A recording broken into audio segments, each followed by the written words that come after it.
Good evening. I'm Armando Cuellar, President of the Weslaco ISD Board of Trustees. This board workshop is being conducted in compliance with the Texas Open Meetings Act. Notice of this meeting has been posted online for at least 72 hours. The board is meeting by the use of Google Meets and telephone transmission, which allows two-way communication for members of the public during public comments.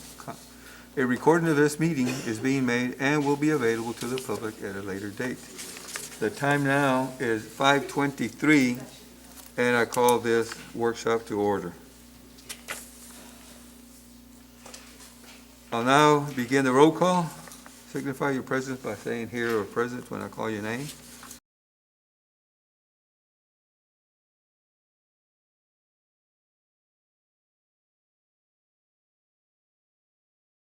Dr. Jaime. Here.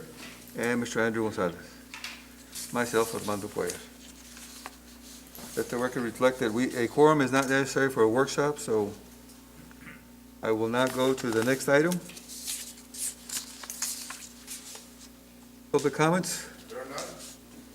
Item 4, discussion on curriculum and instruction. Dr. Valdez. Good afternoon, President Cuellar, members of the board, and members of the public. This afternoon, we do have a couple of discussion items that we'd like to present. A few here were at the request of a trustee or trustees, and we chose to also include C&I, curriculum and instruction. So I call on the team, led by Abel Aguilar, Assistant Superintendent. Thank you, Dr. Valdez. Mr. Board President, members of the board, thank you for allowing us to present this afternoon on some information that we have regarding a few items that have been coming up in discussion lately. So again, before we get started, I do want to thank everyone for their efforts. We do have staff here that will be assisting in their departments or core content areas that are specific to them. We're going to try to encapsulate as much as we can within our presentation, approximately 15 to 20 minutes, and then we're going to turn it over for a Q&A to answer any questions that you may have, okay? So we're going to go ahead and start off. Every time we have any topic of presentation or when we're discussing, we always want to determine what is the why. What is our why factor and why are we doing what we're doing? So when we're going to be discussing today, we're going to be discussing district assessments, assessment appropriateness for our students at different levels, grading, questions regarding pre-AP, AP, assignment workloads. We're also going to talk about qualitative data that's been asked of us to pursue and so forth. So we have a few slides that we'd like to share with you. First, understanding the rationale behind assessment, TEKS vertical and horizontal alignment, student expectations, and much more will help us with the intended purpose moving forward. So we all know that we're dealing with widely varied academic achievement levels, more than usual. In some cases, we see a variety of different, up to 9 different levels in a classroom that a teacher's dealing with. So what we don't want to do is we don't want to leave things to chance, and that's why we try to have a lot of that quantitative data when it comes to assessments. So also we have assessments affect decision-making, grades, placement, advancement, levels of rigor, instructional needs, differentiation efforts, curriculum funding, planning, and funding, to name a few. You know, this is what we work with once we have some data. We will continue to evaluate and assess our processes to make collaborative decisions for students and staff. When we took on our NWA, Northwest Evaluation Association, the MAP testing, we took on that with a collaborative approach. Ms. Peña started coordinating a lot of these sessions early in the summer, early in the year, making sure we had multiple stakeholders involved to provide input of what we were going to be taking on. And we were taking a lot of those recommendations and discussions that we were moving along with. As we gathered data from beginning of the year to middle of the year, those coordinated efforts are still there. And we're working closely with our administrators to dissect that data. Now, we received data reports just last week. So as we're taking this on, we're learning through the process, we're identifying what's best going to meet the needs of our students, and we're looking at everything possible that can help us move forward, as well as working with our consultant from NWEA that provides a lot of insight, and we'll be sharing some of that information as well. So at this time, I'm going to turn it over to the district assessment portion, and we have staff that will be assessing us with this.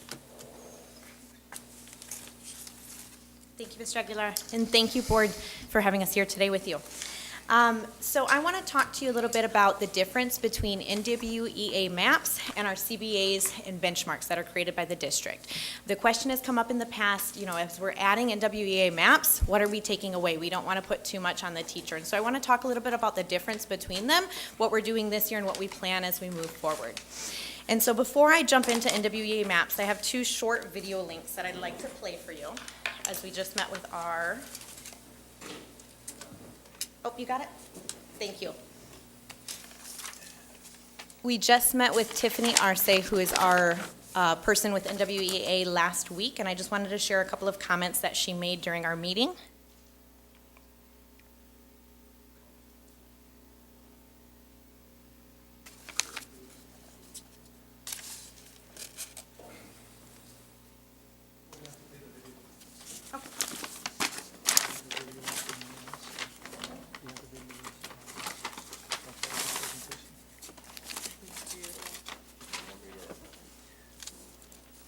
I can give a summary if I need to. That's okay. You want me to do it? Do it real quick.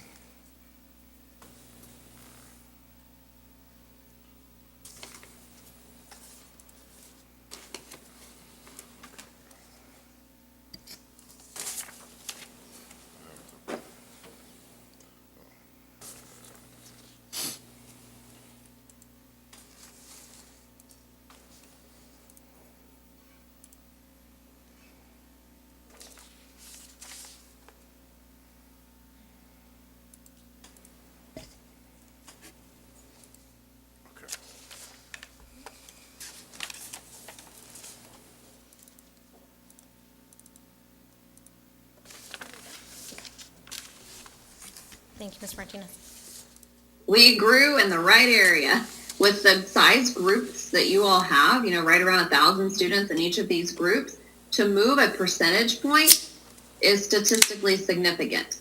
We're talking 4 percentage points that you all made that shift in that meets bucket. That's a win, you all. I can honestly say when we get down to your all's growth measures that you all are statistically significant as a group.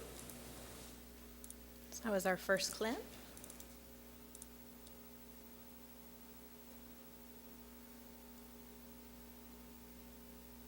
Yeah, your all's growth doesn't get any better than this. Like, I'm telling you, I've not seen anybody with this level of growth this year. So I just wanted to start off with those 2 video clips that Tiffany shared with us. So she's in charge of all of South Texas, and so it was really exciting to hear that from her, to see that we are seeing results. We're able to see growth, which has been hard to see in the past when we've used CBAs or benchmarks, which measures mastery. And so the biggest difference there is that in NWEA maps, it's an adaptable assessment, and it measures growth. And so when I say adaptable, it means as a student takes it, if they continue to get questions right, they're going to get harder questions. And so each student should get about 50% of the test correct. That's what the aim is. It adapts. It levels up or it levels down based on what the student knows. And so it's a really good measure in terms of growth, and it gives us data we haven't had before. But our CBAs and our benchmarks are going to be different in that they're going to measure mastery. And so what has been covered within the scope and sequence, right? As opposed to students seeing 50% of things they might not have seen before, it's measuring exactly what they have seen. And then the second thing is that it aligns to the rigor of STAR. So when we talk about alignment and closing the achievement gap, the first thing that's often mentioned is giving on grade level assignments, and that comes down to 2 things for alignment. The first is content, and the second is cognition. And so we usually align for content. Where we often miss the mark as educators and anywhere is in terms of the cognition. So we want to make sure that we're giving students questions that are rigorous, that are on level with what they're going to be needing. And so while we're in a transition this year, we've learned a lot in our first year using NWEA maps. We do know that we need to move to begin to take away some of those. And we have taken out some of the CBAs this year, and we're moving to remove more next year. And we want to do that with feedback from teachers as we move along the way. And so this year is really our transition year, the first year getting feedback from teachers. Next year, we want to move to have the Texas Formative Assessment Resource, which is known as TFAR. If you're unfamiliar with that, it's basically a test bank, but it's also the assessment platform that will be used for STAR. We want to move to put that in teachers' hands. We don't want to hold it at the district level. We want to move so that way teachers have control and access to that as we have these growth reports at the same time. I'm going to turn it over now to Ms. Perla Chavez. Thank you, Ms. Martinez.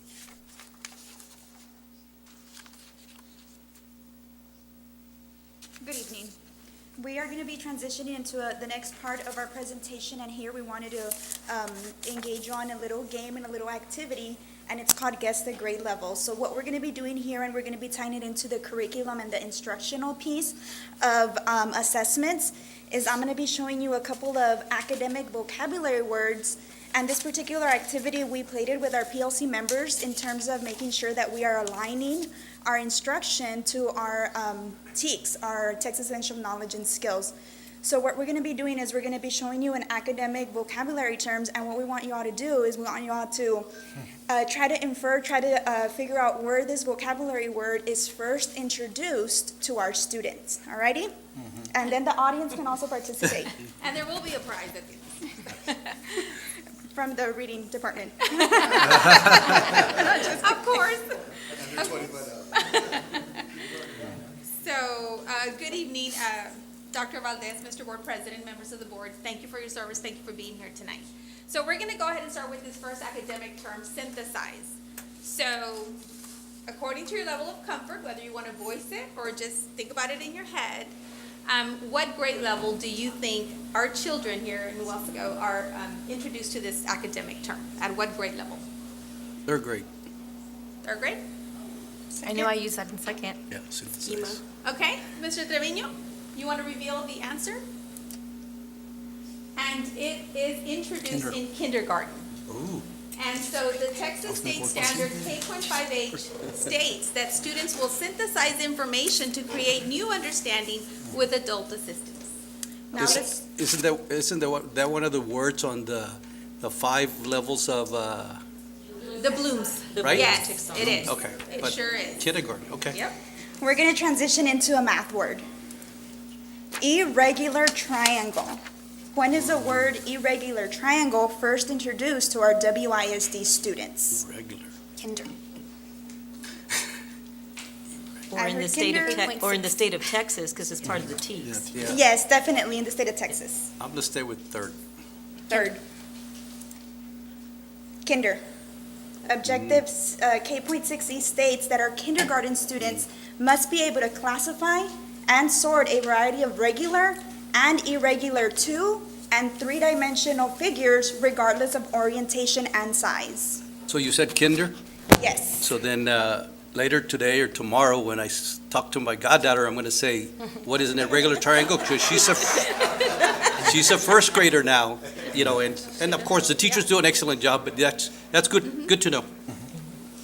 Next word. So now we move into text evidence.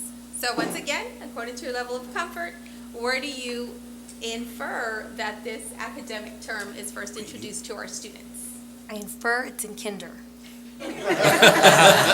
Kinder. Using her evidence. Using the text evidence. Okay, and it is. This term is first introduced to our students in kindergarten. And the state of Texas, the TEKS states that students will use text evidence to support an appropriate response. Math term. Equation. When is the word equation first introduced to our WISD students as well as, of course, the students in the state of Texas? As a former first grade teacher, I should know. It's in first grade. Zoe told me this year that that's what they were studying, first grade. You are absolutely right. It is in first grade. Objective 1.5F indicates that our first grade students must be able to determine the unknown whole number in an addition or subtraction equation when the unknown may be one of the 3 or 4 terms in the equation. So that's very long objective there. Great job, great job. Mrs. Saita, you can pick up your prize and ask the permit. All right, so we wanted to bring this activity together with a couple of star released items and emphasize that vertical alignment. These particular items that we have here are fifth grade star released items. Specifically for math, this is one of the most missed. If you notice at the state level, only 44% of our students at the state level were able to get this particular question right in WISD 46. Notice in this specific math question that I have here, there are no computation. The students don't have to add, multiply, subtract. Nonetheless, the information in this particular question originated in kindergarten, vertically aligns to kindergarten. And so on the RLA side, you can see two items there, also pulled from the fifth grade star release test. We have the top one, 5.7C, which reflects that one of those academic terms that you saw earlier, which was text evidence. And then you see the 2019 star release item reflects synthesize. So this is how students have to be set up and instructed to meet the level of rigor that our state assessments will have.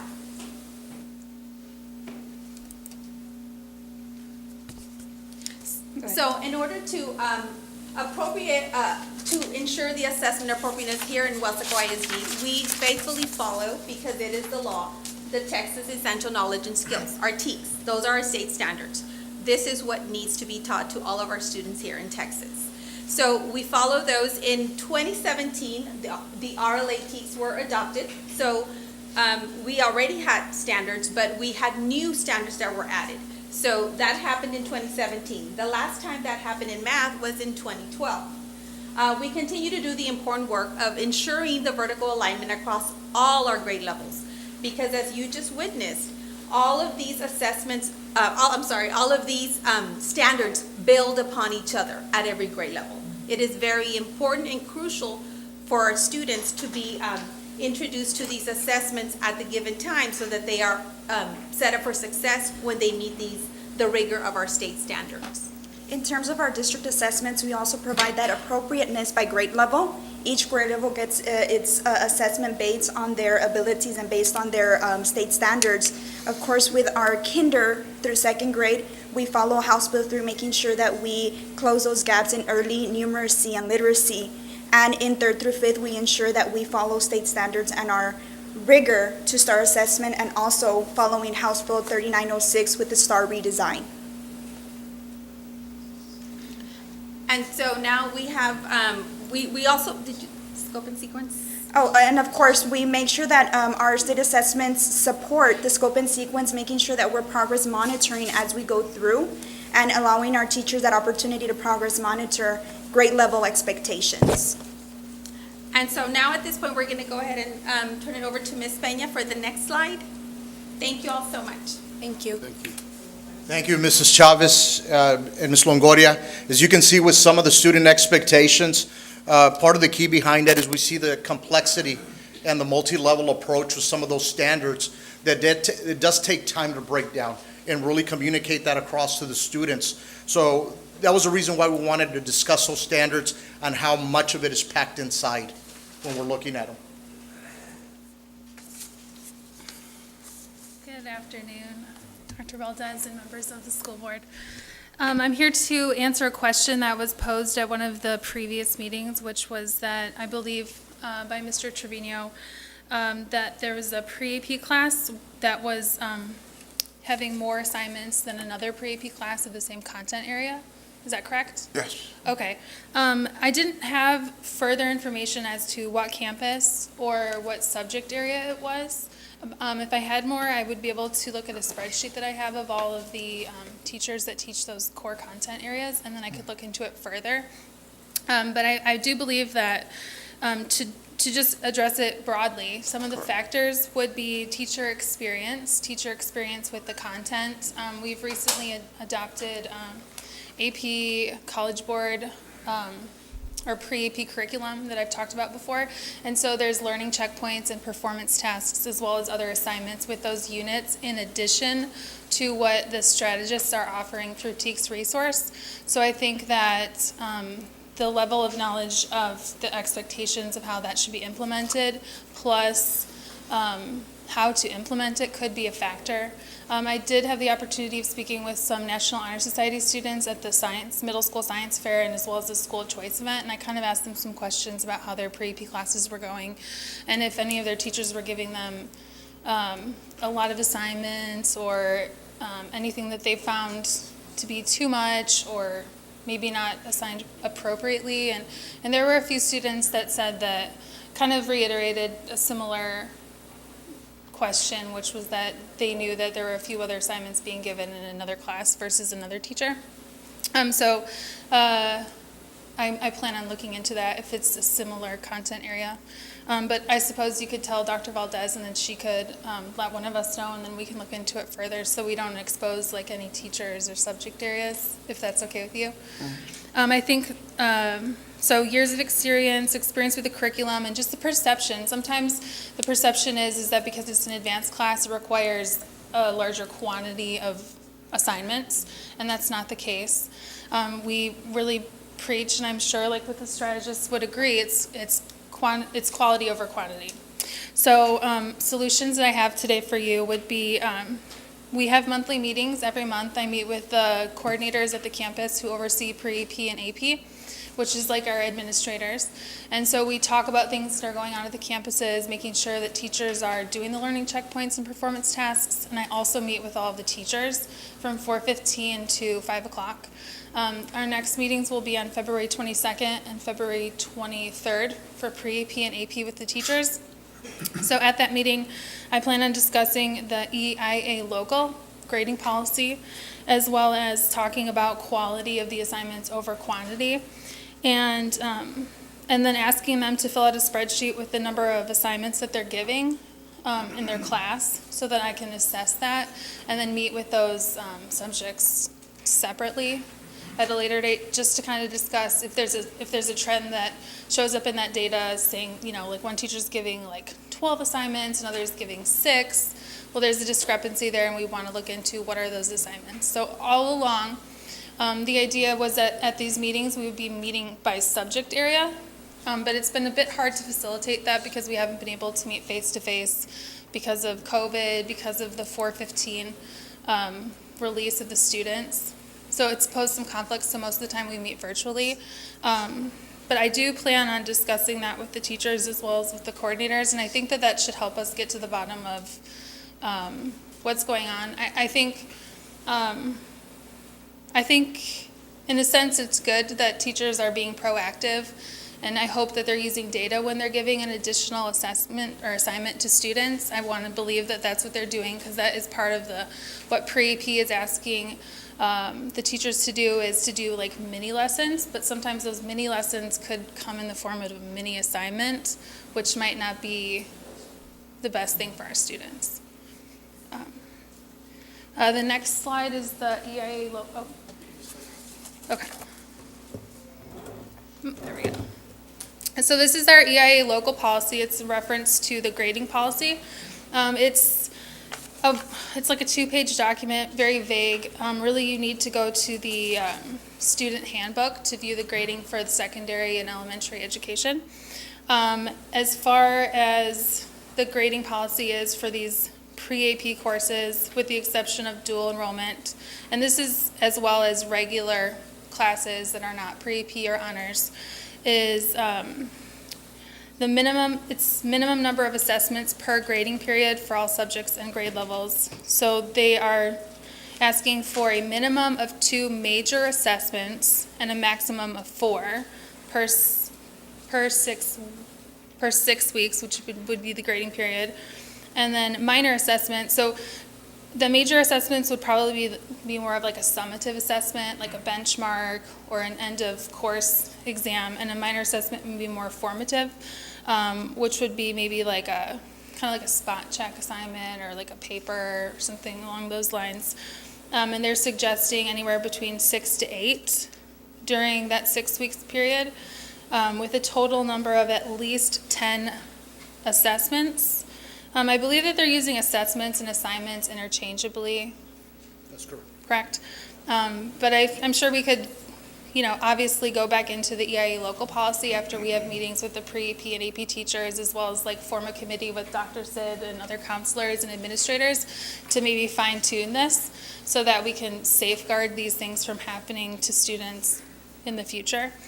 When I read through this policy and in the student handbook, it looked like it was created more from the sense of there has to be this many assignments because maybe there wasn't enough before and kids might have been, that might have affected like the grading if there was less than 10 assignments. I believe it's 2 assignments per week, per 6-week period, which roughly comes out in anywhere between like 5 and 6 weeks, or maybe 7 sometimes. Normally at both high schools, that's approximately what, 2 per week? For Yeah. the 6 weeks is 12, plus the major tests that they have every week or every 2 weeks. Depends, every teacher is different. Correct. Every class is different.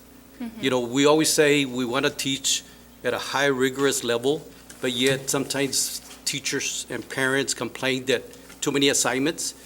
But every class is different. You could have 2 pre-AP in math, algebra 2, and this pre-AP, you could have it at a higher rigorous because they're just higher than this group. So it all depends, and the teacher does that. And yes, there are going to be some teachers, they're going to be, if it was my son, I would want him to, as much as they need to learn. But yet, if it's a low pre-AP, you cannot be as rigorous as your other class that's really up there at top. So it all depends. Every situation is different. Yeah, and we do encourage that type of differentiation in the classroom because we Right. do want to know our students, and the map tests do help us show like which students are growing, and so that could cause the teacher to maybe give a more challenging assignment to certain students. But without knowing the specific content area or the campus, it's harder to look into it. But I think that there are a variety of factors, but it's definitely something I know that we can take Right. care of. I think it was a while, or maybe it was at the last meeting, I can't even recall when that was brought up. My concern obviously is we're sitting here under the situation, I don't even want to use that other word, the C word there, but we're modifying everything else that we're doing, so why sit here and load some kids? I mean, that's why we have a curriculum, and that's why there's a pre-AP curriculum or AP, whatever it is. And I have a kid in high school, but my reference wasn't even about him. It was just in general from parents that witness their kids or see their kids staying up till 1, 2 in the morning. Well, I don't think, that should be the case, but I know college is going to be like that. But right now, just under the situation that we're in, where kids are being overloaded, teachers are being overloaded, but I think some of us are doing it to ourselves. And I think that was the only. To piggyback off of you, I have a question because I always look at the updates on their policies. You know how on the bottom it says when it's last updated? So I know that ESSA replaced Nickelby in 2015, right? And the main focus of ESSA isn't so much like you guys said, it's not on the assessment result, it's more on the growth. That's what we're looking at now. Before it used to be, did you pass the test? Now it's how much growth can we show? So that was in 2015 when ESSA replaced it. When was the last time this policy was updated? Was it after 2015? It says 7/10/2016, and this is our. Okay. So good questions, and thank you for bringing those up. I want to go back, and I'll jump into your next follow-up on there. And thank you for the feedback, Mr. Neto, as well, for giving us some insight on that. You're absolutely correct, and I think going back and looking at when we're looking at pre-AP and AP courses, we want to make sure that we're stressing they are college courses, and that's what they're going to be receiving. But by all means, we want to make sure that we can be able to assess if some of those courses are quite excessive that we're looking at, or they're not following through with what we have here as far as our extension from board policy. And something like that, as soon as you hear something, let us know and we'll look into it. We want to make sure that our students are receiving the correct amount of workload that they can. With that also, it's going to vary, like Mr. said, it's going to vary by courses, And again, the third bullet right there, where it says total number of major minimum assessments, minimum of 10, that some can range maybe into 20, when we're looking at that. So we can see where that wide array can take place, but we want to make sure if they're being effective or ineffective, because overall, even if they have an excessive workload, is a teacher being effective with the students? Where we don't want to stifle that and move from that. But if we're getting a concern with multiple students having those concerns, definitely we want to assess that. And, and look at, see what's going on and see how we can find that balance. So those are great points, and definitely we'll look at those. Jumping into ESSA, you're absolutely correct with the Every Student Succeeds Act. So when we're looking at that, that's specifically coming from the government. When we're looking at Domain 3, and they have specific targets that we have to hit for different areas, different student groups, where we have 14 student groups. When we're looking at those, they have a specific target range. And when we're looking at that, that's at the meets level of performance that ESSA will look at. They're not even looking at approaches. So we have to hit a target. So let me give you an example. We deal with these so much, you remember the percentages. So if I'm looking at my special ed students, they have to hit 19% of the students assessing have to hit at the meets level or higher in order to hit that target. If we don't hit those targets, we have 3 years in a row that, for example, if you have a campus that doesn't hit it in 3 years in a row, specific target, that's 3. They get identified as a targeted campus for school improvement or concern. So we have to try to figure out, all you have to do is break the cycle 1 year. If that cycle is broken, then the federal government will say, okay, you're breaking that cycle. So it is looking at all that data that we're looking at. We're looking at Domain 3, which is 30% of the overall accountability that we look at. So it is a critical piece when it comes to ESSA, and we look at all the specific student groups that are there. So we are looking at those as we're moving along as well. I just want to mention the videos that you showed in the beginning of the lady saying Weslaco ISD growth like nobody else. And that's, I count that to our teachers and everybody in the schools.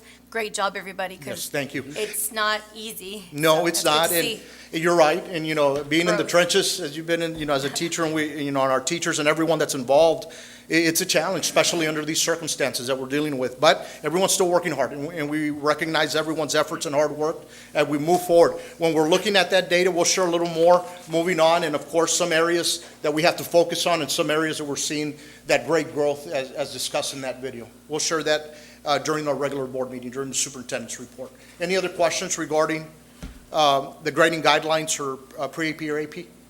And feel free to ask any other questions. Thank you, Ms. Fritz.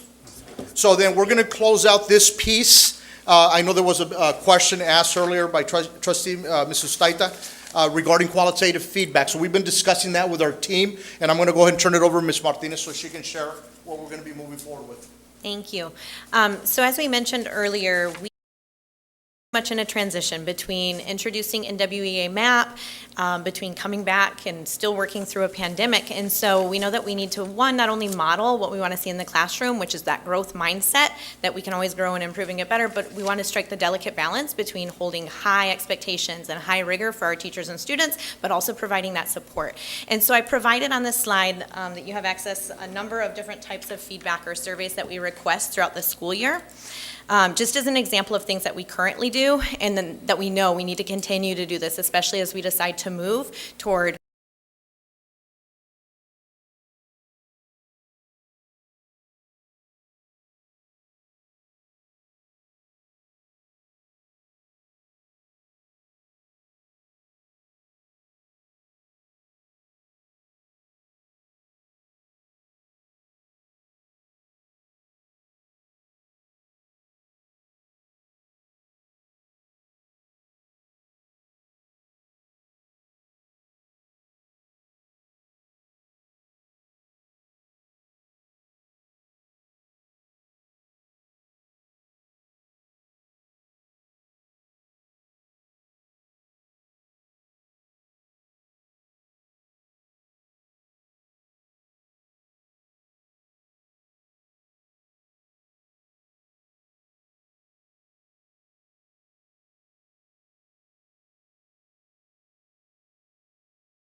market or when it goes out to bid or it's being underwritten, we're not in hurricane season. So that's an advantage for us. When did that happen, Mr. La Rosa? That happened, the 7 months was in the 2020, 2021 plan year. So last year. Last Or year. 2 years, yes. Prior to that, we never fell into that situation where, We didn't, but we were very, very close on a couple instances. So again, for the 2022 plan year, our total insured values, again, approximately 486,000. We have a blanket coverage with a 20% margin clause. And what that means is that our values are, we insure our property based on replacement cost or replacement value. So for example, if Memorial Elementary burnt down tomorrow, it's going to cost $18 million to replace it, to build a brand new one. So again, we're at replacement cost. Our deductible, again, for all other perils, it's $100,000. For named storm, which is any time that named storm, exactly what it sounds, it is a 5%, the deductible is 5% off the total insured value of the property. Just like when you buy your home insurance, you do have a higher deductible for named storm and windstorm. We do have a wind, storm, and hail deductible of $100,000.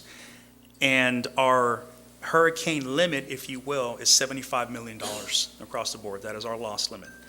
Our loss limit for all other perils, which is fire, tornado, that's capped out at $150 million.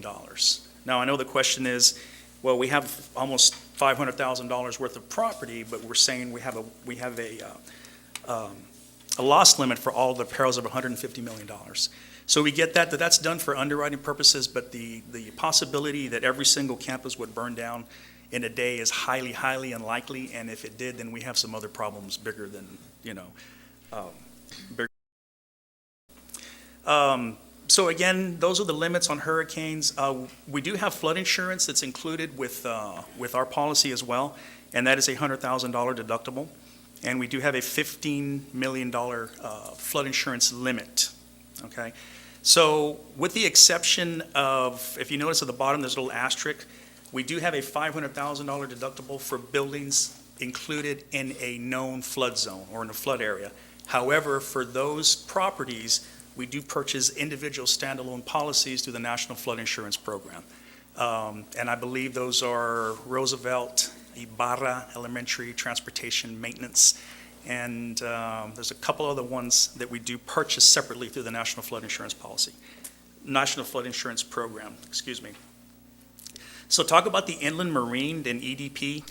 Just go back. So the inland marine is going to be all of our lawn tractors, all of our high-dollar camera equipment, all of our high-dollar servers. So in the essence, if there's a problem, if there's a, say if there's some localized flooding in the building, and we have a $1.2 million server that's affected, however, the damage, doesn't meet the deductible for the entire building, then we take out our separate policy for these high-dollar equipment, also known high-dollar equipment, inland marine EOP. So again, high-dollar camera equipment, high-dollar servers, our tractors, our booms and lifts. We do provide additional coverage for that. Also what's called boiler and machinery or equipment breakdown. So if you ever see those big chiller systems at our campuses, if one were to ever break down and flood the building, we have coverage for those that'll get everything back up and going on a fairly quick level. So that way it's a separate policy, the deductible is lower, and we're able to address the damage through this and not have to meet a $100,000, all of the perils deductible. So what I'm going to talk about next, the next slide please, is our statement of values or our insured values. As I mentioned earlier, we have replacement value. We cover our buildings for replacement value. So I'm not sure if you can see here, we did recently, for this coming renewal, we did update our statement of values. So our statement of values, as you can see, currently now, you add last year was at $486 million approximately, and I don't know if you can see what I'm circling here. So this to 2023, it's increased approximately $102 million in values. So we're looking at a 20% almost a 21% increase in our insured values. And I'll talk a little bit about this in the next slide as to why our values go up. Because remember, this is replacement value. So you've all heard the stories about the inflation, the increased cost of construction. All of that takes into account when we reevaluate our property. So next slide, please, sorry. So then some of the notes on our statement of values. The values were last updated in May of 2020 using cost data from December of 2019. For the 2021-22 renewal, they were left flat based on cost data back from June 2020. So when this came to the board last year, we were using the same values as of 2020. So for this coming renewal, we had to reevaluate our statement of values based on COVID and other impacted things that are affecting replacement costs. So for the 22-23 renewal values are based on cost data from September of 2021, which reflect the construction costs and inflation over the last 15 months.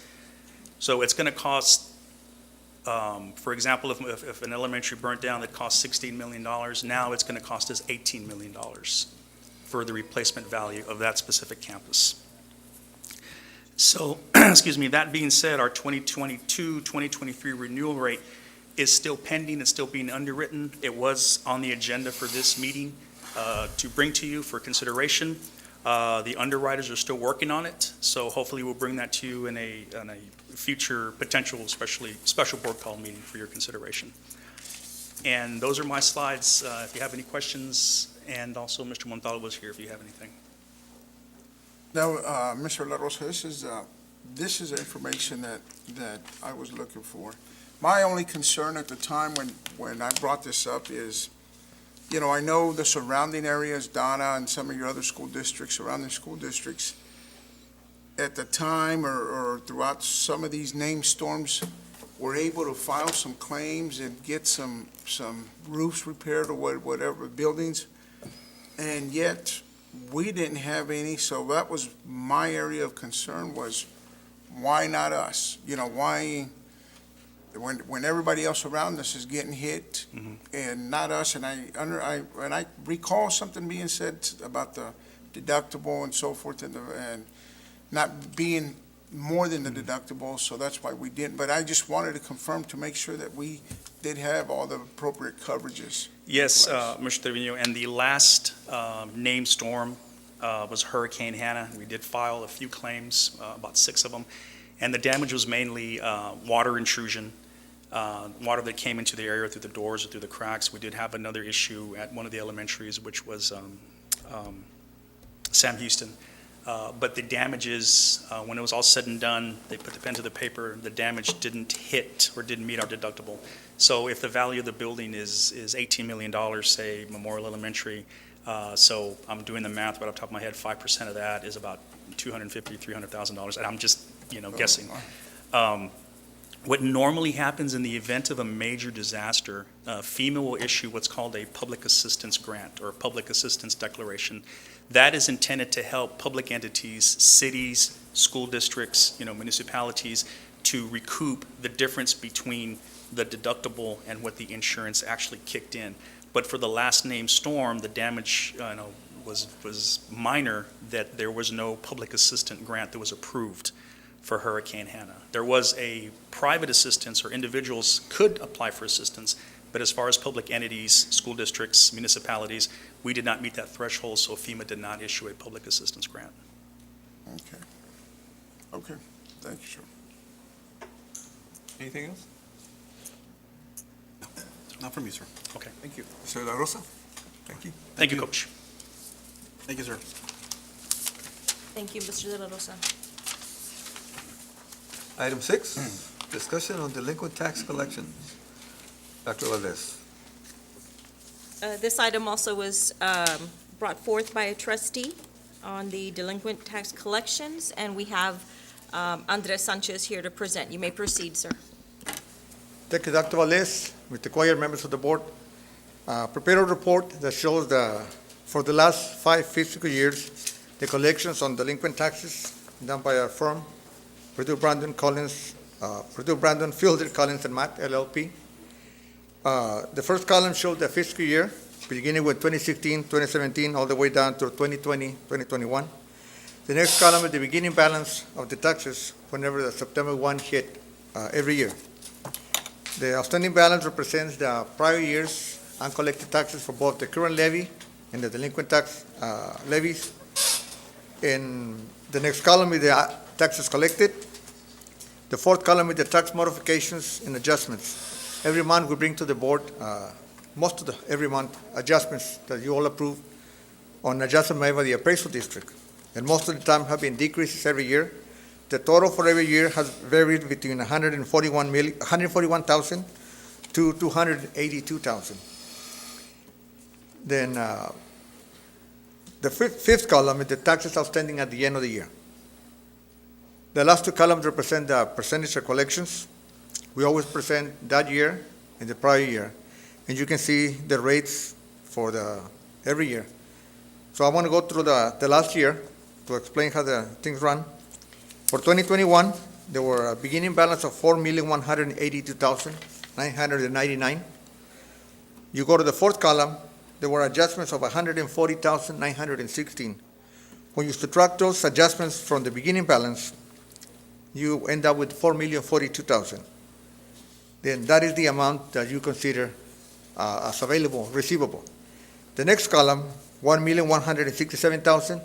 That amount you divided by the net amount that I previously mentioned, 4,042,000, and that's how you come up with the 28.89% of collections. It's after the adjustment, the collection that they do. And that's what we present every year. And usually in October, the tax office and the tax collection, delinquent tax collection attorneys make presentations to the board. So every year we have the report that shows this.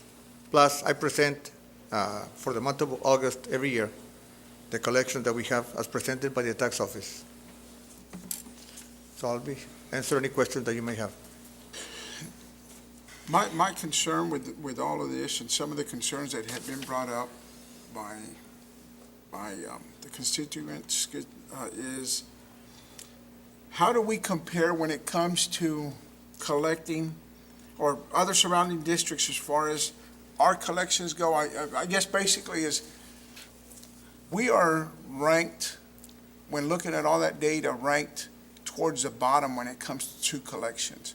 And it's not what the Paul Villarreal collections, it's just based off of this firm itself. So that's why I think I requested to put this on here. That is my concern, Andres. So if you can share with me how we compare against other districts around us. I can get that information for you. I apologize, I did not understand that was the request, but I will get it for you and provide it to the board.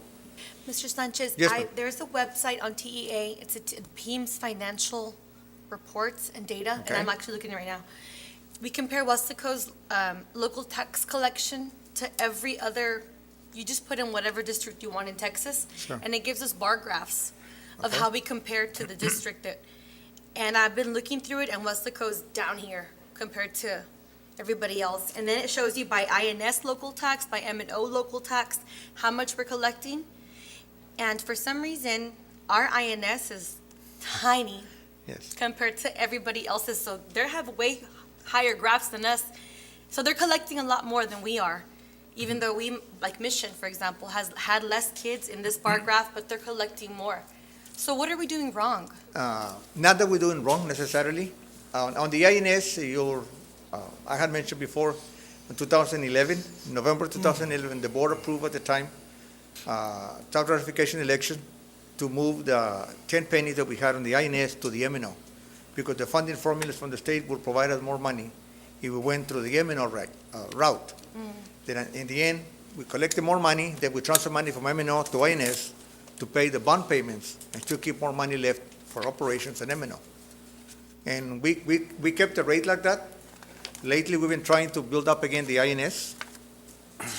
That is not that we're collecting less. We're collecting less INS, but we're collecting more on M&O. I want to discuss this, but it falls under the regular board agenda item.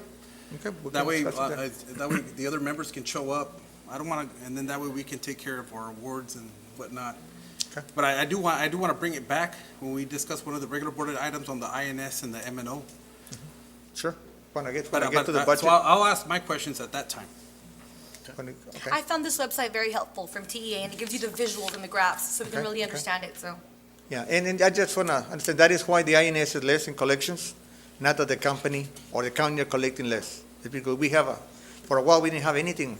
All we had in collection was the prior year levies from prior years. Right. And then in 11, 12, like that, we didn't collect anything. So in the last 5 years, we started collecting 2 pennies, then 4 pennies. And we'd like to bring it up again to the amount we need, which will be between 7.5 pennies to 8 pennies for INS alone, Because to most pay the school- bond. That way, we'll transfer less money from MNO to INS. Most school districts are way up there, and what, 11 pennies or 12? Yeah, More because- about 15, 6, it just Some- depends on the district. Yeah, I mean, it's- when, I'll go ahead and bring it up now. They have Okay. more INS pennies because of It's a the, whole other. Well, they have more bonds issued, that's why they have more pennies. Yeah. Right, But the average, yeah. Right, a when lot of school- people, the state, what they did was, under House Bill, because House Bill 3 also plays part into this, is that for the general public, our tax rate, when you're taxed on your property value, it's broken up into 2 components. One component is on your operations, which pays for salaries, maintenance of facilities, things of that. That's like your daily expenses that you need to pay. The other half of that tax rate is the INS, which is referred to as a sinking fund. That amount is there so you can pay debt on loans that you take. Right. And that's also used as, both are capped, and the INS is usually used so that districts can refrain themselves from overextending themselves into debt. And what the state did years ago is they said that they wanted to focus on lowering property tax rates across Texas. It was kind of an initiative that they had. And they said, we're going to let you move pennies, and we're talking pennies. Each penny is like about, in our district, for the valuation that we have in Weslaco, is roughly about 1.2 million, somewhere around there per penny, depending on how it's being taxed. So when they told districts, they said, you can move your pennies to M&O, and we're going to pay you even more, so that way you can generate funds, and you can use those fundings to fix up your schools. You can use those fundings to take care of things that you need to take care of. In those trainings, because I was part of them, they also stated, do not overextend yourself, because you're going to have to move those pennies back eventually. So don't overextend yourselves with long-term costs such as staff and taking out more loans that you can, because since you moved from INS, you're kind of saying, well, I don't have anything regulating me anymore. And what happened is the reason that you see that most districts, what they did before in the 2018, 2019 frame, is their budgets were still healthy enough that they were able to move back pennies to INS. I'll take Donna, for instance. Donna moved 15 cents back into that. I don't know the valuation of their city, but you're talking about millions per penny. Donna moved pennies back. We didn't. And the reason we didn't, and that's why I was going to ask later, and I want to go into more detail later when we talk about our budgets, is that in some cases, some districts, what they did, they overextended themselves and they went on a hiring spree, or they overextended themselves by taking out all these loans. And so it prevented them from moving the M&O, because if you move out of M&O pennies, you're reducing the amount of income that you're getting for salaries, for student resources and whatnot. So if you overextended yourself, you can't move pennies because you're stuck. You say, if I move pennies, then I'm going to have to cut staff, or I'm going to have to cut resources, I'm going to have to cut in different areas. And if you see most districts, they all have, you're right, if you look at the graphs, you'll see that most districts do bring in more money in INS because they all moved pennies back. Weslaco ISD did not. Right. And the downfall from that is they moved them because the catch-22 on that one was, we're going to give you more money, but at a certain point, we're going to start making you reduce your tax rate. That's why you see our tax rate is so low. And what most districts did is they said, well, you know what, before they start reducing, let me move my pennies back. So that way, kind of to break it down for everybody listening, if I tell you, hey, if you have $100 in your checking, but I'm going to start reducing it by 5%, well, you're going to move money to your savings so that you don't have to get deducted so much. We didn't do that. And I think I know why, but I want to discuss it later. And so what that meant is that we've been getting reduced every year, but we've been getting reduced at a higher rate than most districts because we never move pennies. And every penny, additional pennies you lose are millions of dollars. And that's at least for what I'm seeing, because I've been working on this since the weekend, because I was trying to understand the same thing. I said, why are we in the situation that we're in? And I have it all here, right? And that's why it is, because we never moved. And as soon as I came in December of 2020, and we've talked about it, I talked about it with you and Gonzalez, we need to move pennies, because every single year that we go into a new year and we don't move pennies, we're actually getting deducted more than we should. Problem is that we're stuck, I think. We can't move pennies, because if we do, how are you going to pay for staff? How are you going to pay for the bills? How are you going to pay for light? And other districts, all of them did that. The majority of them, I looked at most of them, Mercedes, Donna, all these other districts, they all at the same time frame did a shift. We didn't. And if you look at, there's another tool that's offered, and that's why I was waiting for the other members to get here, but there's a budgeting tool here. And if you look at the budgeting tool that's provided by Region 1, it does an analysis of every single district compared with other districts of similar size and your needs. I have it tabbed, and you can see the purple is all the areas that it shows that we're overstaffed. This is what it made by me. It's provided by Region 1. I think you're familiar with this. And I think that's why I was going to ask you, why didn't we? I mean, I've been asking you since December of 2020, but why didn't we move? And I kind of looked at things and I said, the other districts did, but we didn't. And if we did, it's because we did not move because we couldn't. We couldn't move monies because if not, you have to let go. You have to reduce. You have to either reduce staff, you have to reduce resources. You just couldn't.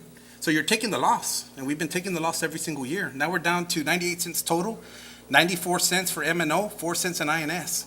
Every other district, if you look at them, they're in the double digits. They're at 15, 20%. If we don't move more pennies, the next reduction, we're still losing more because we didn't move out. And and then you combine that with, loss in enrollment and everything else, it's a perfect storm. And that's why I'm saying that, and I brought this up too, even when we were talking about stipends and all these other expenditures. If it's not budgeted, where are we getting it from? Because we already know where we're at, with the loss of enrollment. Yeah. And correct me if I'm wrong, but is that why we couldn't move? Because everybody else moved 15, 12, 13. But I said, my analysis was, you know what, they can't move because our budget's already to the penny. Every year our budget is to the penny. We don't have a surplus like some of these other districts where they have 2 to 6 million in excess. And I figured it, I'm not saying that's the answer, that's what I wanted to discuss with you later when we get into the the next topic, which is the budget. The budget. Any other questions on the delinquent tax report?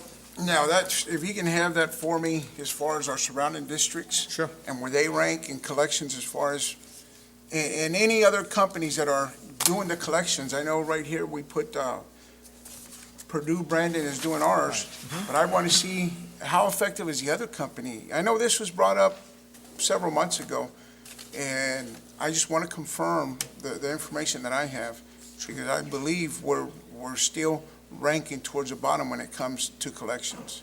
Okay, I can get that information.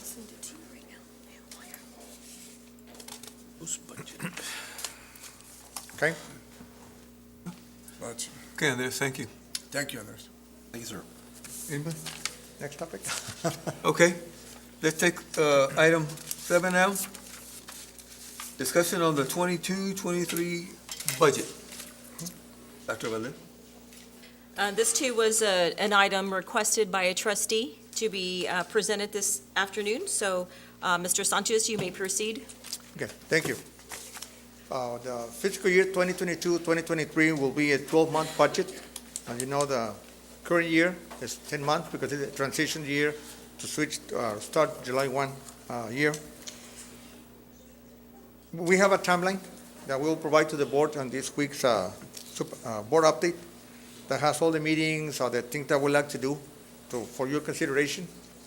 And every time we have a workshop, we'll bring it up to catch up on what meetings we have done, what's coming up on the things along the process of the budget.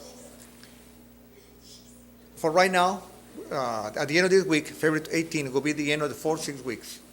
So we always use the ADA, and we used to use enrollment as a guide to provide funds to our schools from the local budget. We give a basic allocation that is used for the schools to decide where to spend it. This item does not include salaries, items for maintenance, things like that. Telephone utilities, we take care of that, but the principal decide on whether committees how to spend the budget. So we'll provide right now a figure as of the we're gonna use the estimates of the 4 6 weeks. As we finish the 5 6 weeks later on, we'll update the numbers if we need to increase it or decrease it. Hopefully, we don't have to decrease it. The Hidalgo County Appraisal District estimate of certified property values will be used on April 2022, and we'll be using those estimates to calculate our tax rate. We're gonna schedule 5 workshops. We'd like to schedule 5 workshops and a required public hearing to discuss the proposed budget and the tax rate. The next meeting that we have, and this is not on your presentation, is on March 29. That will have to be a special board meeting, and the board agrees to meet on that day. The next meeting will be on the regular meeting in April, and then another one on May 31, June 21 if needed, and then on June 28. Administration would like to have the budget approved by June 28. The year ends June 30. I understand TASB will be presenting the results of the study on staffing, salaries, and stipends on May 12th at a special board workshop that we will hold. Then following that, administration would like for the board trustees to consider the approval of the compensation plan and pay raises, if we can have them, for the years 2022-2023 by May 31. The certified property values, the final numbers will be released by the appraisal district on July 25th. Then TA will certify in August of 2022 the M&O compressed tax rate that we need to use for the 22-23 budget. And that will be based on the property value that we get on July 25th. Then, at the end, after we have the public hearing and approve the budget, the year starts on July 1. Then the appraisal district will release the values, final numbers, on July 25th. Then we will need to have another budget workshop in August and a special board meeting for the board to discuss and consider the approval of the proposed tax rate for the year 22-23, plus a possible amendment to the 22-23 budget, if needed, based on the certified values and the tax rate that the board approves. Now, this last item is something that we haven't done before, because our year used to end August 31. So by that time, we had a chance to get our values, to calculate our tax rate and everything. But since we switched to June 30, these 2 items need to be done in August. Does the board have any questions on that? That's the initial. There's more information to provide, and the next workshop will provide more information. Yeah, I think it's just, I brought this topic up because Yes, it leads into the M&O, INS, and everything else, but I just, lately, we're not given significant time to discuss and ask questions and review in the previous budget when it was provided. I just want to make sure, because this is going to be very, it's going to be something that we have to put some time into before we make a decision going into the following school year, because there's a lot of still what-ifs. We're still waiting on state relief as an ADA. The window's closing. They still haven't said anything yet, as far as, from what I've been hearing, they haven't come forward yet. And so that's why I asked for this topic, because I wanted a timeline. I wanted to know, okay, when are we going to meet? What are we going to discuss? Because we have some hard discussions that are coming up. The next meeting is, we'd like to have it on March 29, and the week before, we'd like to meet with the budget committee, with Mr. Cuellar and Mr. De Los Santos, to discuss some of the items to be discussed with the board as a whole the following week during the workshop. All right, thank you, sir. Okay. Any other comments or questions?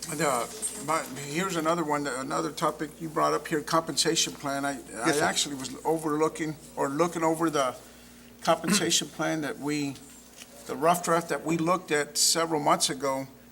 But to my knowledge, we have not finalized, or we finalized it pending this and this and this, but we don't have the final draft on that compensation plan. So I would like to see that as well, because here we're looking to possibly approve next year's already, but this year's still in the air. Yes. The compensation plan has been finalized, and it's always posted on our district's website under the Human Resources Department. I did see it online, and You I could saw find that positions that we have not filled in years, and things that we asked to clean up when we had that meeting, that were still there, are still there. And I saw, I guess you guys kind of highlighted certain positions that were in question, but they're still included in the compensation plan. And in the compensation plan, when we move into stipends, because I know one of the topics is stipends, and it troubled, we had that discussion, especially like when the coaching stipends came up, right? And I understand that's a difficult topic, but I asked you that day, And even at one other board member said, let's just vote on it. And I said, no. We have to ask our CFO, it'd be responsible not to. We already know the situation we were in budget-wise. So I'm trying to understand your thought process because I know mine. And if we already know that we already have issues, okay, as far as funding's concerned, the issues with enrollment and whatnot, why are these things still coming to the table? I mean, where is this money gonna come from? And how are we gonna pay for that? Because even the stipends at the time for the coaches, the responsible thing at the time, and I'm gonna say it, and it's not that I don't support them, but I'd rather have them have a contract than a stipend, is that why are these things coming to the table if we know the situation that we're in? Why are we still pushing stipends, increases in pay and whatnot, when we have issues to talk about? I just don't understand. Why are these even coming, because now I'm getting put into a tough position here. And that's why I'm asking, I don't think that I should be put in this position because you shouldn't even be bringing it to the table. If we already have funding issues, staffing issues, enrollment issues, and we're having the situation with the MNO and INS where I think we're stuck, why are these topics still even coming to the agenda? What is the thought process there? How are you going to pay for these additions? We just keep adding to a budget more and more that's not there. So that's what I'm trying to understand. How is that happening? Who's making those decisions? That's what I'm trying to understand. You know, because I know, like, if I bring $3,000 home, I'm gonna make sure I stay within $3,000. If not, I gotta hit the credit card. So how is it that we already know the situation we're in, but yet everybody's willing to bring it to the table and still everybody's willing to pay for it or vote on it? But it's the administration's job to tell the board, no, you know, it can't happen. I mean, the reality of it is, you know, I think some of that pressure comes from us up here. That's true. And that's, you know, the reality. I mean, it's something that, like Mr. De Los Santos says, you know, you're right. We rely on admin to, if it's not doable, if it's not possible, then. Tell them no. Yeah, the board brought it up. Yeah, no, the board did. You asked me and I said no. Yeah, the board we did. don't I know. have I the didn't money, want the board to approved it anyway. call anybody out, but I know Nothing the else board I brought can it up. But at the end of the day, it's like I said a long time ago, before the audit, during the audit, and after. Administration's job is not to tell the board what they want to hear, but what they need to hear. And at that point, believe me, I'll support you 100% if you step up and you say, I'm sorry, no, these things can't go through. We can't afford them at this time. I'm going to support you 100% because I know what the numbers look like. Right. But and I'm not saying that, and nobody else puts a lot of time into it, but I already had experience within the school district to look at the budgets and understand them because that's what I work with. Right. But like I said, it's not my job either to convince them that, no, you know, guys, don't ask for this. It's your job at the end and the superintendent's job to say this can't come to the board or we can't afford it. Because we tacked on another 800, I think, it went from 600 to 800,000. And where are we gonna get that? Because we already don't have all the rest. And I'm not gonna say the numbers out in public, but it's millions, right? So at some point, somebody has to hit the brakes. And if I gotta take the hit and maybe there's populations out there might be upset with me, that's fine. But I'm not thinking, I'd rather them have a contract and a job than a stipend for a short period of time. And that's my mentality. And that's why I'm bringing up these issues and I'm voicing these issues. Right. So, and they're very valid concerns. So if I could address a couple of things. First of all, the compensation plan that was finally finalized. And that was a lot of work. I think when Dan and I came on board, there were a lot of questions. So there are 9 positions still that are highlighted in there. And it was our understanding that those positions were not funded positions. However, they were positions that were up for discussion, and we were waiting on the TASB study to get feedback, because they're positions that perhaps there might be a transition for something like that. So they stayed on there. And they're not funded, but we're waiting for that study to get information on that. The second question on stipends, and again, and it was like you said, Mr. De Los Santos, we stood up here and we were asked about specific stipends. Yes. And the information that we provided to Dr. Valdez, and that I know that she provided to you all, was after studying those stipends that y'all requested, we can't afford it, so we can't do it this year. And that was our recommendation. Right. But again, moving forward, we know that TASB right now is conducting not just a staffing study, but also a salary study and a stipend study. Right. So our recommendation is we hold this year. Let's look at the information that we get back from TASB based on recommendations to make those salary adjustments, those recommendations for salary adjustments, those recommendations for staffing and for stipend adjustments. And when we look at what's equitable, and of course they're comparing us to surrounding school districts, Right. then we can make that move. But you all won't have that report, we won't have that report until May. Right. So we're hoping, and I know that Mr. Sanchez is going to get to this, but it's our hope that through a workshop, they can provide you with that information before we come back and we're able to finalize the budget. We want to make sure that you have that information and those recommendations before we make forward and make any recommendations for budget or staffing or payroll for next year. And when we're looking at things, and I'm going to bring, the topic is here now, and like I said, that budgeting tool that I showed you earlier, that's provided. Region 1. And I tabbed it out as to see it shows you, so the public understands, it shows you which areas you're okay in, where you have your students and your staff meet, and then it also shows you where you're not okay in, where the two are completely separate. And if you look at categories like custodial, maintenance, transportation, nutrition, they're right where they need to be. You look at teachers, you look at, and in some situations, campus admin. It's a lot of other areas where we are completely operating at a level that we're not at. Yes, you're absolutely right. And the reason I asked Mr. Andres about the M&O and INS is because when the pennies were transferred to M&O, around the 2017 school year, is when that happened, that transition, you see a massive spike in takeoff in hires, and it's all administrative. And so all these things put together correlate to the situation that we're in now. And I keep seeing things on the agenda that shouldn't be on the agenda, and it's just my opinion, based off of the numbers and the funding. I mean, you either have the money or you don't. And so that was my question. I wanted to ask everyone, what is the thought process and how, and so you just answered that for me. Right. I mean, part of it was, the board asked, I didn't ask, but the board asked for the stipends. Right. And so it came through, but say no. And in moving forward right now too, and conversations that Dan and I have had to have with different departments, with different principals, because we're right now in the midst of our staffing conferences with principals. Right. And we're looking at numbers and we're looking at equity, and we're not approaching it from that aspect of, well, that's the way we've always done it. We're looking at best practices, we're looking at ratios, we're looking at what are the TASB recommendations when it comes to ratios.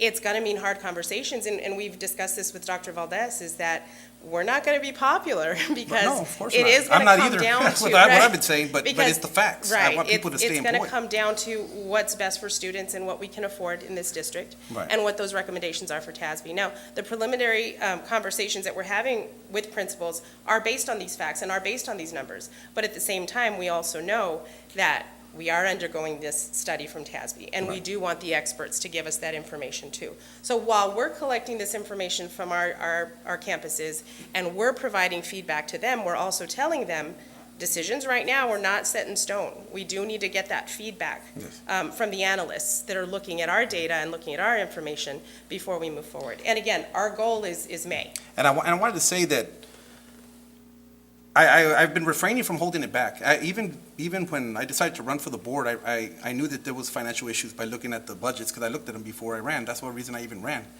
I don't want to create a panic because we have time. We got lucky that we have ESSER and we have options, and we have 2 years to make adjustments through attrition or whatever the case may be and holding back on expenses. But the reality is that your campuses, it's not their fault. They don't know. They have needs. I need them.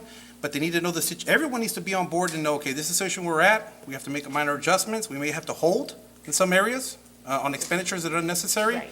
And then we're going to get back to where we need to be. But if we don't say anything, and if we continue to bring things to the agenda, or we keep taking recommendations from the board, we're going to go off that cliff. Yes, and you're spot on, and just the conversations that we've had with these principals in just the information phase and the enlightening phase, because a lot of it is information that, like you said, they just don't know. As, you know, campus administrators ourselves, we didn't know when we were at the campus level. So the information that we're uncovering and that we're providing, the feedback has been really positive. They've been appreciative for the information. They have been cooperative and understanding when it comes down to the terms that, hey, if you have a resignation, if you have perhaps someone that retires, you may not get that position back. We may close out that position because you don't have the numbers, and they understand why. Right. Because we're being transparent with that. We're being transparent with the money, with the vacancies, with the positions, and with what the best practices are. Because everyone's a team, and we're all part of the same team, and we have ownership here. Yes. And now as board members, elected board members, we do as well too. So if they don't know, they need to know. That's kind of the thing. And that's what it has come And that's down even the to. board as well too. Yes. And Mr. Los Santos, good points there, where we as a board need to understand that where we at. Yes. And the superintendent and Mr. Sanchez, like you said, say no. If we don't have it, just say no. And if we ask to look into something, for example, transparency, and you said expenditures that aren't necessary, you said it right there. I've run into stipends that aren't even on the compensation plan. Before, with Dr. Valdez was here, before some of us were here, they were already being given out and they're nowhere in the compensation plan. That's what I want to clean up, those little expenditures that are not necessary. But that's why we continue to bring the compensation plan back. Please understand that we think it's a working document. Right, It is not okay. something that's approved and closed. Therefore, we're not going to issue any type of thing until we bring it back to the board. Right. So that's why it's almost been on here monthly since we took over. Every time I turn around, they said, well, what are we putting on for the monthly agenda? I said, well, it's going to have the compensation plan in X, Y, or Z. Again, it'll be back tonight because we see a need, because we have some staff that we do want to bring something to because they're trying to put in some extra in some of our fine arts programs. But again, as a working document, we have to bring it back to you. For transparency's sake, we don't want to bring anything out and say, hey, we issued a stipend and it's nowhere to be found and it's not in the compensation plan. Then we look like we've done before, and that's not our intent. That's not our goal. Transparency is. Right. Yes. Business office. Thank you. And just in closing, I appreciate the feedback from the board to myself and to the team. And, just ask for the faculty and staff, any co-curricular, extracurricular staff members, for their understanding that, Yeah, we have to were going to understand. phase in as far as the stipends, particularly with athletics, right? It was originally it was presented as a phase-in plan. But, of course, the board did move forward with the approval. And so, I just asked for the staff's understanding because at the time we had mentioned that we wanted to move forward. We were moving forward actually with a TASB salary study and staffing study. And we wanted to call timeout on any other additional stipends or salary increases given pending the outcome of the studies. And so, you're right, we need to be fiscally responsible. We do know the times that we're in. It's not just Weslaco ISD, it's throughout the region, throughout the state, throughout the country. And so, we appreciate that, the feedback and just, the understanding of our staff that they understand and that the board and the team of 8 up here understand the times that we're in. Thank you. Thank you. Thank you. Thank you all for the information. Okay, any more comments from budget? On what I presented? None? Thank you. Andres, thank you. Thank you, sir. Thank you. Okay, before I adjourn, let the record reflect that Mr. Nieto joined the workshop at 5:30. Dr. Trevino joined it at 5:27, and Dr. Jaime Rodriguez joined at 6:30. The time now is 6:44, and this workshop is adjourned. Before we start the meeting, though, I'd like to take a real quick break. If everybody needs it, take it now, and then we'll get started with a regular board meeting. Thank you.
Good evening. I'm Armando Cuellar, President of the Weslaco ISD Board of Trustees. This regular board meeting is being conducted in compliance with the Texas Open Meetings Act. Notice of this meeting has been posted online for at least 72 hours. The board is meeting by the use of Google Meets and telephone transmission, which allows two-way communication for members of the public during public comments. A recording of this meeting is being made and will be available to the public at a later date. The time now is 6:51, and I call this meeting to order. I'll now begin the roll call. Call each board member by name. Signify your presence by saying "I" or "present" when I call your name. Mr. Isidoro Nieto. Present. Mrs. Jackie Sustaita. Present. Coach Jesse Trevino. Present. Dr. Jaime Rodriguez. Present. Mr. Mark de los Santos. Present. Mr. Andrew Gonzalez. Let the record reflect that we have a quorum of board members in attendance. Item 3, opening prayer, Dr. Valdez. Good evening, President Cuellar, members of the board, and members of the audience. We do have a teacher from Margo Elementary here. She's going to lead us in the invocation. I'm going to have Carlos Robledo from our Public Information Office lead us with the introduction. Yes, good afternoon, President Cuellar, Dr. Valdez, members of the board. I'd like to introduce Rita Cavazos, second grade teacher at Margo Elementary, who will deliver the invocation. Buenas tardes, good evening. I am Rita Cavazos. Let us go ahead and bow our heads. Our most graciously, Father God, we thank you, Lord God, for bringing us here today. We thank you for this beautiful day that you have blessed us with. We thank you for another day of life that you have given us. We ask tonight, Father God, that your presence be shown here at this board meeting, Father God. May everything that is discussed be for your honor and for your glory, Father God. We ask for prayers, for blessings for each board member, Lord God, that represents Weslaco. We ask that you bless them, Father God, as they come together to make decisions for not only for our students, Father God, but for our staff, from our bus drivers to our custodians to our cafeteria workers, everybody, Father God, that falls under the umbrella of Weslaco ISD. We ask that you bless them, Father God, and continue to give them the courage to speak up, Father God, and continue to lead us, Father God, into our next year, Father God, and we ask that you also bless each member present here from the audience, Lord God, that you bless them and their families, and that you bless each child from Weslaco ISD and each employee. We thank you, Lord God, for all that you do for each and every one of us. And in Jesus' name, we ask and we pray, and everyone said, amen. Amen. God bless. Thank you. Item 4, Pledge of Allegiance, Texas Pledge. Dr. Valdez. Mr. Robledo, you may proceed. Yes, we have one individual here. We did have two, but we apologize to one of our students. She had to leave. She wasn't feeling well tonight. The board workshop was running a little bit long, and so she had to leave. So we hope that she's feeling better, but we would like to introduce her. But we'll have Jimena come on up here, Cavazos, and she will be leading us. But let me say a few words about our two individuals from Margo Elementary. I'm going to start off with Camila Garza, who had to leave us tonight. She is a 5th grade student from Margo Elementary School and is the daughter of Brenda and Miguel Garza. She scored a master's recognition on her 4th grade math, reading, and writing star exams last year. Camila loves ballet and was in 6 recitals as well as participated in gymnastics. She also participated in UIL storytelling during her 2nd and 3rd grade school year. Camila has maintained a magna cum laude status every 6 weeks. She loves drawing, painting, and reading as well as spending time with her family and her friends. In the future, Camila would like to attend the University of Texas at UTRGV, where she plans to pursue a bachelor's degree in engineering, and her dream is to become an engineer for SpaceX. Let's have a big hand for Camila Garza.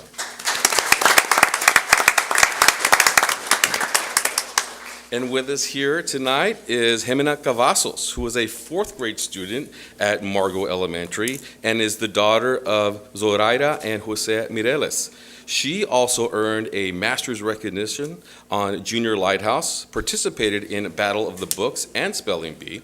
She has maintained a magna cum laude status every 6 weeks. In her spare time, she enjoys drawing, roller skating, reading, and spending time with her family. In the future, Jimena would like to attend Harvard and pursue a bachelor's degree in medicine. Her dream is to become a cardiac medical doctor. How about a big hand for Jimena Cavazos? And we'd also like to recognize her parents. If her parents can please stand and be recognized.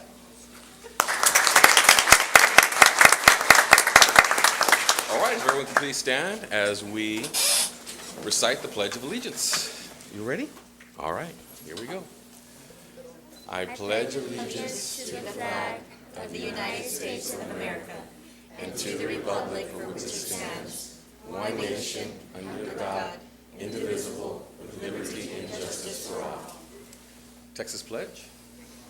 Honor the Texas flag. I pledge allegiance to thee, Texas, one state under God, one and indivisible.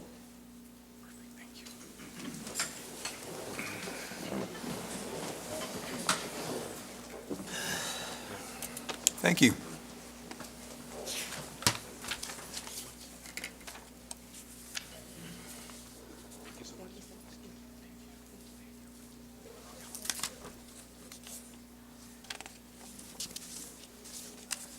We now go to item 5, awards and recognitions. Dr. Valdez. Yes, Board President and trustees, members of the audience, we have plenty of our fine students to recognize this evening. Mr. Robledo, you may proceed. Correct, and we're going to start off tonight. We want to celebrate some tremendous accomplishments. Both our high school mariachi groups performed extremely well during the UIL mariachi competition. Entering the room right now, how about a big hand for our Weslaco ISD High School mariachi group? They received 3 straight ones from the judges.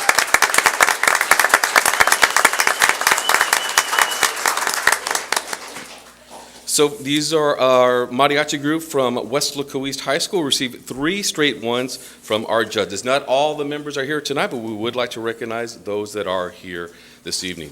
And if I say your name, if you can step forward so we can recognize you. Okay. We'll start off with Clarissa Alvarez. Not here? Okay. Jorge Castillo.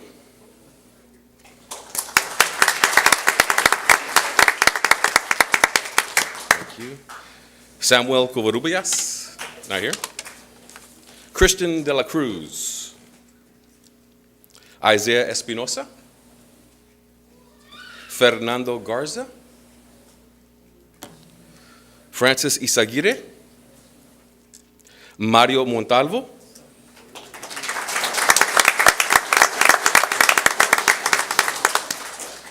This individual was recently named a finalist for the UTRGV Festiva Mariachi Vocal Competition, and her name is Jaira Ortiz.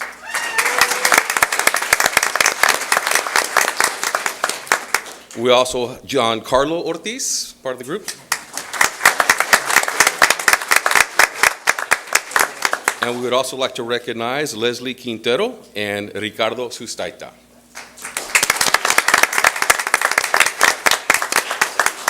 Parents, if the parents are here, can they please stand and be recognized? Parents.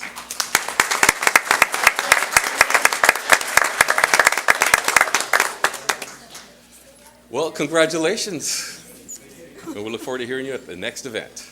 Good job, guys. We'll let you exit this way. Congratulations.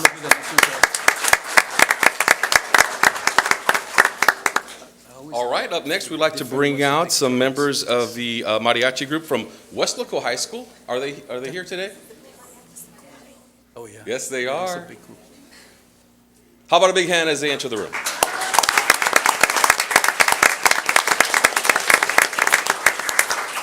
All right. We do have a few of our members here. Some of them are not in attendance. But Weslaco High School advanced to state and will represent Weslaco during the state UIL competition to be held February 25th through the 26th, which is coming up pretty soon. So congratulations to you all for that. So let's go ahead and make some announcements. And as I say your name, if you could please step forward. We'll start off with Caitlin Burciaga. Is she here? Caitlin? No? Antonio de Anda.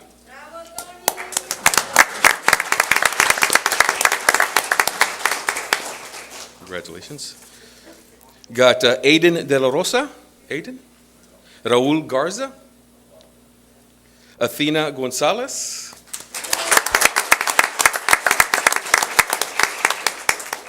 Angel Guerra. Melanie Guerra. Ismael Guerrero. Maria de Refugio Hernandez. Mateo Houston.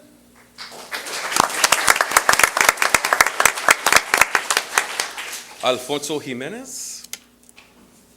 Karina Martinez. Gabriela Oliva. Alan Olivares.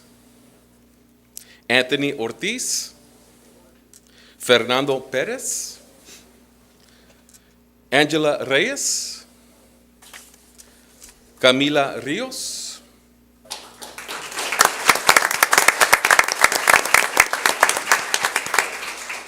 Alexa Ruiz, also Ethan Sanchez, Lorenzo Soto, Peter Torres, Randy Toros, and Ivan Vega Everett are also members of the mariachi group from Weslaco High School. Congratulations to all of them. I would also like to recognize the Weslaco East director, mariachi director is Pierre Sustaita. Apologize for not mentioning earlier. And I also like to recognize the director from Weslaco High School, Emily Bravo. Congratulations once again. And parents for the students as they walk off here, how about if they stand to be recognized, parents?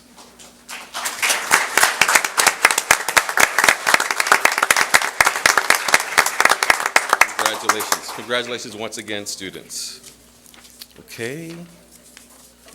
All right, up next, we'd also like to recognize and congratulate some students as we continue with our fine arts theme so far.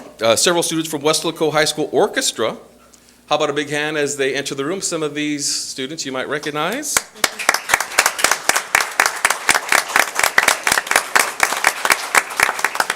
Hey, I know you guys. These students have advanced to UIL Solo and Ensemble State Competition after receiving superior ratings in their Class 1 solos in violin. All right, we want to start off with Antonio de Anda.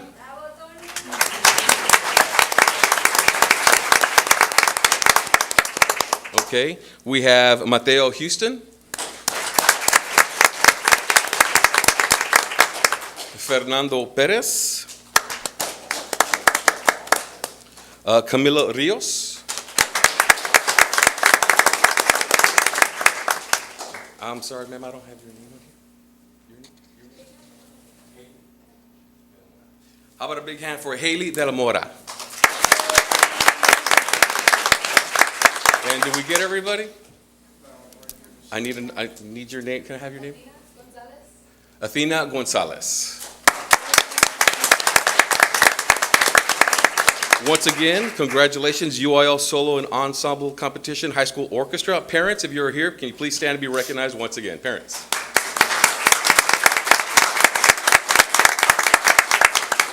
Congratulations. You may exit this way.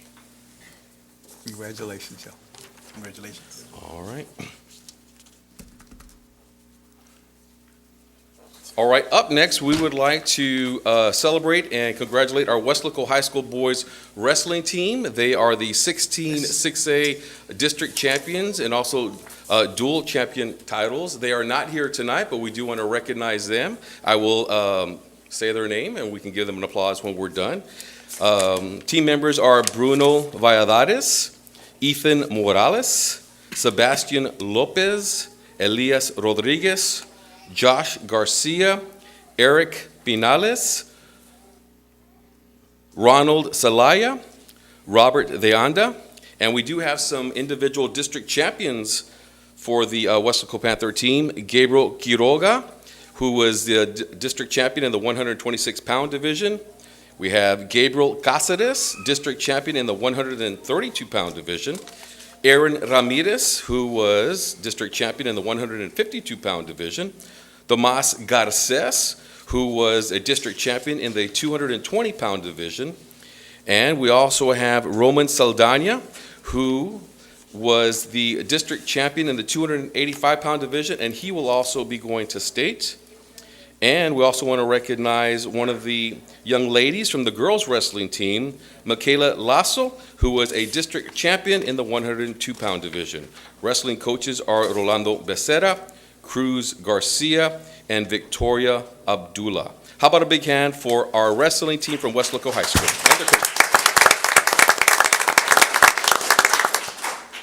Okay. All right, up next, we do have members of our swimming program who are here from Weslaco East High School and Weslaco High School. We'll start off with members from, it looks like, Weslaco East High School. How about a big hand as they enter the room?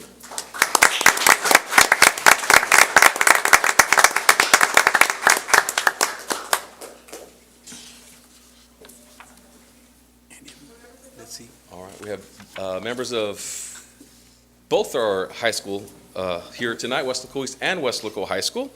And we'll start off from Weslaco East High School. As I say your name, you can please stand forward and you can be recognized. We'll start off with our boys 200-yard freestyle relay team, which brought home the 32-5A district championship title. And they are Joshua Blas. Also a member of the team, Carlos Jimenez. Another member of the team, Brandon Villarreal. Another member of the team, Nathaniel Leal. Congratulations on your district title. Very good job, guys. From the girls' team, we'd like to recognize she won the district title for the 50-yard freestyle and the 100-yard backstroke, Janet Gonzalez. Winning a district championship in the 100-yard fly, Haley Solis. And let's recognize their head coach, Daniel Solis. Congratulations. We also have team members here from Weslaco High School. This individual won a district championship in the 200-yard individual medley and finished second in the regional 100-yard breaststroke event, qualifying for state, George Sander.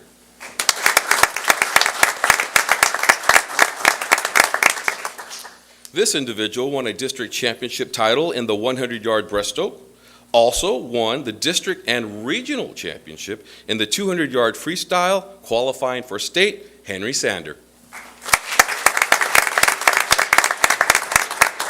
Let's recognize the coaches that are here tonight, Coach Alexandra Trevino and Alberto Ramirez.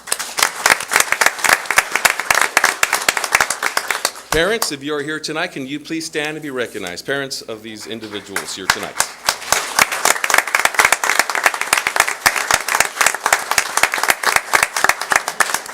Great job, students, and congratulations.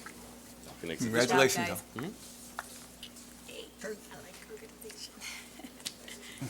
Congratulations. Good job. Very cool. Congratulations, Coach.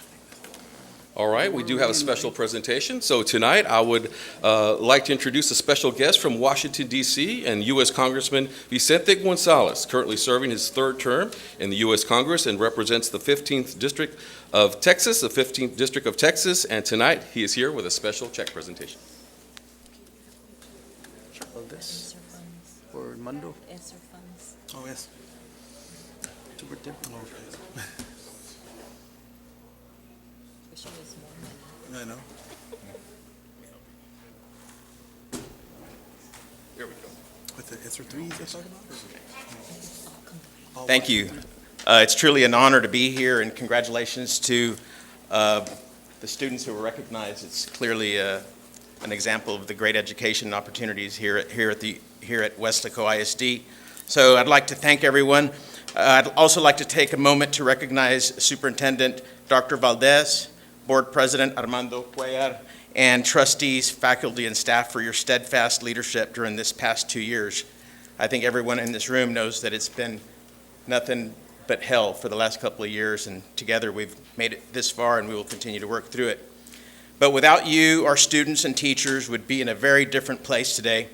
Today I'm here to present Weslaco ISD with this check, which represents a commitment from this administration to support our educators and keep our kids safe in their classroom.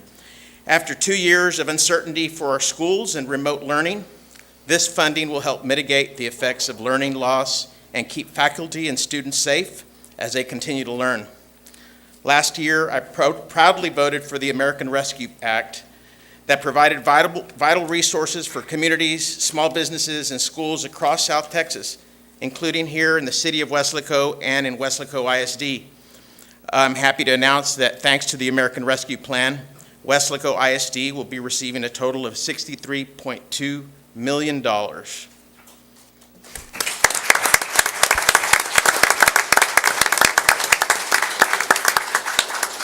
It's not every day we get to say that, so it's thank you. This funding can be used to provide the 18 schools and 19,000 students what they need most to be successful as we continue rebuilding from this pandemic. Weslaco ISD has been a shining example of how educators and students can return to this classroom while maintaining their health and safety. And I cannot thank you enough for your leadership during these times. Your plan to safely return to in-person instruction by encouraging mask wearing on your campuses have helped students and faculty feel safe and ready to focus on academic growth and achievement. As we emerge from the COVID-19 pandemic, we must look forward to the future. From economic disparity and the digital divide to accessing clean drinking water and fixing our roads and bridges, and to ensure more equitable future is in our horizon. Recently, I voted for the bipartisan infrastructure law to bring a historic amount of funding to our region to help rebuild and modernize roads, bridges, ports, waterways, and especially drainage in our region. I'm excited to see these investments bring jobs and flurry to our economy in our region. As your representative in Congress, it is my job to be the loud voice for you, and I will continue to do this. I look forward to continuing to build on this momentum as we move forward with our community. Thank you so much. It's an honor to be here with you, and look forward to continue to working with each and every one of you. Thank you so much. And if we could take a photo with a check presentation at some point, it would be great for you guys. If you want to do it now. We can. Go ahead. Yeah. The board, we can go. Everybody. Is that okay? Everyone? Everyone? All of us to be there?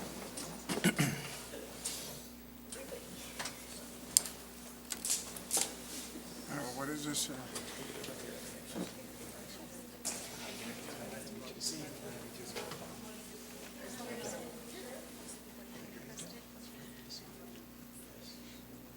Why don't we have you guys move over here just a little bit? That way we can get everybody in the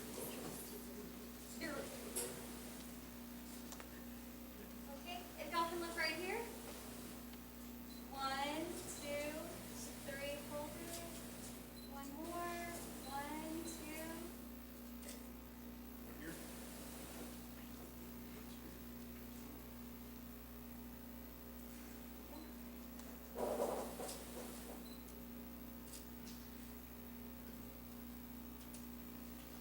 Thank you. Thank you, sir. Thank you. Thanks a lot.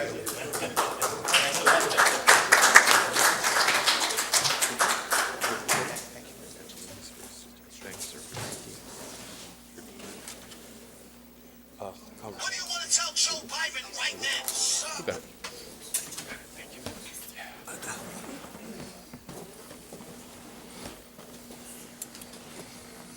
All right. How do we get down to business? Okay, good job. Yeah. Because I remember that 63. Tell me if they're familiar.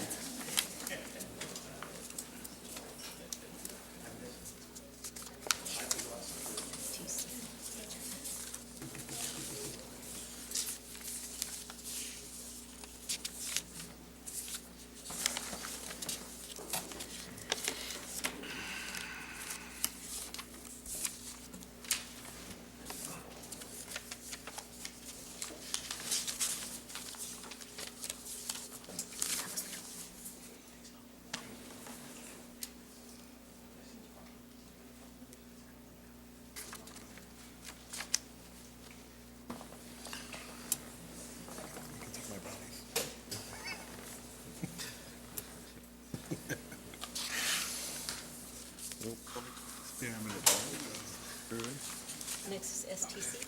Okay. Proclamation. We have proclamation. Dr. Solis? Yes. Did you have a presentation? Next, we have South Texas College President, Dr. Solis. Thank you. And staff. Welcome to Excellent. Weslaco ISD, Dr. Solis. Good evening. It's a pleasure to be here. Esteemed board of the Weslaco Independent School District, Mr. President Cuellar, and of course Superintendent Valdez. My name is Ricardo Solis, and I'm the new president of our esteemed South Texas College, representing, of course, the entire Hidalgo County and Starr County.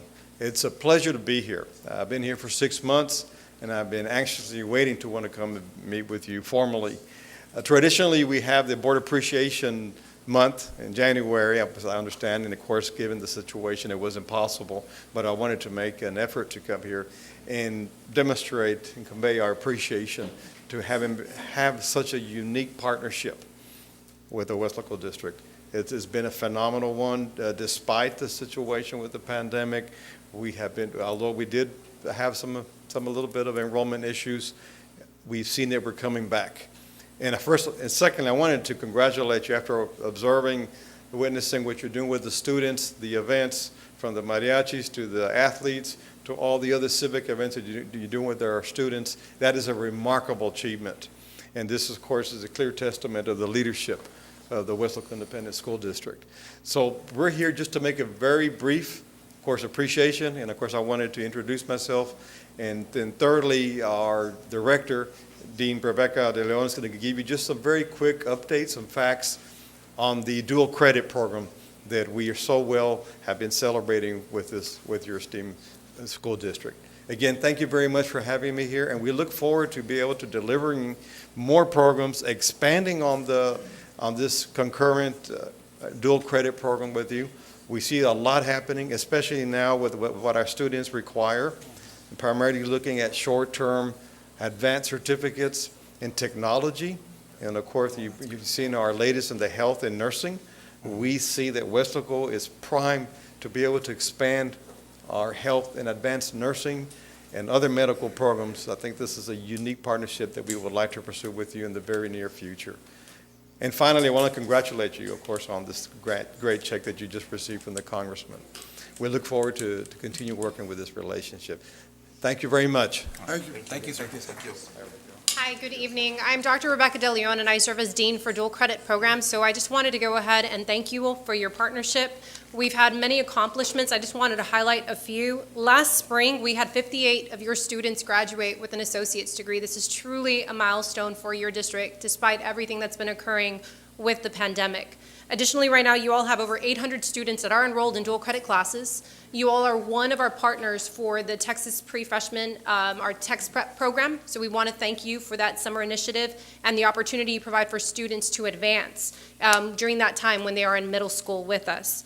Also, we have our 3 designated high schools. So we partner with you on your Weslaco Early College High School, your Weslaco East Early College High School, and your Weslaco 21st Century. So through this partnership, we are providing the opportunity for students to have that advancement, start their pathway early for college credit. So once again, thank you for the partnership. We hope you appreciate the gifts we dropped off for you all and for board appreciation. So thank you all very much. Thank you. Thank you. Thank you.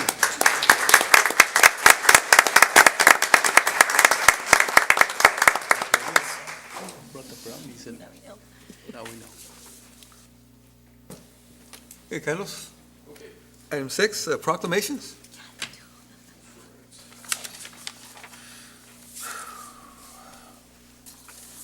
Before we move on to proclamations, I do want to say that you have some brownies that are right in front of you, and those were brought to you in celebration of CTE month, and those were created by our culinary arts students, so enjoy those. Thank you. And we'll start off with a proclamation for Youth Art Month. So we have any art teachers here? Or Mr. Fernandez, if you want to stand and as we read this. Whereas the study of arts leads to a fuller, more meaningful life, and whereas art education provides substantial educational benefits to all elementary, middle, and secondary students, and whereas art education develops students' 21st century skills, creativity, critical thinking, communication, collaboration, and prepares them for higher learning, and whereas art education teaches sensitivity to beauty, order, and other expressive qualities, and also give students a deeper understanding of multicultural values and beliefs. Therefore, Armando Cuellar, President of Weslaco ISD School Board, does hereby proclaim March 2022 as Youth Art Month. Congratulations.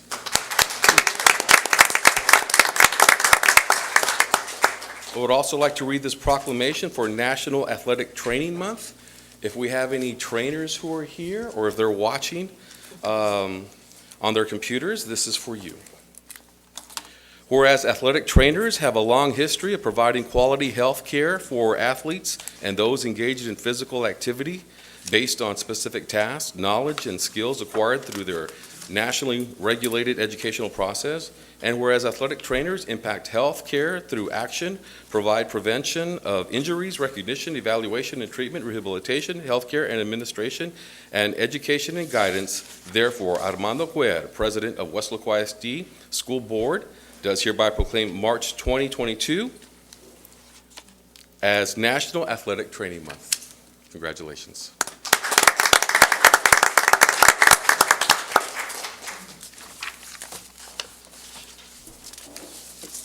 And that concludes all of our activities this Thank you, evening. Carlos.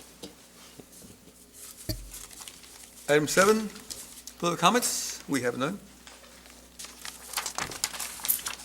Item 8, Superintendent's Report. Dr. Valdez. Mr. President and trustees, we do have 3 items to share this evening with you and the public. We do have, first of all, the COVID-19 updates, and we're pleased to report that our active cases, the numbers have gone down significantly from when we last were here in January, during our January board meeting. So currently, we do have out of 15,779 students, we have 171 active cases, and a total of Weslaco ISD staff of 2,278. We only have 28 active staff confirmed cases. That's as of today. The next slide indicates the location of the summary by school and district as far as the totals for each school. And in the final 2 slides, I'm going to show you the data from last time we met as a board and district team here and the public on January 18th, 2022, just about less than a month ago, but almost a month ago. The numbers here were we had 684 total cases between students and staff. And if you go to the next slide, and that was true of surrounding districts, and as of today, you see a significant decrease, a decline in cases. So we're very pleased about that, the numbers going down. The next item on the report is Enrollment Ada Data that we review with you every month. And this is the 22nd week of enrollment, or it was, based on, as of February 11th, last week. And we do see still the decline, right, from 2021 to 2022 in the enrollment, from 16,565 to 15,789, which is a difference of 776 students. And then to the right, you see the 22nd week average daily attendance. And last year's attendance was at 94.59%, and this year it is at 90.79%. And of course, you know, you have the Delta variant and the Omicron, and so those have impacted significantly as far as the average daily attendance. The next slide, you see by level, whether it's elementary, middle, and high, and you see the difference in elementary, 469 students less this year at this time, 245 at the middle school and 146 at the high schools. And so that's where you get the sum of 776 difference. And then there's the ADA that I shared earlier. We're still waiting for the Commissioner of Education, Mike Morath. I have reported on the first 6 weeks mechanism that was launched by the state as far as some type of relief for the first 6 weeks ADA. And so we're forecasting that the same mechanism will be implemented for the fourth 6 weeks. We're still waiting for that announcement, and that'll provide some relief for ADA. And the final slide for ADA, just to give everyone, we report this every month, that the budget was set for the ADA to be at $15,200. The actual ADA for the first 6 weeks of school has been 14,009 students, which is at a budgeted ADA shortfall as of December 17, 2021, 1,191 students. But of course, we're still waiting for announcement from the Texas Education Agency on additional relief for the low average daily attendance. And the final topic for the superintendent's report is the focus on children. Focus on, and why we're here for. We're here for children. We're in the business of educating children. And so we always want to highlight and bring forward to you the performance of our students, whether it's through a curriculum-based assessment, through district benchmarks, or in this case, it's the measures of academic progress and WEA MAP district interim assessment data. They had a beginning of the year assessment, and now they just completed the winter assessment data. And so you're going to see where we have areas of strength and areas that we need to grow in, areas of improvement. And so we have the team here. We have Abel Aguilar, Assistant Superintendent, and we do have Elias Trevino, Director of Assessment and Accountability, to present the data. Thank you, Dr. Valdez. Thank you, members of the board, Mr. President.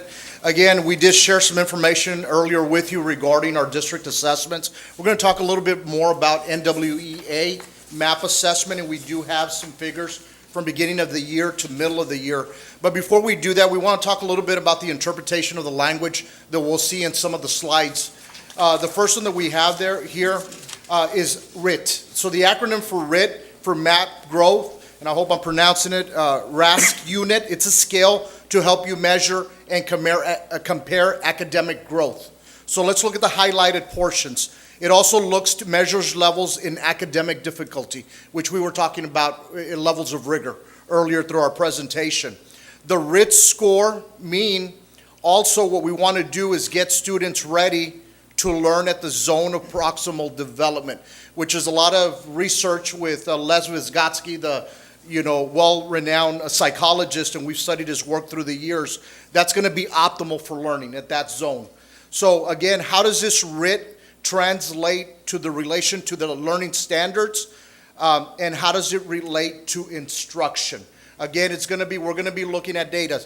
Mr. Trevino is going to be sharing some information, but we want to focus on academic growth because we know there's learning loss. We know there's gaps. So where are we learning? We also want to pinpoint the areas of need and what we're going to do to move forward on that. So before I continue, turn it over, I do want to thank Mr. Trevino, our assessment accountability team, Erica Trevino, Ms. Janie Peña, and of course our team. We have several of them, as well as our principals. If there's any questions, they're joining us virtually to answer any questions that we may have. Good evening, Dr. Valdez, Board President, members of the board. So 2 weeks ago was the Midwinter Conference, and although we didn't attend, we still make it a point to glean the most important information that is being shared. And one of the important noteworthy things that came out, it hits exactly what Mrs. Staita mentioned just a few minutes ago. So the question was asked of Commissioner Morath. They asked him, are you still going forward with testing? Are you still going forward with accountability? And so his response essentially says, we're going forward with testing, and we're going forward with accountability. So in responding to a question posed about the implementation of accountability for this year, Commissioner Morath stressed this, that under this A through F system that we are under, 70% of the overall grade for a district or a campus comes from whatever the district or the campus does best, whether performance or growth. And so we know that achievement performance is going to be a tall order, right? It's going to be a challenge, and not just in Weslaco, throughout the entire state. And so Commissioner Morath ended with this. He said, he specifically stated, growth matters most. And so we know that. And so in understanding that, let me go on to the next slide. So our 2022 A through F accountability, this is a great bird's eye view. If you don't know much about the accountability, which I'm certain you do, we are under two, right, which is the state of Texas and also the federal government. 70% of our rating comes from the state of Texas. The other 30% is weighted with respect to the federal government.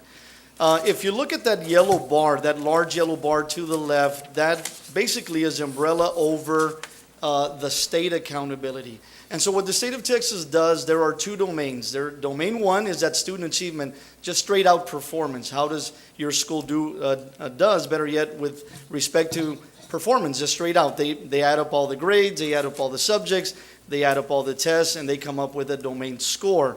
Or, you see that word or, right? The second part is that domain two, part A, academic growth.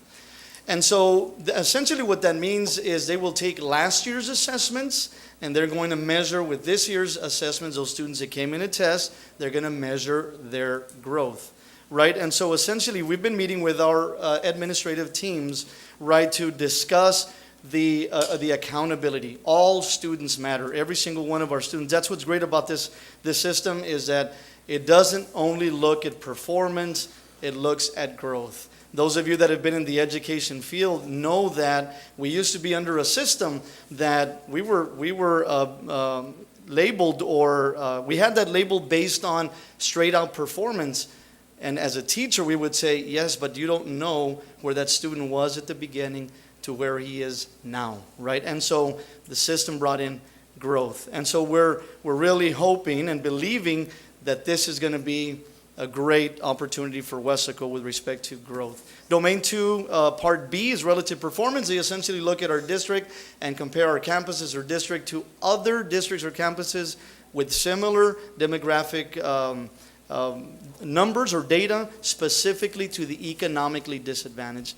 And finally, domain three is closing the gaps. We say all of this because growth truly matters. So that's what we're going to be discussing throughout this next few slides with respect to growth in Weslaco. Thank you, Mr. Trevino. So we're going to look at some of our data that we have, and this is a simplistic presentation just so we can look at some growth, and we're looking at the green.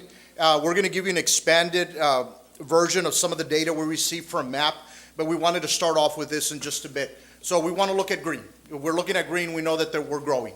So when we're looking from fall achievement percentile, you see through the far left, you see K all the way to 5th, and you see winter. All the green was growth that we're looking. The achievement improved. You see the arrows going up. Growth was met or exceeded, and this is how we compare at that grade level, at that percentile, to others taking this norm referenced assessment. If we're looking, these are 3 years going back on norms. So if we're looking at those comparisons, then we're seeing quite a bit of growth. And that's what we're looking at, and we're going to continue building on that and expanding.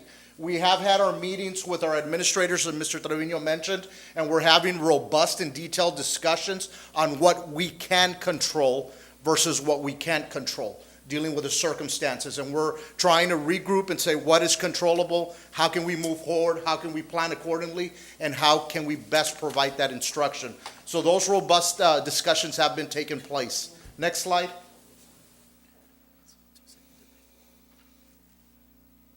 Slight delay. Okay, so again, this is the data that we have for math. You're looking at 6th, 7th, and 8th. We see, historically, we tend to see at 6th grade, when there's a transition year from 5th to 6th, we tend to see that we have some issues there in those adjustments. But again, we're looking at 7th and 8th. You see the growth, and then you're looking at the percentile where we rank compared to others. That's for math. Algebra. Now, I do want to give you some information. We wanted to share this information because of the growth that we're looking at Algebra 1 for 8th, 9th, and 10th. But at the far right, column for the growth percentile. We don't have data, or NWEA doesn't have that data of norms to compare. But again, it's great growth that we wanted to share there, and go ahead and share that with the board. Okay, so this is what we're looking at, an expanded view. This is one of many documents and reports that we can extract from NWEA MAP. And I do want to give credit to Ms. Erica Trevino, works in our accountability. She works relentlessly with our campus administrators and staff to make sure these documents are in order. So just to give you a little overview, we want to give you a little snippet. You see the first column under fall, that's rectangular shaped, and you're looking at a RIT score. That's what we were talking, where it measures the academic growth. So we're looking at the fall, and you see the point system jump into the winter. So we want to jump now over to the column that says growth, where it says observed growth. So if you look at the third column, you'll see one that says observed growth. So let's look at third grade, for example. They went from 181.5 all the way to 192.5. We saw an observed growth of 11 points. What MAP had projected us was an expected growth of 5.8 points, and that was exceeded by another, I want to say maybe 5 points that we have roundabout. So each point that we grow, it's a substantial improvement. If we go back to what Tiffany Hodson was sharing on that growth, 1 point is substantial improvement. And you can see in many of those scenarios, they're greater than a point. So we give kudos to our staff, to our teachers, to our students, everyone that's working with our children for all this hard work. And again, this is an expanded view we gave you in the shortened version. Look at the bottom, that illustration that you're looking, you have a little diamond. That little diamond is the observed growth. Expected growth. What's in lavender, the bar graph, that's in observed growth. So if we're going to explain this, our target is that diamond. If the diamond is swallowed by that bar graph, that means that it's greater growth by grade level. So the wider it is, the more significant the growth was. So that just gives you an illustration when you're looking at this data. And again, there's several reports. We just decided to kind of give an explanation. But again, this is what we're extracting data from and giving you more of a breakdown on what we're looking at. So we're going to jump into the reading. We're looking at reading for K to 5th. K to 5th, we're seeing there, again, from fall achievement to winter achievement. You see the arrows going up in the increase where the growth was met or exceeded, and how we fare percentile-wise to everyone we're compared to with our norms. So you see the percentile where we've fallen. That was a great number. Second grade didn't decline, it pretty much maintained it, but again, we're identifying those root causes where we're at. Okay, next slide. Where we're noticing, did you get it, Carlos? Good, Carlos. Where we're noticing our area that we're working with is going to be the reading from 6th to 12th grade. We're noticing this is where the decline took place. And we've had our discussions already with our SIFs, our high school principals, and we're looking at everything to try to determine what the root factors are. What is the cause for why we're stagnant here in the reading from 6th to 12th grade. This is the area that is of concern for us that we're looking at, and we're continuing to work through that, and we are already meeting with our staff to try to see how we can remedy that. Next slide. Again, this is a breakdown view. You see the illustration on the bottom. This is for reading. This is for pre-K all the way to 12. Then you see the science. If we're looking at science, you see the growth all the way across from 2nd to 5th. These are the grades that are assessed. You see the growth coming in for the winter achievement percentile. Increased growth. Growth met or exceeded, yes, and where we fall in that growth percentile. So tremendous gains with the science as well. The next one, we see 6th and 7th, where we did have a decrease there in the science. Those are not assessed areas for STAR, but 8th grade is, and we see the growth in 8th. We didn't quite meet that growth, but it indicates on there where we're at the growth percentile. Biology, Again, we had significant growth with biology, but we don't have comparable data for the growth percentile against the norms, but we wanted to recognize that we had that growth as well. Again, this is your expanded view. Again, if we focus on the diamond, that means we hit it. If we're not shading in with lavender color in the diamond, that means those are the areas of concern on the bottom if you see the illustration. So again, that's our data that we have.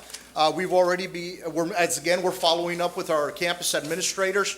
We're looking at those root causes, individual profile reports for students, for teachers, see how we can pivot, see how we can make adjustments, and continue with that growth that we already have. And again, we're continuing to focus on that growth because we want to see growth.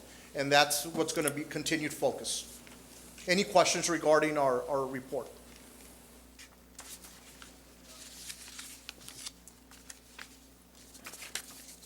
No, not at all. Thank you. Good information. Thank you, sir. appreciate it. Thank you, Mr. Aguilar. Thank you, team.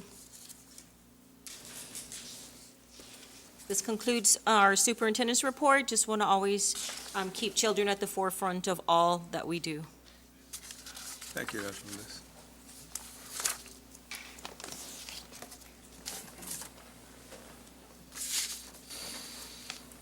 Item 9, consent agenda. Have all of you look at the items in the consent agenda for just a little bit, and then we'll ask for your consent unless you want to pull something. Mr. President? Oh, okay. Subject to item A, the approval of the minutes of the regular board meeting, to exclude the approval of the tax adjustments from the minutes because we did not receive them. Is that correct, Mr. Sanchez? Correct. Oh, in the previous meeting, yes, that's right. Yes. Okay, so we're going to Exclude tax adjustments. exclude item A. No, not exclude item A. Approve item A, subject to the removal, the approval of the tax adjustments. Which is item 10, In the minutes. XK, in the minutes, right? The previous board meeting, the information wasn't available at the time, so we had to strike it from the board meeting, but it's still listed in the minutes, so we have to. That's what he's saying, because that last meeting, we didn't get that information. And the minutes reflect that we did not receive the report. Right. So do we have that on record now? Yes, just so that we this will be, There's an item. thank you. Thank you.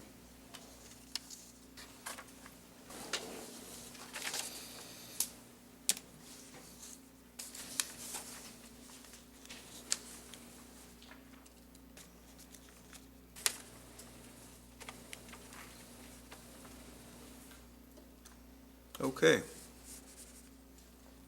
Mr. Nieto, is there anything that you'd like to pull? None. Mrs. Slater, Item E. item E.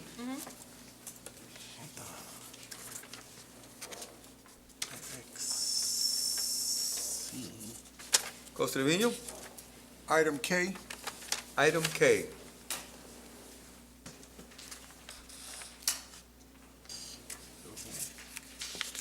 Dr. Rodriguez, I have none.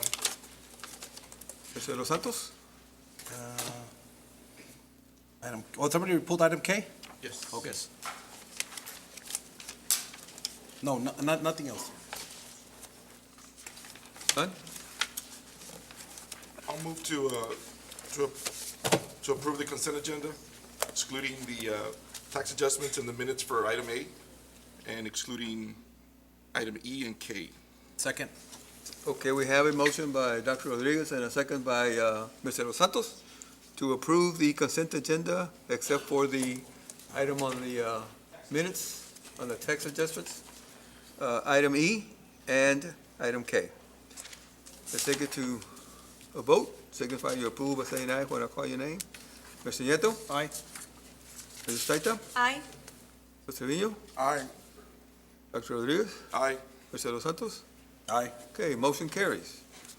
Now, we've already addressed the tax adjustment. Yes. Okay, we have, Okay, Mr. Gonzalez has joined virtually at 7:39. Let the record reflect. Okay, Mr. Staita, item E. Yes, the item is to approve the 2022 membership renewal fee for participation in the Lower Rio Grande Valley Development Council. I was just wondering what this is and how does this benefit us? How have we used it? I just wanted to know. Yep. It qualifies the districts for projects and plans and programs in the region.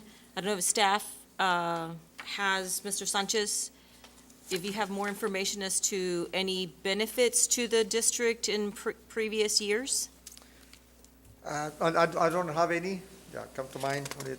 We're members, so we can participate in membership or have a chance, but I cannot recall one that we have done lately.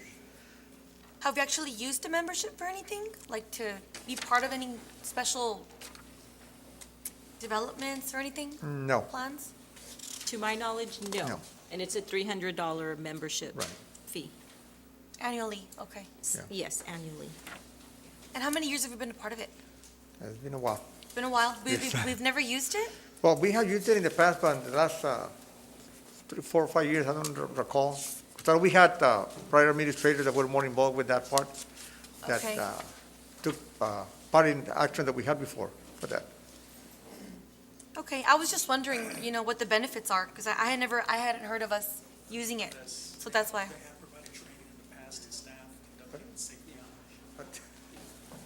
Here we have one. Okay. I'm sorry. Good evening, Mr. Stata. As I kind of rewinded back, they have provided training in regards to emergency management in the past. Okay. They have provided training as far as active shooter drills, and they do partner with the city, and they invite school districts as well. It's been several years since they've done that, but that's one of the things that came to my mind that they put on. Okay, so then if we're gonna pay for it, we might as well use it, right? Right. And hopefully, use it more often during the school year. Okay, that's all I wanted to know. And it is partnering with the city. Yes. Okay, sounds good. Okay, Coach Trevino, item K.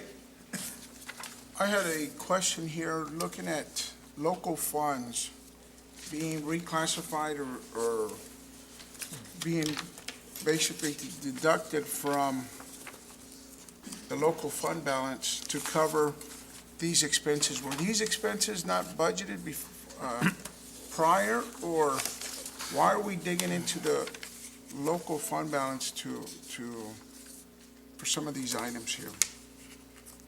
Just the explanation. Let me go to that. Page 11, I think, is a good example.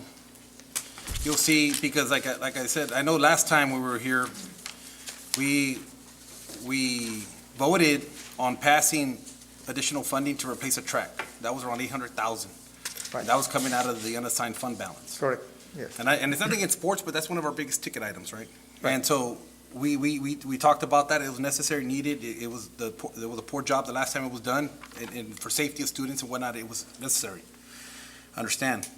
But kind of like what Trustee Trevino was pointing out here, you have here another deduction proposal from the unassigned fund balance, which is like our savings. And it's another $227,000 for uniforms. And so that's, you didn't have that budgeted. No, uniforms and other items, not just uniforms. Right, but No, it wasn't budgeted, that is correct. So now we're looking at, we took out 800,000 the last meeting, we're taking out another 227, right? Yes. That's $1 million. I just want everybody to understand that. Yes, we have. I mean, and I understand, like I'm gonna say real quick, I'm not putting, like we talked about stipends earlier, I'm not saying anything on the AD, because just like campuses, everybody asks for items. They don't know, they say, hey, this is what I need, this is what I have.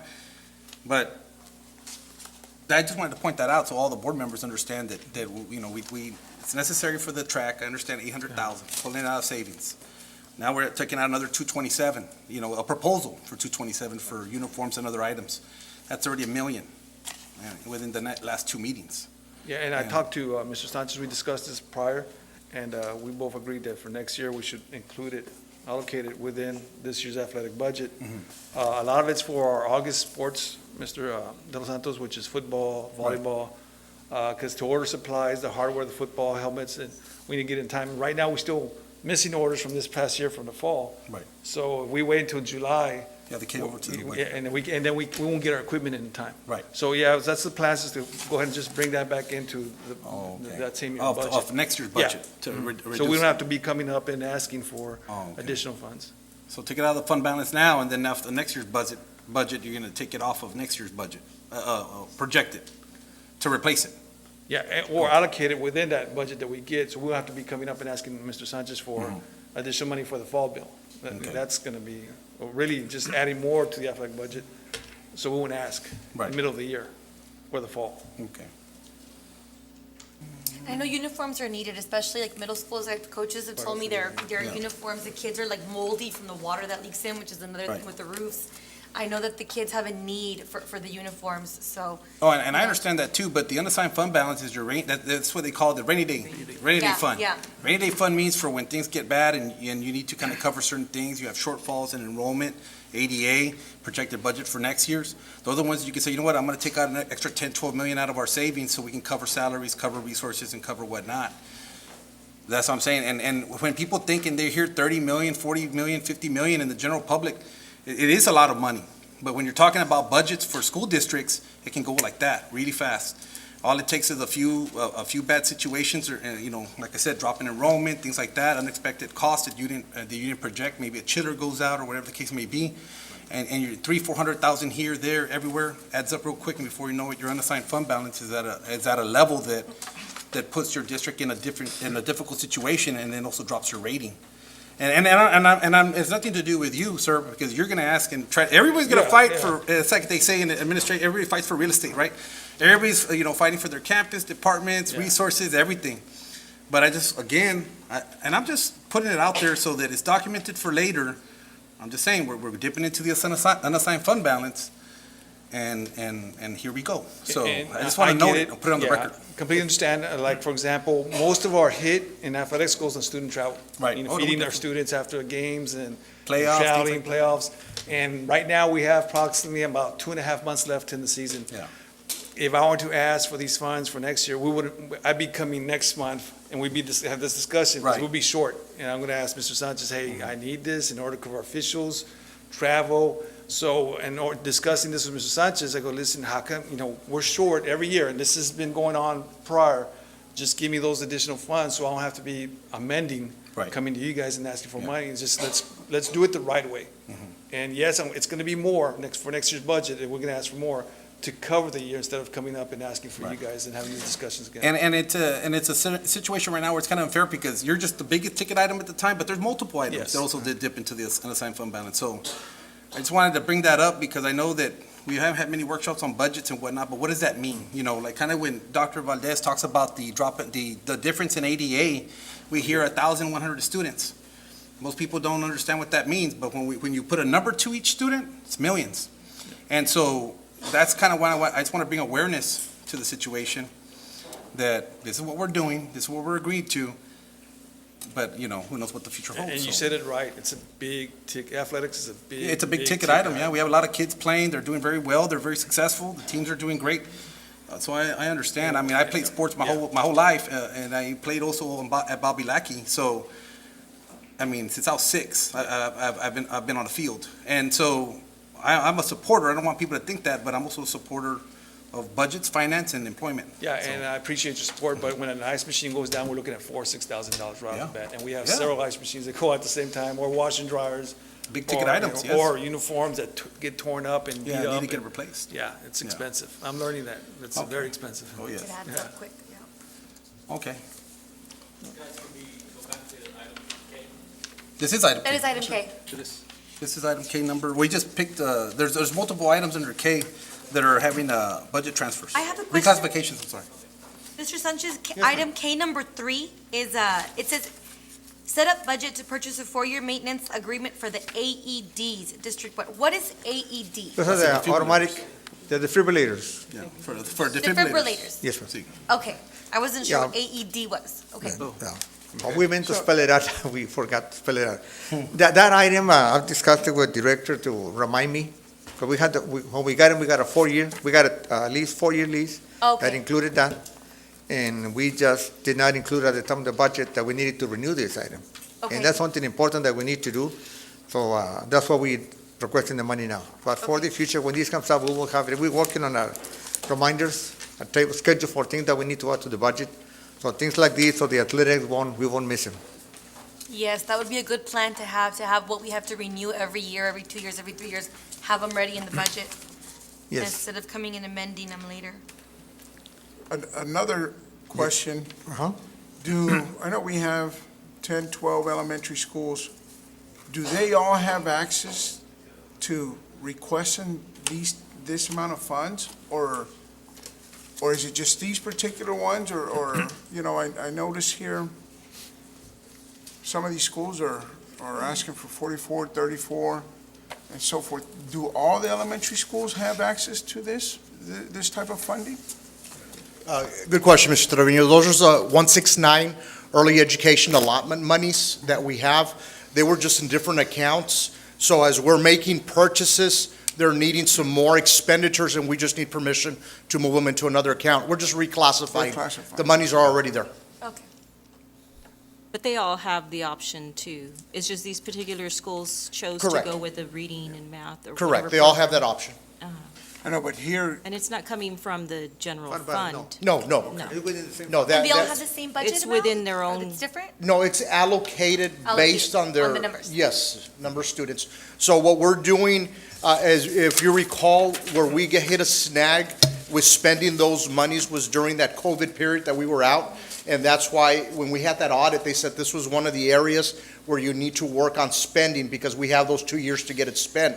So we're working with our principals where they have a systematic process that they're following with their campus administration, their staff. Then it comes back to our strategists and our departments where everyone's looking at it, so everyone's on the same page on those recommendations. So there's a voice with everybody, but we have a doc hub where we follow everything.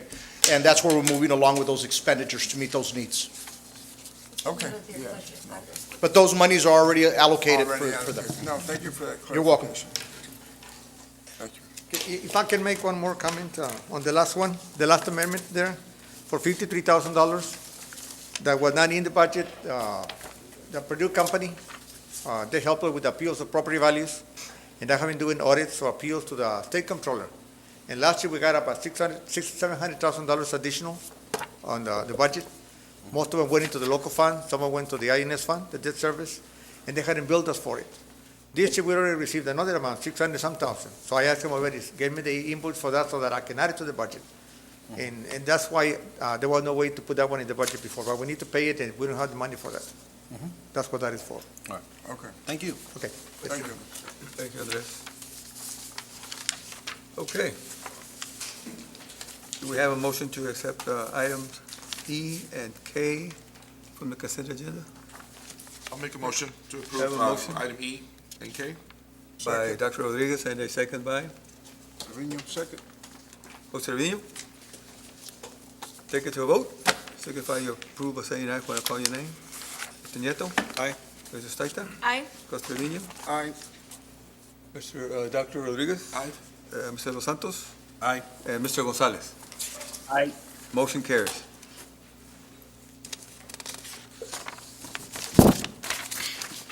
Item 10. Yes. Yes. Yes. Item 10, discussion items. A, interim financial report for the 5 months ended January 31st, 2022. Dr. Valdez? Yes, President and trustees, this is the monthly tax adjustments for December 2021. We have Mr. Sanchez here. Mr. Sanchez, you may proceed. Yes. Thank you, Dr. Canales. Dr. Valdez, sorry. I apologize. The interim financial report in the general fund for the 5 months ended January 31, 2022, we had an amended budget of $177,282,000 in revenues. Through January 31, we have received $95,379,000, which represents 53.8%. On the expenditures, next slide.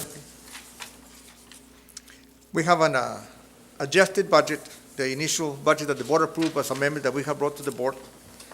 totaling $180,927,000, which are broken down by functions and the instructional related functions, instructional support, administration, district-wide support, debt service as a total. Of the $180,927,000 budgeted, we have expended or encumbered through January 31, $66,699,000, which represents 36.87%. For the budget, being at January 31, out of the 10 months represents 50%. We have 50% of the budget right now. So those expenditures like that are lower than what we have in the budget overall. This is including some increases to the budget that we did or the amendments. Next slide.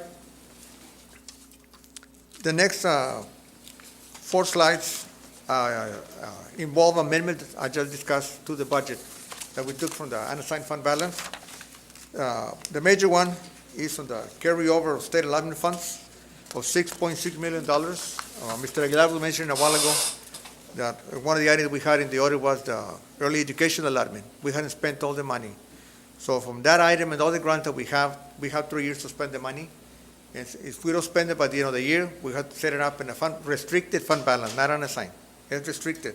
But we have to take it out of there and budget it throughout the schools, and we have to do that. So that is why our budget has more money to be spent that we get in revenues because of the increases. A couple other items that we have increased, $215,000 for roll forward of athletics and technology items. It's a purchase order that we did, item that we did not receive by August 31. Another administrative for human resources that we hadn't budgeted. We have discussed that before. Uniforms for the band at Weslaco ISD High School, $146,000. The next slide. We have several programs, small items there. The next slide. The state rider 78 fund that we rolled over, $187,000. That's something from the state that we have to spend, that we had to spend it. We brought it forward to the budget. We have different items that we have brought to the board. You're all familiar with them. And at the last slide, we have the lease that we did for technology, for the internet item. We have to budget it over several years. And because we had a lease for this, we had to put it in a different function. So we brought it to the board to approve it. And that was $161,000. And the last item is the money that was approved to pay back the Texas Department of Energy Management, $167,000 that the board approved in January.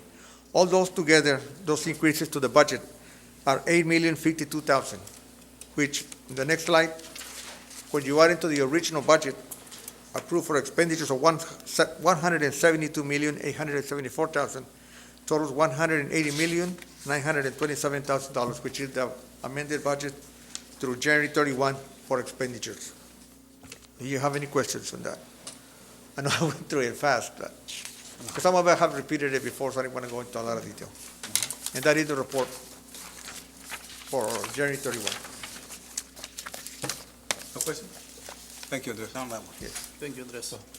Mark, were you going to ask something? On that piece, no. Okay, thank you. Item B, acknowledgement of the Hidalgo County Tax Office Collection Report for December 2021, current taxes and delinquent taxes. Dr. Valdez? Yes, recommendation is that the Board of Trustees acknowledge the Tax Office Collection Report for December 2021. No action is required. Yeah, this is the report that we mentioned earlier that we had not received last month.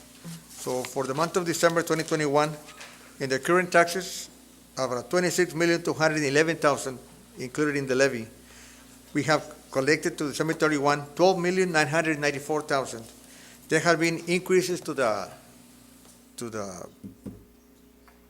tax levy amount of $1,171,000, and we have outstanding at the end of December $14,388,000.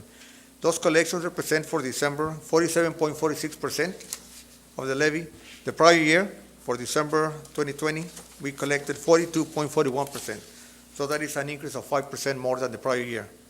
On the delinquent taxes, at the beginning levy amount receivable was $3,843,000. We have collected through December 31, $322,007. There have been decreases to those taxes of $88,000. The balance outstanding at December 31 of 2021 was $3,433,000.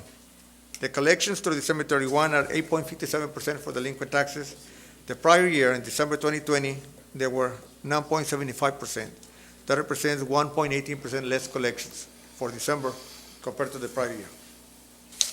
Any questions? This is where I wanted to ask you, I know we're talking about our tax collections Yes, and those that are due. Right. But this is where I kind of wanted to bring back that topic of M&O and INS. Okay, and ask you, what is our options there? What are the solutions that we possibly can have? Because, like I said, my opinion, looking at things the way I saw them, is that we gave up additional pennies that we didn't have to. Because, like I said, I know Mr. Gonzalez just tuned in. I don't know if he heard our workshop. But we should have transferred funds back to INS, and we didn't. We left them in M&O. And so the board and the public, for those that may not be aware, is that we're required by HB3 to take a reduction on the M&O side, correct? Yes. And then there's going to be a certain threshold for that deduction. I think the threshold was, 93, or isn't there a threshold for the deductions?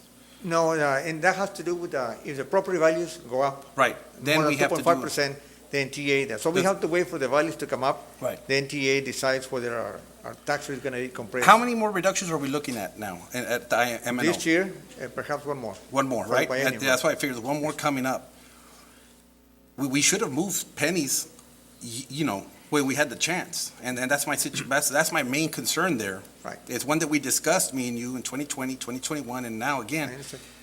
Why, we gave away millions, in a sense. And there's certain pennies that we could have transferred over, but we didn't. Why didn't we move pennies over? What was holding you back from moving it out of M&O and taking it to INS like every other district did? Was it the situation? Was it the staffing, the costs? It was just the overall operating costs were too high? Well, the operating expenditures that we have, where we've been maintaining, Right. Biggest one is salaries, almost 80%. Oh, yes, yeah. So And we also have the loans that we have to. And the loans Many also. tax notes. Since our bonds haven't passed in the past. Right. Which would increase the INS tax rate if they were to be approved. Right. We issue many tax notes. Because my concern is that not only did we give up pennies, which equal millions, I'm talking millions here, to the state, when we could have transferred over. That's already us, that's already us shooting our own selves in the foot, because we should have moved them to INS. There was also a waiver that districts did recently. I brought this up to you as well, too. When I told about the disaster waiver, remember for Hannah? It was during a live meeting, yes. Right. At that time, they said we couldn't apply for the waiver for Hannah like everyone else did, even though Hannah, I had mentioned that Hannah geographically had gone down the expressway and pretty much touched almost everybody located there.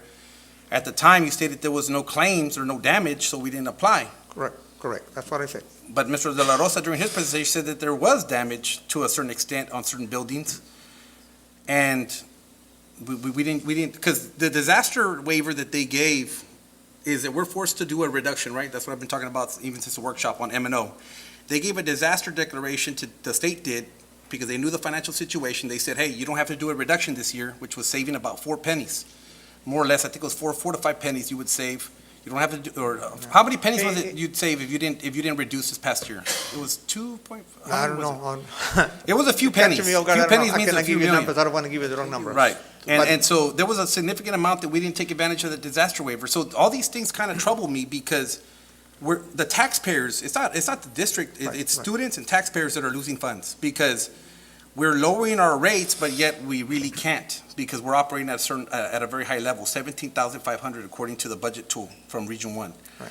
And then we're not taking advantage of the waiver for the disaster declaration. They said they gave one for Hannah. They said they're going to give one also for the freeze for the upcoming school year. That's what I was hearing about. I said that was brought up in spring of 21. And then we talked about moving INS for the longest time. Every time that we missed those opportunities, we gave away cents, meaning we gave away millions. We got reduced at a higher rate when we shouldn't have. And I still can't get the answer. Now I know that that's in fact what happened, because other districts, I saw exactly when they did it, 18-19, they transferred all their monies back to INS. Weslaco didn't. We kept it where it was at, only at 2 cents.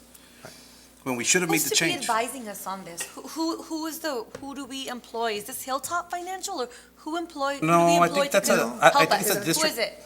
The district Or it's just our own decision? The CFO Oh, and okay, the so district. it's not like somebody's guiding us. The district does those decisions. And so that's what I'm saying, we didn't. That's a concern, and I'd like to know if we have to have another workshop, it's how we're gonna fix that, because that's money we can't get back unless we do a tax increase. And we'd have to take that to a vote for the public. But the fact is I wanna know in a workshop, if we would've moved pennies like we should have, how much would we have saved by not giving away? Because we gave money away. The fact is we did, because we didn't move monies over to INS. Let me work on the calculator so I can bring it to the board. Bring it to the deputy first, and then we'll bring it to a workshop. And we know we have another reduction coming. We know that next year's gonna be one more. And we know we have 94 cents sitting there. So what's the reduction, what's the percentage reduction on the 94 cents? Yeah. I don't know. I think it's like 2 point something, or, yeah, I think I was reading it. So that's what I'm saying. When you do that, if we know it's coming, are we talking about our 22-23 budget? Are we gonna take a loss? Because we are. If we don't move pennies to INS, we're gonna take a loss because they're gonna do another reduction at a higher rate. Everybody in the valley has 11, 15, 24. I mean, I wrote them down here. I went and looked at all these other districts, and their INS is healthy, 34 cents, 15 cents, et cetera, 13 cents on average, our neighbors nearby, and we're at 4. And that INS is, like I said, that's what restricts you. That's what restricts you from borrowing too much and putting the district in a financial situation. We talked about it the last time, that there was almost $40-something million through the tax loan, and then also pulled out of the general fund that was used for maintenance and operations and whatnot, and that was between 2017 and 2020. And that's why it upset me, because I said, well, you spent over $40-something million within a span of 3 years, but yet now, on our laps is repairing all these AC systems and all these roofs. And we discussed that already with Mr. Americo and his director before him, which was Riojas, and they said that they had those prioritized. I'm just afraid we're gonna have to go to the public and say we need to increase the tax rate when we missed out on multiple opportunities where we didn't have to lose money. We gave it away. That's the way I see things. That's my opinion. We gave it away. We didn't act. We didn't shift the monies over, and I want to know why. Why did we give back taxpayer money that belongs to the community? We let it go. Let me work on the calculations and I'll present it to the board, like I said. And maybe we can have our own, because taxes are confusing to people. Maybe we can have a workshop on just that and not. The MNO and the INS is confusing for those that don't work with it usually, and taxpayers may understand that, but INS, when they allowed you to move pennies over because you're gonna make more money, when they said, hey, you can take the money to pay your debt, move it over to operations, we're gonna pay you more. That's pretty much what they told us years ago. But they also told everyone, and I know I was in those meetings, and they even did presentations to the boards at the time, they said, do not hire staff, do not put yourself into long-term debt that you're not gonna sustain because you're gonna have to move the pennies back. And I looked at it, and we're the only district pretty much here, I didn't look at all of them, but I looked at everyone along the expressway and our neighbors, we're the only ones that never moved the money back. And because they said, and they even told boards at the time, just because the money moved doesn't mean you can go on, now it's unlimited borrowing. You know, they told everyone that, because you're gonna have to move the monies back, and you're gonna affect your operations, and you're not gonna sustain yourself, because it's a false income. They were just giving us a bonus. Yeah. And we didn't move them back, and now we have a perfect storm. I'd like to mention you mentioned the INS tax rate.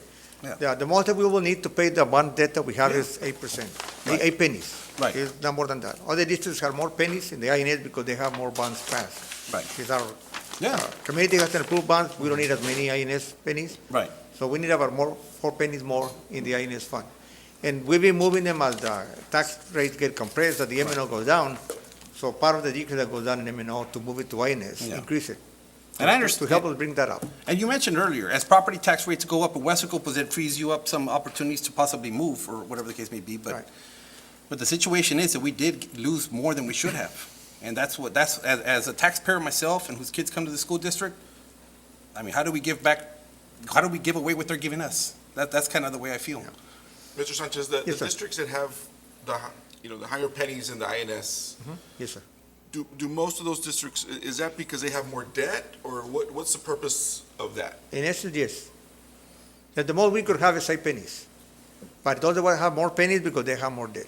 So the more we can have as a district is 8 pennies? No, that's around for the debt we have.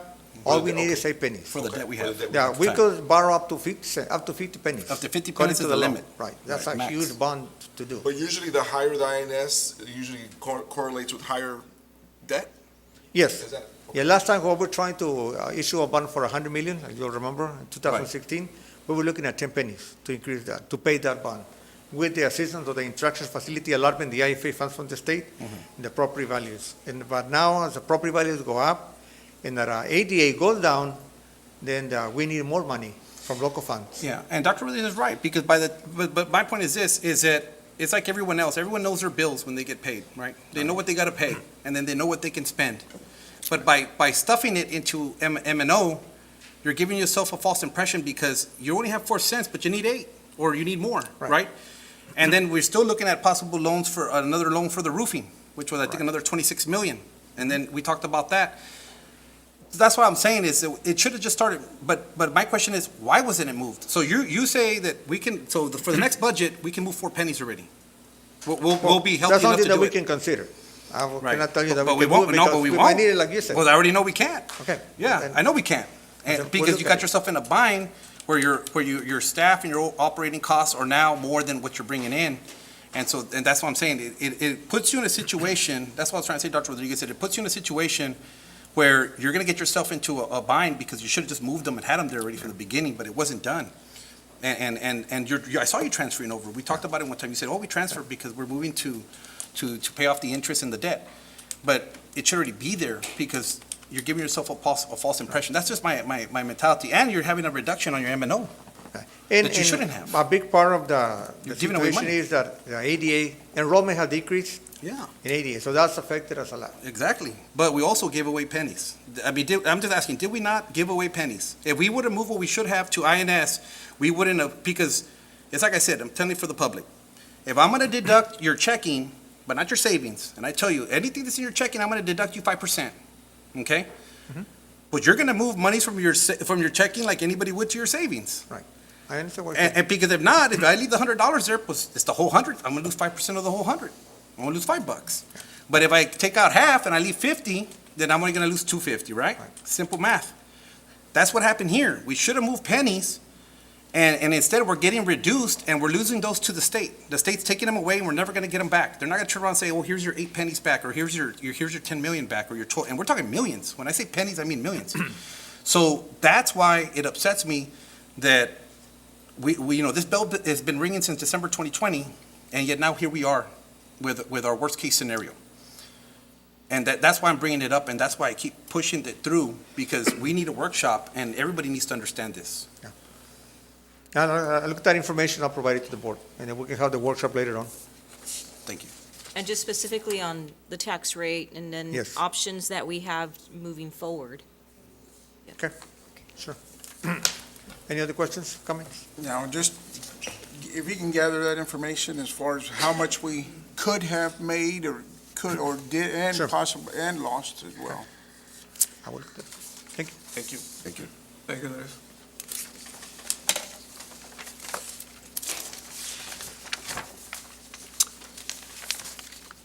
Item 11, discussion and possible action, item A, discussion and possible action for the board to consider approval of a resolution regarding wage payments to district employees during district closing throughout the 2021-2022 school year due to inclement weather conditions. Dr. Valdez.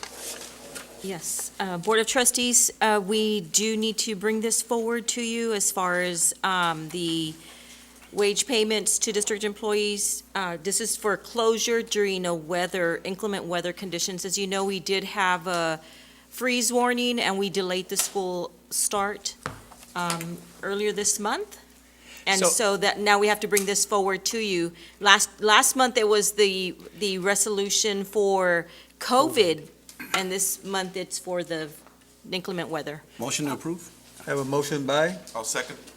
Mr. Los Santos and a second by Dr. Rodriguez for the board to consider approval of the resolution regarding wage payments to district employees during district closing throughout the 2021-2022 school year due to inclement weather conditions. Any discussion? It was only for those 3 days, correct? It was that not the Friday COVID. that we had to delay the start, Mr. Okay. Neto. The students came in at 10 o'clock. Oh, And we okay. had some hourly, The we hourly had some staff, folks that's right. some employees who had to come in. Basically, Yeah. Dr. Valdez, Coach Cuellar, members of the board, if you recall, on the 18th of January, we brought a resolution forward to take care of 3 days in January. Right. Yeah. The following Friday, 3 days later, the 21st of January, due to extremely inclement weather, we had a few hours delay. Our concern is we want to be above board. We need to pay our employees for those couple hours, so we want to bring it to you. And again, if we would have had the foresight, we could have added inclement weather to the COVID one and taken care of it. So again, that's why we're bringing this resolution this evening. Yes. Thank you. Okay, Thank you, any sir. further discussion? Take it to a vote. Signify your approval by saying aye when I call your name. Mr. Nieto. Aye. Ms. Saita. Aye. Jose Trevino. Aye. Dr. Rodriguez. Aye. Mr. Los Santos. Aye. And Mr. Gonzalez. Aye. Motion carries.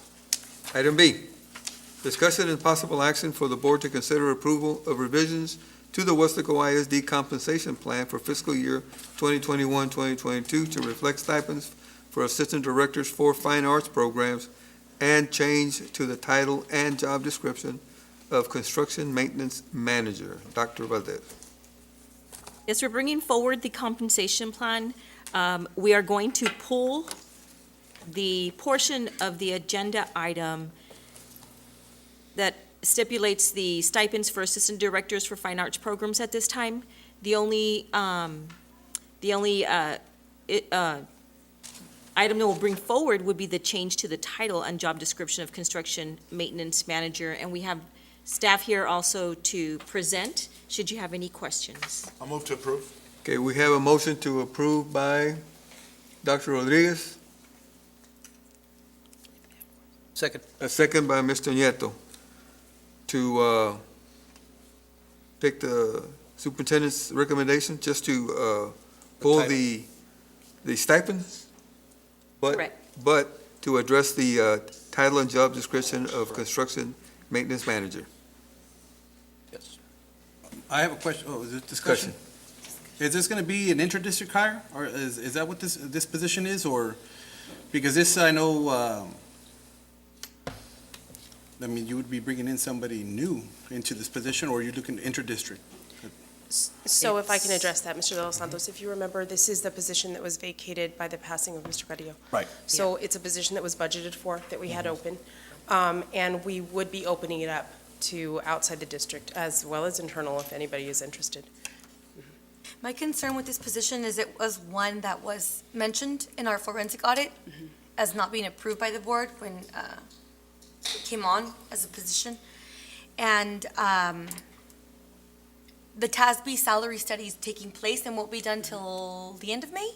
It should be completed. The report should be middle of May, about Middle May of May. 12th, I think is what we're looking at. Will for a it be date. ready before contracts? No, actually, it will not be ready before contracts, but it will be ready before we bring the compensation plan forward. So it's not necessarily to fill the position and move forward, it's simply that the need is not in construction / maintenance, it's more in the maintenance area that the assistance would be needed. Right. So the position, the way it was written before, was in the compensation plan that was approved by the board. I think that was back in August when it was initially approved. But this recommendation is for a change. So in speaking with Mr. Garza in what his needs were in his department, he felt like the construction wasn't so much the need as the facilities and the operations. So I'll let him explain some of the changes that were made at his recommendation. Good evening, Dr. Valdez, members of the board, Coach Cuellar, Mr. President. So yes, so the need is primarily at the maintenance department because of the administrative load. There's just a tremendous amount of work when it comes to reviewing requisitions for purchase orders, when reviewing assets that we have to replace, tractors, lawnmowers, and so forth. So there's a lot of need there for help, not necessarily in the construction area. The construction area is something that I'm handling directly. And so we just want to make sure we clarify that and we don't mix, the two as it was before where we had construction and maintenance manager. I'd rather have the assistants located at the department there of maintenance and assist there. How many supervisors do you have in your department? I'm learning every day. The reason I'm asking, because every department I ask, and then I'm, Yes, so we have a director of custodial department for custodial department, and currently a supervisor at maintenance, no manager. And again, there's really nobody under me with any 4-year degree education or anything like that. And so at Energy Management, it's just pretty much me, and then I have an HVAC specialist and the electrical foreman. So it's you and two additional supervisors, in a sense. A It's you and a supervisor- director and a supervisor. A supervisor of maintenance and the director of custodial. Now, is a degree required for this type of position with the construction background of a construction? Where they're dropping construction. Drops construction, Yeah, and it yes. drops construction. Okay, it's But the facility. So degree is required, a yes. degree is required based on TASB recommendations? Yes, based on what had been presented before with the construction manager. The only difference this time is we're removing the construction and we're leaving facilities and operations. But yes, it is based on TASB recommendations. Okay, that was my question. Yes. Based on TASB recommendations? Yes. For the change in title. Yes, and the slight change in the primary purpose, which Right. is removing construction. And then what would be the projected cost of another individual? Just curious. You know what, I'm going to have to go back and look at that, because I don't think that we brought that forth, Mr. De Los Santos, with No, this it's recommendation, because it was already in the compensation plan. So we didn't make any changes to what was already approved. And the reason I'm asking these questions, sir, is because I'm in the financial committee and I know we're going to be talking about budgets and whatnot. And so I've been preparing myself and looking at different resources and documentation. This one shows, like I said, the budgeting manual shows that our support personnel at every single level are right with enrollment. It's just administrative personnel positions that are not in line with enrollment. They're all averaging at 17,500 plus. And that's 17,800, I'm sorry. We don't have that enrollment. So I'm just curious, as we continue to add another position, where does that push us into now? Right. Especially when we do when we look at the staff to student ratio on the size of our district. So, Right. And we're also and that's one of the areas. Right, and is we're maintenance. also evaluating need, right? So then when we go back and we look at staffing and we look at areas where we're overstaffed, we're also evaluating the departments where we have that significant need. And in discussions with Mr. Garza in the running of his departments, because it's multiple departments that he's overseeing, that was the need that he had, is somebody else of this caliber, of this position, with this experience and degree, that can assist him with some of the administrative duties and responsibilities that he seems to have under his, Now, is this like do you really need somebody right now, or could it wait until a TASB salary study is done? Or do you really need this position like right now? The issues we're having right now is just delays in processing paperwork, requisitions, and so forth. So the frustration comes from multiple angles, if you will, personnel, the staff at the department wanting parts and so forth, at the campus level, wanting to get things addressed, and that's where it sort of delays the process, and those are the issues that we're facing. So we would be facing similar issues until we're able to get somebody in there. Just delays. It's not that the job is not getting done, it's just taking longer. right. And this is where we're saying we've been evaluating based on need, and there are some positions that we haven't brought forward because we've said, you know what, we could wait for the study. But a position like this one where his department does have the need for that support, we decided, you know what, this is one that we do need to move forward and request. So just to give you an idea, Dr. Garcia has been helping as well, approving requisitions and reviewing and so forth to make sure everything is in order with the workload. My concern is obviously has already been stated, is this is one of those positions that was mentioned in the audit. Obviously, we're reclassifying it, but at the end of the day, it was still created. It was not something that was originally in the compensation plan prior to 2020 or whenever, 2019. So, and it's a great concern of mine that we're already overstaffed right now. We're basing, or all our administration is based off of a 17,800 enrollment.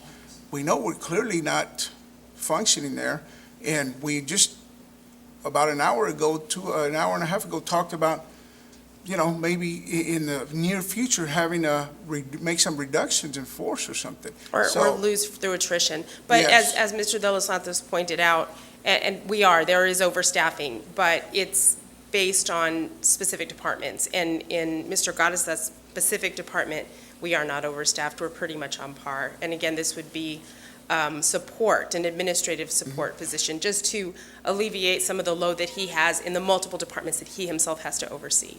Yes, but I know right now we don't have any construction projects going on, do we? Which is why we're removing the construction. This is just maintenance and operations. This is why we're making the change, right? And so the other thing that we need to look at is TASB, the way they assess staffing for the maintenance and facilities is by looking at the actual maintenance square Size footage and of facilities. buildings and the acreage and so forth. So in a sense, that's a different area for the staffing, a different formula that applies to the facilities. It's Mr. Garza, can you wait 2 months? Basically, yes. Because that's- it's May 12th that the TASB Right, should come study forward. findings, right? And so it's Yeah, we it's can- we can basically 2 continue months. the way we Right are. now, it's just to change the title because the construction portion piece is not needed. That would be taken care of by a medical. Garza. I mean, so did we talk about earlier having a meeting about the compensation plan as well, workshop? Because I know that it's a working document and you have it because you modify it as need comes through, but like they mentioned earlier, we need to identify whether people are getting paid properly. We know that there's instances of people that were demoted and still kept their pay. We know there's Right. situations of stipends that aren't listed on the compensation plan.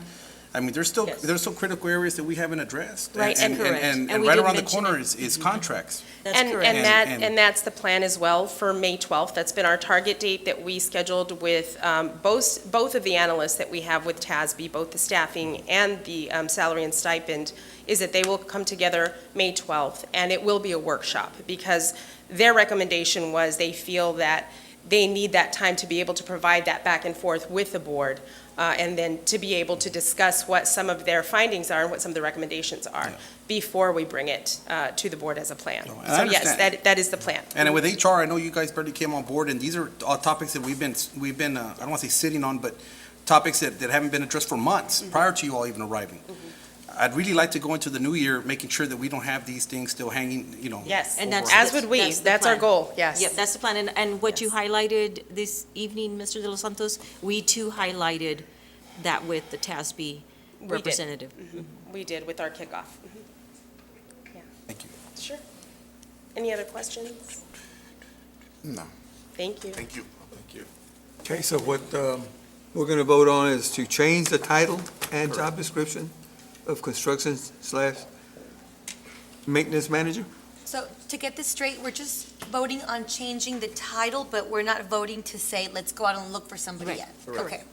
Yes, but you guys do have the freedom to go out, as soon as we approve it, to go out and look for somebody, correct? But we're not going to do that. We No. just said, That's Mr. up Garza, to the can you study. wait 2 Because months? I'm changed just basing policy. it off that since there's no more board approval Right, required. no, so- Coach, we Right. won't, we're not going to open it up. Right, so like the other positions that Ms. Ustaita mentioned earlier, that we have positions in there that have been highlighted, Yes. but we haven't moved on them specifically because we want feedback from TASB. So this would just be another one of those positions that we would have that change and have it addressed, so that when TASB requests that information, because what they do is they request from us, what are your positions? What are your job descriptions? And they take all of that information. So giving them the correct job description that we're looking at for a position like this is what we would do. Well, But then we okay. would wait on their recommendation as to whether or not that's a necessary position and Okay. whether or not we should open up to staffing. I had a quick question. Is this individual going to participate on rankings? Like, will he be on committees and participate in rankings of contracts and whatnot? That's a good, Yeah, Will they depending- participate in the Depending on committee? the projects, yes, we would be able to include, Okay. yes, this gentleman. And the other thing that I was just reminded of is this is a professional position, correct me if I'm wrong, it has to come to the board for approval.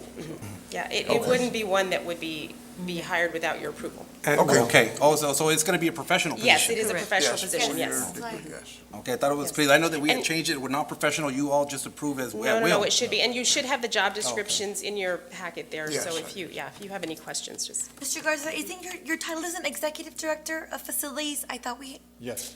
okay, because this one says Executive Director of Facilities also, so now we'll have two? No. This That's is what for manager. This is not for Oh, director. okay, Yes. okay. If It you're would be looking at- reporting to him. Ah, I see that. Okay, I didn't see Yes. Yeah, reports, if you're sorry. looking at the job description, it's Yes. reporting to, right? Now I see it. Thank you Right. Okay, for the clarification. okay. Thank you. Thank you for, Any further discussion? Okay, so what we're going to vote for is the change in the title and job description, correct? Correct. Okay, secretary vote, signify your approval by saying aye when I call your name. Mr. Nieto? Aye. Ms. Taita? Aye. Costa Trevino? aye. Dr. Rodriguez? Aye. Mr. Los Santos? Aye. Mr. Gonzalez? Aye. Motion carries. Item C, discussion and possible action for the board to consider approval of, one, the administration's ranking recommendation for the installation of the security access control system at all middle schools, CSP number 22-01-10, and two, to authorize the administration to negotiate and approve the contract. Dr. Valdez? Yes.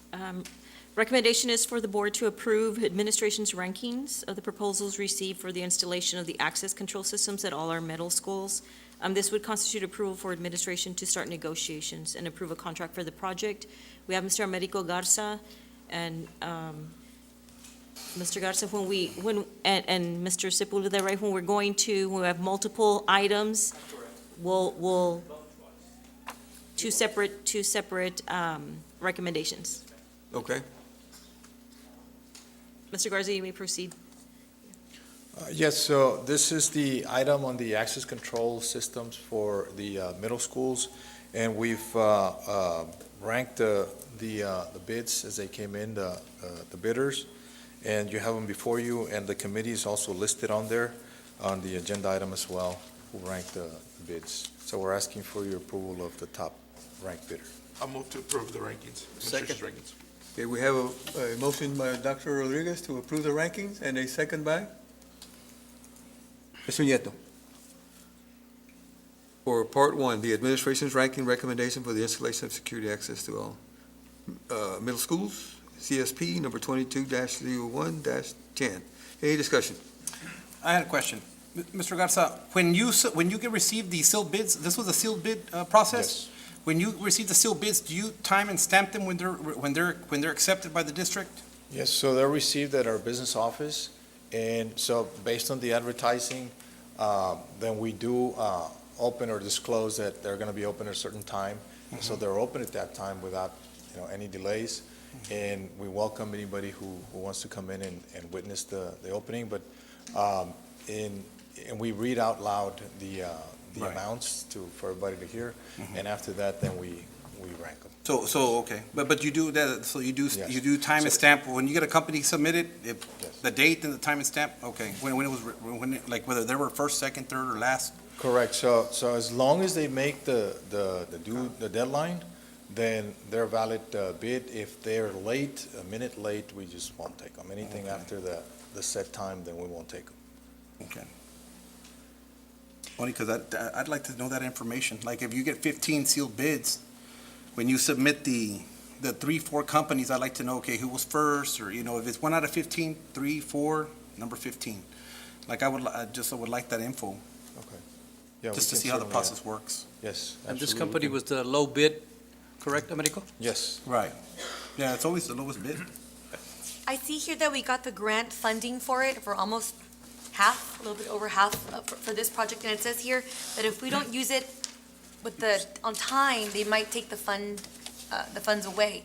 So, and I saw that there was a deadline, the deadline got extended? Yes, so the Until deadline had already been extended for the grant to May 31st of this year. And unfortunately, we're looking at potential, we're trying to work with it and see if we're able to utilize it. The problem is the schedule. And so the bidders are telling us, it'll take us 180 days to complete the project. And the grant requirements are that the project be completed by that time. So we're trying to see if we can complete at least a couple of schools and use the grant there and call that completed and comply with the requirements. However, if we're unable to, we'd have to get all the monies from our funds. And again, the problem is the COVID and the supply chain and the schedule that the contractors and the vendors are unable to meet. That's a lot of money to it's lose, still- and it's on May 31, that's the deadline of this year. Yeah. And we're February 15 today? Yeah, so from early on, even early on in January, I think it's as far back as December, we're already getting notices, hey, the delivery dates for this equipment is out there 4 or 5 months. I think this topic was even when Mr. Rojas was still here with us. Yes. Yeah, this came up and we discussed it. I think we tabled it the first time we discussed it. I believe. Right. Yeah, we tabled it. I think we were looking at the cost. Yeah, the cost per door. Right. So it's been a series of Well, it would be factors beneficial, that have attributed to the delay as well, but the supply chain is just not helping out. it'd be beneficial, we can get it at least 2 out of the 4. you Right. know, So we're trying utilize to part work of the with it and grant. see if we can use it. Yeah, in the can we grant. use just part of the grant? I mean, complete certain parts, and if we don't get to complete all of it, will they just say, okay, you used 279,000 and completed? We're trying to see if that's that. possible because of logistics. Once a contractor places a bid for parts, or an order rather for parts, then they usually get the whole shipment in, or they'll tell them, you're delayed regardless Yeah. of whether it's 5, 10 parts, 20. There's a delay in production of them. So as more people continue to quarantine, that disrupts the production in the assembly lines, and the changes, the schedules suffer. Americo, quick question for you. Yes. Is there any chance or possibility, and I know we're just on a whim, is there any chance because of the delays with everything going on, that they might also extend this grant? Well, no, we thought about that, and we did ask, Mr. La Rosa submitted an email to the asking about the grant extension, and they just said, no, we've already extended it once, we can't do it again. So do you think it's possible from now till May, if material comes in, to only complete 279 worth and say we completed 2 schools or whatever, 279,000? And that's what I was asking at the beginning, is it where we can complete $279,000 or $270,000 worth of work and then say, okay, we're done, we've already expended the grant, but unfortunately, the grant requirement is that the project be complete.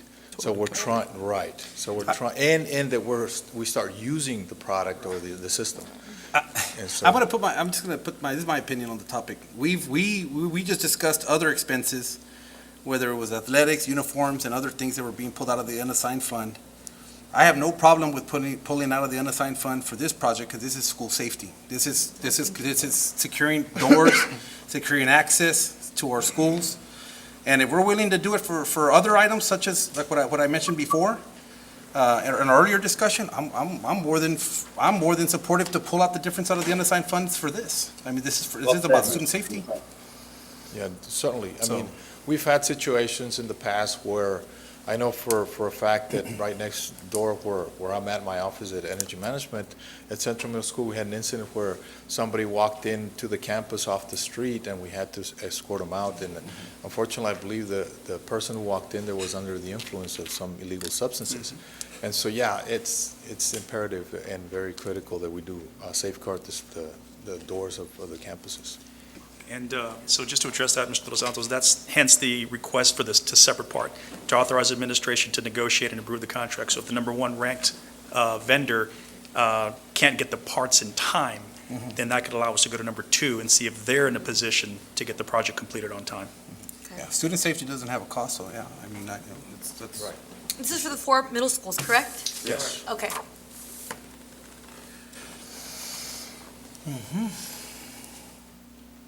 A motion to approve? Did somebody already make a motion? Yes. For Okay. one. Ready for the vote? Okay, let's take it to a vote for part 1. Signify your approval, saying aye when I call your name. Mr. Nieto? Aye. Mrs. Staita? Aye. Costeño? Aye. Dr. Rodriguez? Aye.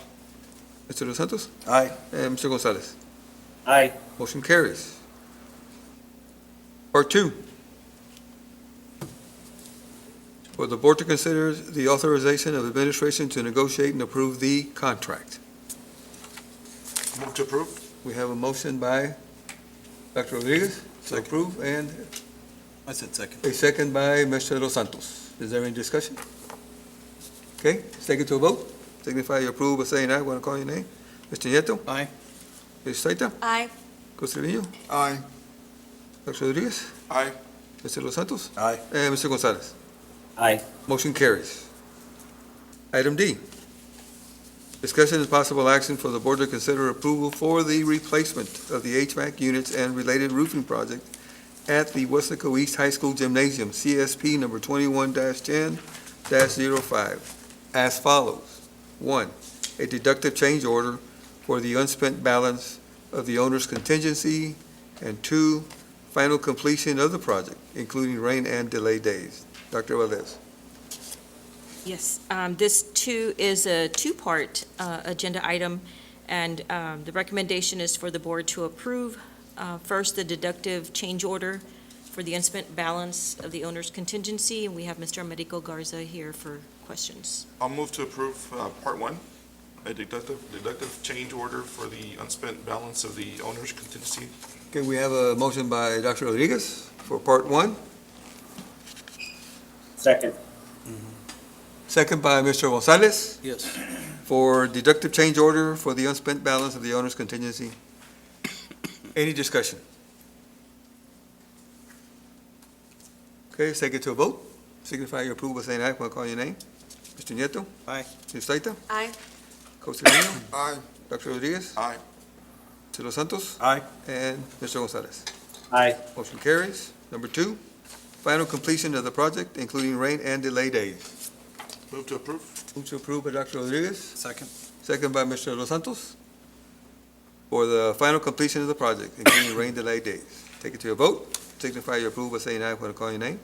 Mr. Nieto. Aye. I just have a Mr. quick Slater? question before you go to vote, Coach. Aye. Pardon? We have to wait till after we vote. We started voting? Andrew had a question, but I. We started voting. Yeah, I So wanted to finish do the vote. discussion. Okay, let's finish the vote. Okay, Coach Trevino, Aye. Dr. Rodriguez, Aye. Mr. Los Santos, Aye. and Mr. Gonzalez. We're voting on number 2, correct? Yes. Yeah, I just had a question for Mr. Garza before I cast my vote. Is that okay?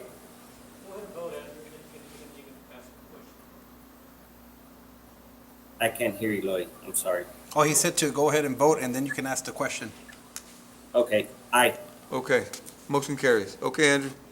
Sorry, Coach, I thought we were gonna have a discussion. America, I just wanted to make sure, with the rains that we've had here recently, everything worked out okay. Yeah, so far, we haven't had any problems. Everything's working out well. So part of this project, including some roofing, because of those leaks that we've had in the past, experienced there in the gymnasium, the main gym primarily. And so far, everything has been good. You know, we haven't had any leaks at all there, Mr. Gonzalez. Thank you very much. Okay, thank you. Thank you.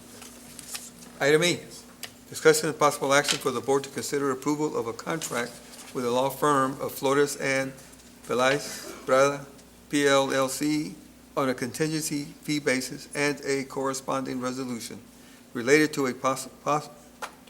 possible property damage to district's property caused by Hurricane Ana. Dr. Valdez. Yes, the Board of Trustees considered and approved to hire the law firm of Flores and Pelais Prada to conduct storm damage evaluations of our district's buildings. A contract and a board resolution were later approved by the Board of Trustees on November 16, 2021. However, the Office of the Attorney General declined to approve it because a required notice to the public was not posted together with the board meeting agenda due to the law firm of Flores and Pelais Prada, PLLC, not providing district staff with the necessary instructions for the posting of such additional public notice. A proper public notice was added to this board meeting agenda as required, which was provided by Attorney Marco D. Flores. And the recommendation is for the board to consider approval. Make a motion to approve. I have a motion by Mr. Los Santos I'll second. and a second by Dr. Rodriguez or Coach Trevino for the consideration of the approval of the contract with the law firm of Flores Pelais Prada, PLLC, on a contingency basis and corresponding resolution related to possible property damage to district's property caused by Hurricane Ana. Any discussion? Yes. Dr. Valdez, I just want to make sure that, again, they have to come before the board before we determine anything as far as filing any type of claims. Yes. Yes, we will do that. Thank you. Okay? I would Okay. like to see if there's, I mean, if they're gonna go back and evaluate the Hurricane Hannah, what if we were to have something come up here in this spring, and then we have to sit here again? Why not just give them free reins for 1 year to date, from today, and if they still have to come to us, are we able to do something like that? No. No, because the title of the agenda does not provide that information. Okay. It's only for Hurricane Hannah. Okay. Okay. Any further questions? Okay. Take it to a vote. Signify approval by saying aye when I call your name. Mr. Nieto. Aye. Ms. Staita. Aye. Costeño. Aye. Dr. Rodriguez. Aye. Mr. Dos Santos. Aye. And Mr. Gonzalez. Aye. Motion carries.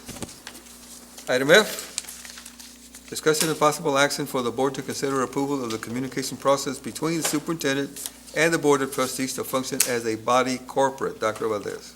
Yes, Board President and trustees, this item was requested by a trustee to include on today's agenda. Can I discuss? Yes? Well, let's, Or does everybody know what the request is? That's why I have to discuss. okay, go ahead. Okay. I requested that this item be put on the agenda because, as you know, we went through the forensic audit. We've all been discussing on how we can improve the way we function as a board and also as a school district.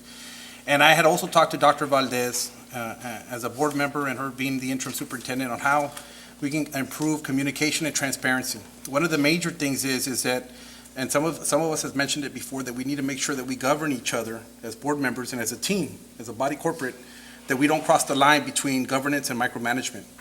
But that sometimes can be difficult because sometimes everyone has access to the superintendent outside of the boardroom, outside of the board meeting.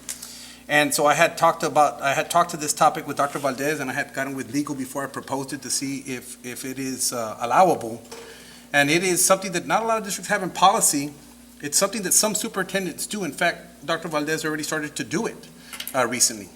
But I thought that I wanted to come and bring it to the table and ask the board for their support, that we actually put it into policy. And it would fall under BBE local board members' authority under referring complaints. Because our job as board members is also to bring complaints and concerns from the community, from the taxpayers. That includes our staff, because they're also taxpayers and they're also parents in our school district. But I want to know what everyone else is asking about. And that way, that gives us the ability that regardless whether whoever is the superintendent now or in the future, that the superintendents have a preventive measure from being coerced or micromanaged in any way, because they will actually do a report every single week. They will send a report to all the board members on any text, phone call, email, or face-to-face communication with a board member or board members. And so that we're all aware of what people are asking. We're all aware of what every trustee, I want everyone to know what I'm inquiring about. Just like in one of her recent emails, it talked about one topic. She didn't put the name, but I told her you can put my name. And I asked for the budget codes, because I'm part of the finance committee. So I needed to understand what those were so that I could understand Mr. Sanchez's language. Once he starts, we go into that, because this is a different language. And so I think it's fair, and it'll be a preventive measure, like I said, for superintendents, because in some cases, we've seen it. I'm gonna be very frank. We've seen in the district, we all know the newspapers and the media, and we see, and there's cases where sometimes superintendents are put into compromising situations, and when they're not useful anymore, they are moved on. And sometimes superintendents are also at a risk where they can't share information as far as to how they're being contacted in discussions. And I thought, since we've all been working toward transparency and making sure that we never have another audit like the one that we saw with some of those situations, that we'll be transparent. We will say, yeah, I want to know what you're asking about, and you should know what I'm asking about, and we make sure that none of us crosses that line, and a person who's superintendent, who's a high-performing, trustworthy individual, never gets pulled to the opposite side of the spectrum. And I think this is a tool, if used wisely by our superintendent, it'll benefit everyone. And on top of the report being sent to all of the board members, I wanted to also state that I would like to be available under public information requests. And I think the public, I was elected here and put here by the public, and they should know exactly what I'm saying and what I'm thinking and how I'm acting with the superintendent and the rest of the staff. And I understand that there's also legal limitations to what can be shared on that document, but that's why people black out names and campuses and whatnot. And I think if we do that, that'll not only show our community, but it'll also show other districts that we're being innovative, and that we're looking at open transparency for everyone. And so that's why I brought this to the table, and I'm humbly asking you for your support. So move to approve. Okay, we have a motion by Mr. Nieto to approve, and a second by? Andrew. By Mr. Gonzalez to consider the approval of the communication process between superintendent and the Board of Trustees to function as a body corporate. Any discussion? Yes, I do have discussion. Just as to, I'll speak to the community and then amongst us as a board. Because the community comes to us, like Mr. De Los Santos said, with a lot of concerns. As a board member, there's a difference between governance and management. And a lot of us seem to get confused between governance and management, because some people think, well, you're a board member, so you can go and tell this principal this, and go tell this teacher that, or go tell this director this, and we can't do that. We come to the superintendent, and we tell her, this is a concern. Now, if somebody comes to us as a board member with a concern, I'm not going to say, well, go figure it out. Of course, I'm going to do my job and tell the superintendent. And I know to some people it might sound like, oh, well, you're micromanaging. You can't be asking her to clarify, certain hiring practices, but that's my job. That's why we serve. And it's not an easy conversation. Sometimes we have those tough conversations. But that's what we agreed on as a board, that we will come to her with concerns when it comes from the community. We don't get paid to be up here and be board members. Some people think, well, you guys get paid, and no, we don't. This is free service. We speak for the community. So I saw that, some of us are confused about what micromanagement means, and to me, micromanagement doesn't mean, here's the concerns, you guys can take care of it, because you're in the day-to-day operations, not us. We're not involved in the day-to-day operations. We just oversee the policies. Now, when I come to policies and procedures, this is where I want to talk to the board, our communication, because a lot of people might not know that a quorum, if we're ever together outside of this board meeting, other than like for your election, like political stuff or conferences, not political conferences, we are breaking a law. It's a quorum. You cannot be outside of a quorum. 4 or more. 4 or more. For those people who are watching and are saying, what is a quorum? If 4 or more of us are outside of this boardroom together, we can be breaking a law. So the communication between us isn't always great, because we don't want to get in trouble. The only time we get to talk together is when we're here at the boardroom or meeting at a workshop. So the district policies are very, very important to understand and read through. Everything that somebody has a question about, well, a concern about a teacher, a student, ethics, code of conduct, everything is in the district policies. If you have a question, it's all in there. Go look at it. That's going to answer your question. If it doesn't answer your question, there's Texas education codes, there's statutory laws, there's all kinds of things on there. But I noticed that some of us up here, and I'm going to say even me sometimes, I don't know all the policies. I don't know all the rules. It's good to go in there and refresh ourselves, and even as the educational leaders that we are, to be legally literate. When you have parents come to you, or teachers or students with complaints or concerns, and you don't know what the answer is, the policy will tell you, this is what you have to do. Follow the policy. So that will eliminate a lot of the problems that come about afterwards. They're reactive instead of proactive. But I know that as the board president also, Mr. Cuellar, you and the superintendent work together, right? So I really want to make sure that when we ask for items on an agenda, that they're on the agenda. Because a lot of the policies that we have here, we're not following them ourselves. So the communication has to be there. I know electronically some of us do or don't use it as much as we can, but that's the way it is now, the electronics. And so I just wanted to stress that for even us as board members to really know our policies and refresh ourselves with that. And that's it. Any more discussion? Okay, let's take it to a vote. Signify your approval, saying aye. When I call your name. Mr. Nieto? Aye. Ms. Saita? Aye. Mr. Trevino? Aye. Dr. Rodriguez? Aye. Mr. Dos Santos? Aye. Mr. Gonzalez? Aye. Motion carries. Item 12, closed meeting to discuss. A, personnel matters, Texas Government Code 551.074. 1, employment of certified professional personnel. 2, resignations, retirements. 3, deliberation regarding the appointment, employment, evaluation, reassignment, duties, discipline, or dismissal of a public officer or employee, Texas Government Code 551.074 and 551.071. 4, discussion and consideration of the Level 3 grievance held on February 9, 2022 regarding J. Calderon pursuant to policy DGB Eia Local. B, consultation with attorney regarding A, pending or contemplated litigation, B, a settlement offer, or C, a matter in which the duty of the attorney to the Weslaco ISD under the Texas disciplinary rules and professional conduct of the State Bar of Texas clearly conflicts with Chapter 551 of the Texas Government Code, Texas Government Code 551.071. The time now is 9:01, and we will go into closed meeting. Yeah, we can check.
The time now is 10:02,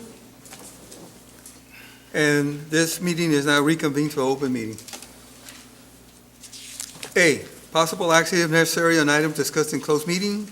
Number one, discussion and possible action on employment of certified professional personnel. Dr. Valdez?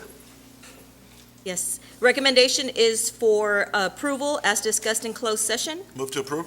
We have a motion by Dr. Rodriguez and a second by Mr. Nieto for the employment of certified professional personnel. Any discussion?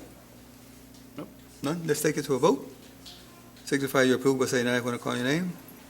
Mr. Nieto? Aye. Mrs. Taita? Aye. Coach Rodriguez? Coach Trevino? Dr. Rodriguez? Aye. Mr. Los Santos? Aye. And Mr. Gonzalez? He left right before. Yes, he's not Yes. participating. Uh-huh. He cannot vote. He Yeah. cannot vote. He wasn't part of the executive. He wasn't part of it. He cannot vote. What happened with him? He wasn't part of executive. He wasn't part of Okay. executive. He sent the text at 9:07 that he was heading out.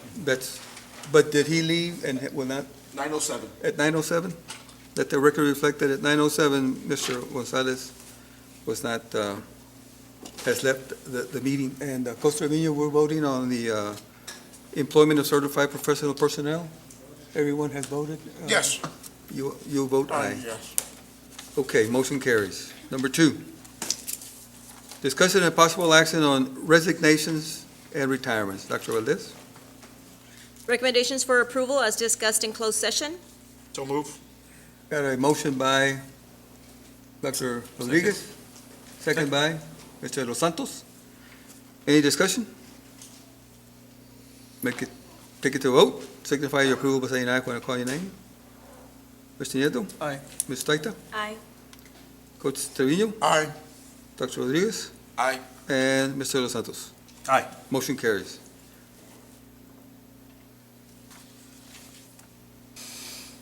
We will now go to item 14. Closed meeting to conduct a level 3 grievance requested by D. Garza pursuant to Weslaco ISD policy DGBA local. Yes, Mr. Chairman, I'm Mark Robinette. I'm here representing the grievant, Ms. Diana Garza, and she is requesting that the grievance be in open session. Open session? Okay, Yes. sir.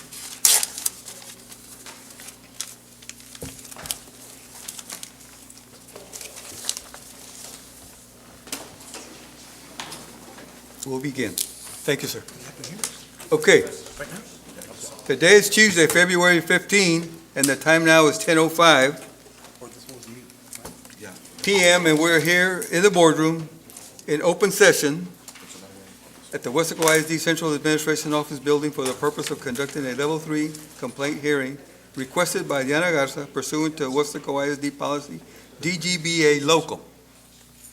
My name is Armando Cuellar, President of the Board of Trustees, and I am going to be acting as the presiding officer of this hearing. I will conduct this hearing, and I will be the final decision maker regarding the procedures today. The members of the Board of Trustees will be the decision maker on the grievance. The attorney representing the board at this hearing is Mr. Eloy Sepulveda. Let me announce that an official record of the proceedings this evening is being made by audio recording. Those Weslaco ISD board members present for this hearing are Mr. Isidoro Nieto, Mrs. Jackie Sustaita, Coach Jesse Trevino, Dr. Jaime Rodriguez, and Mr. Mark de los Santos. Board members sit as a panel of judges. Board members may ask clarifying questions of the parties after the presentations. For the record, the board previously convened in an open meeting and announced that this will be an open meeting to hear this grievance. I'll now cover some basic rules applicable to this hearing. Because of the recording, only one person talks at a time, no interruptions. B, objections shall be addressed to me for my decision. The attorneys and parties are not to argue with each other. C, any disruptive behavior by any member of this room will result in his or her expulsion from the hearing. Whether I give any warning is in my discretion. D, the hearing participants should conduct themselves with common courtesy and respect for the rights of others. E, this is not an evidentiary hearing. and I will make procedural rulings to the best of my ability.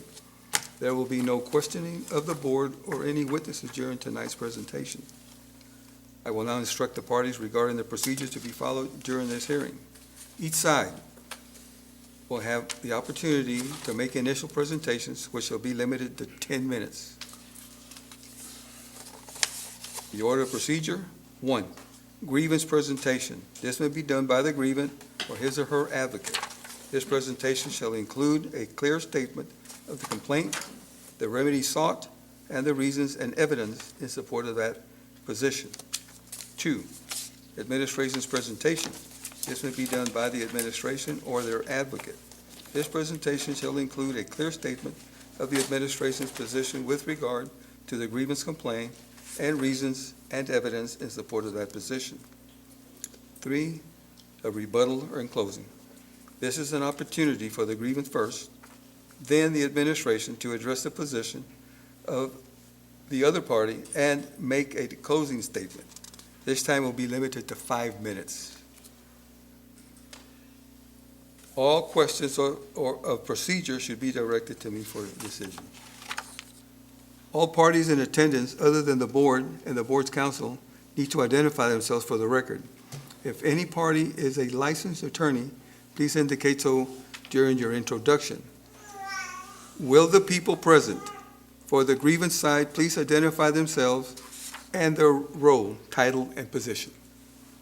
Yes, my name is Mark Robinette. I am a licensed attorney and have been for some time, and I'm here representing Ms. Deanna Garza as the grievant. Thank you, sir. And will the people present for the administration side please identify themselves and their role, title, position? Good evening. My name is Cecilia Garza, and I'm here as an attorney on behalf of the administration. Thank you. Thank you, sir. As part of the record of this Level 3 grievance, the superintendent has supplied each board member with copies of the grievance record. The official record of this grievance shall be comprised of 1, the recording of this Level 3 hearing, 2, the documentation related to this grievance which has been supplied to the board and all parties, and 3, Weslaco ISD Board Policy, DGBA Legal and Local. If there are any objections to the record, I will consider them at this time. We have none. None. Thank you. Any questions? Grievant may now make the presentation. You have, at the 9-minute mark, Coach Trevino will let you know that there's a minute left. Okay, and the 9-minute mark, you mean when there's 1 minute left? Yes, sir. Okay, thank you. Members of the board, as I mentioned, my name is Mark Robinette. I'm here tonight representing Ms. Deanna Garza. And her complaint stemmed from an incident that occurred on October 17, 2019. At least that was the genesis of it. And actually, it began a little earlier than that. Ms. Garza has been an educator in this district for 32 years. And she has been a counselor. And for some time prior to October of 2019, she felt that she and the administration at that time were not getting along. The administration did not like the fact that Ms. Garza was pushing for particular students to get treated properly. In particular, and this is just as a way of background, there were 2 students that she was counseling who were suicidal. And the reason they were suicidal from her perspective was that they were being bullied by a teacher. And she tried to explain this to the administration, and they just kind of waved her off and didn't do anything about it, and the bullying continued. Well, on October 17th of 2019, she observed this teacher that she'd been complaining about bully this suicidal student again. And at this point, Ms. Garza just lost it. She couldn't take the fact that this was going on anymore, and it hit her hard. She was stunned by it. She was traumatized by it. And she went home that day and tried to get it out through the rest of December, through Christmas break, and she did. But when it came time to return in January, she did not feel like she could return to her counseling duties because of this trauma that she'd experienced.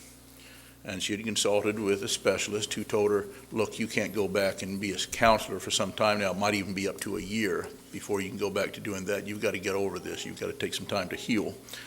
So on January 6th, she requested to be placed on FMLA, which is the Family Medical Leave Act.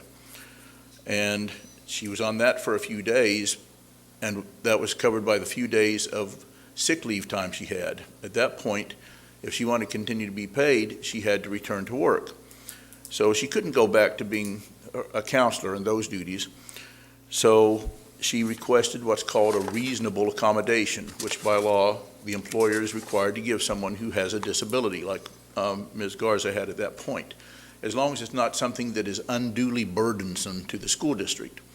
Then they need to work with the employee to try to find a way for her to continue working for the employer and make a living. And Ms. Garza filled out a form that said, no, I can't go back to being a counselor. I don't know what you could do to let me be a counselor because this hurt is just so deep. What she did suggest was she has other certifications. She could be a teacher. She's been a teacher before. And she could even do something that was not necessarily requiring a certificate. And the administration at that time, remember, she was not getting along real well with them, would not allow that. And she filed the grievance. And the administration insisted that she was on administrative leave without pay, and they told her that if she did not return to work as a counselor, they were going to non-renew her. Well, that didn't seem quite right, so she filed this grievance and missed most of the rest of the year from January 6th to May 29th without earning a salary when she was ready to come and do something positive for the kids of Weslaco ISD all during that time, but she was not allowed to. She finally returned to her work as a counselor on June 1st. She'd worked through her problems, but she had missed approximately 5 months of salary. And this grievance was heard at a combined level 1 and 2 conference. And then we had the COVID. And because of that and some other things, the level 3 kept kind of being moved down the road until we're here tonight, almost 2 years later. And what Ms. Garza is requesting tonight is that the board direct the administration to go back and calculate the number of days that she was not allowed to work when she was requesting a reasonable accommodation and compensate her for those days.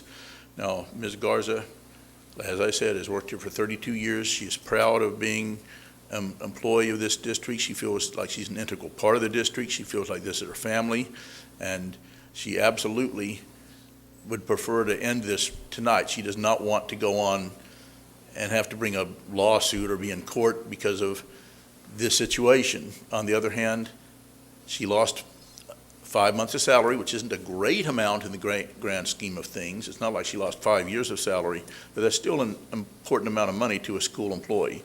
And so what she's asking this evening is that the board take this into consideration and end this matter tonight by directing the administration to calculate the amount of salary that she lost when she was involuntarily placed on FMLA leave without pay, and to compensate Ms. Garza for those days.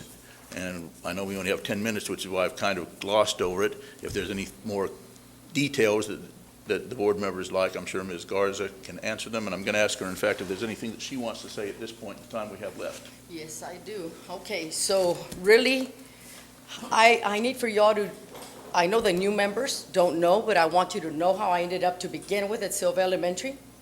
I got retaliated on by Mr. Aguilar for standing up on a scholarship that he decided to give to a staff member that did not deserve it. So a staff member's child that did not deserve it. If you're a staff member and your child worked for it, I'm all for it. So he retaliated on me, Melva Segura, Canales. No, it was Mr. Alejandro that was there, moved me over to Silva, okay, for standing up, and everybody watching for standing up for your students. I got retaliated on.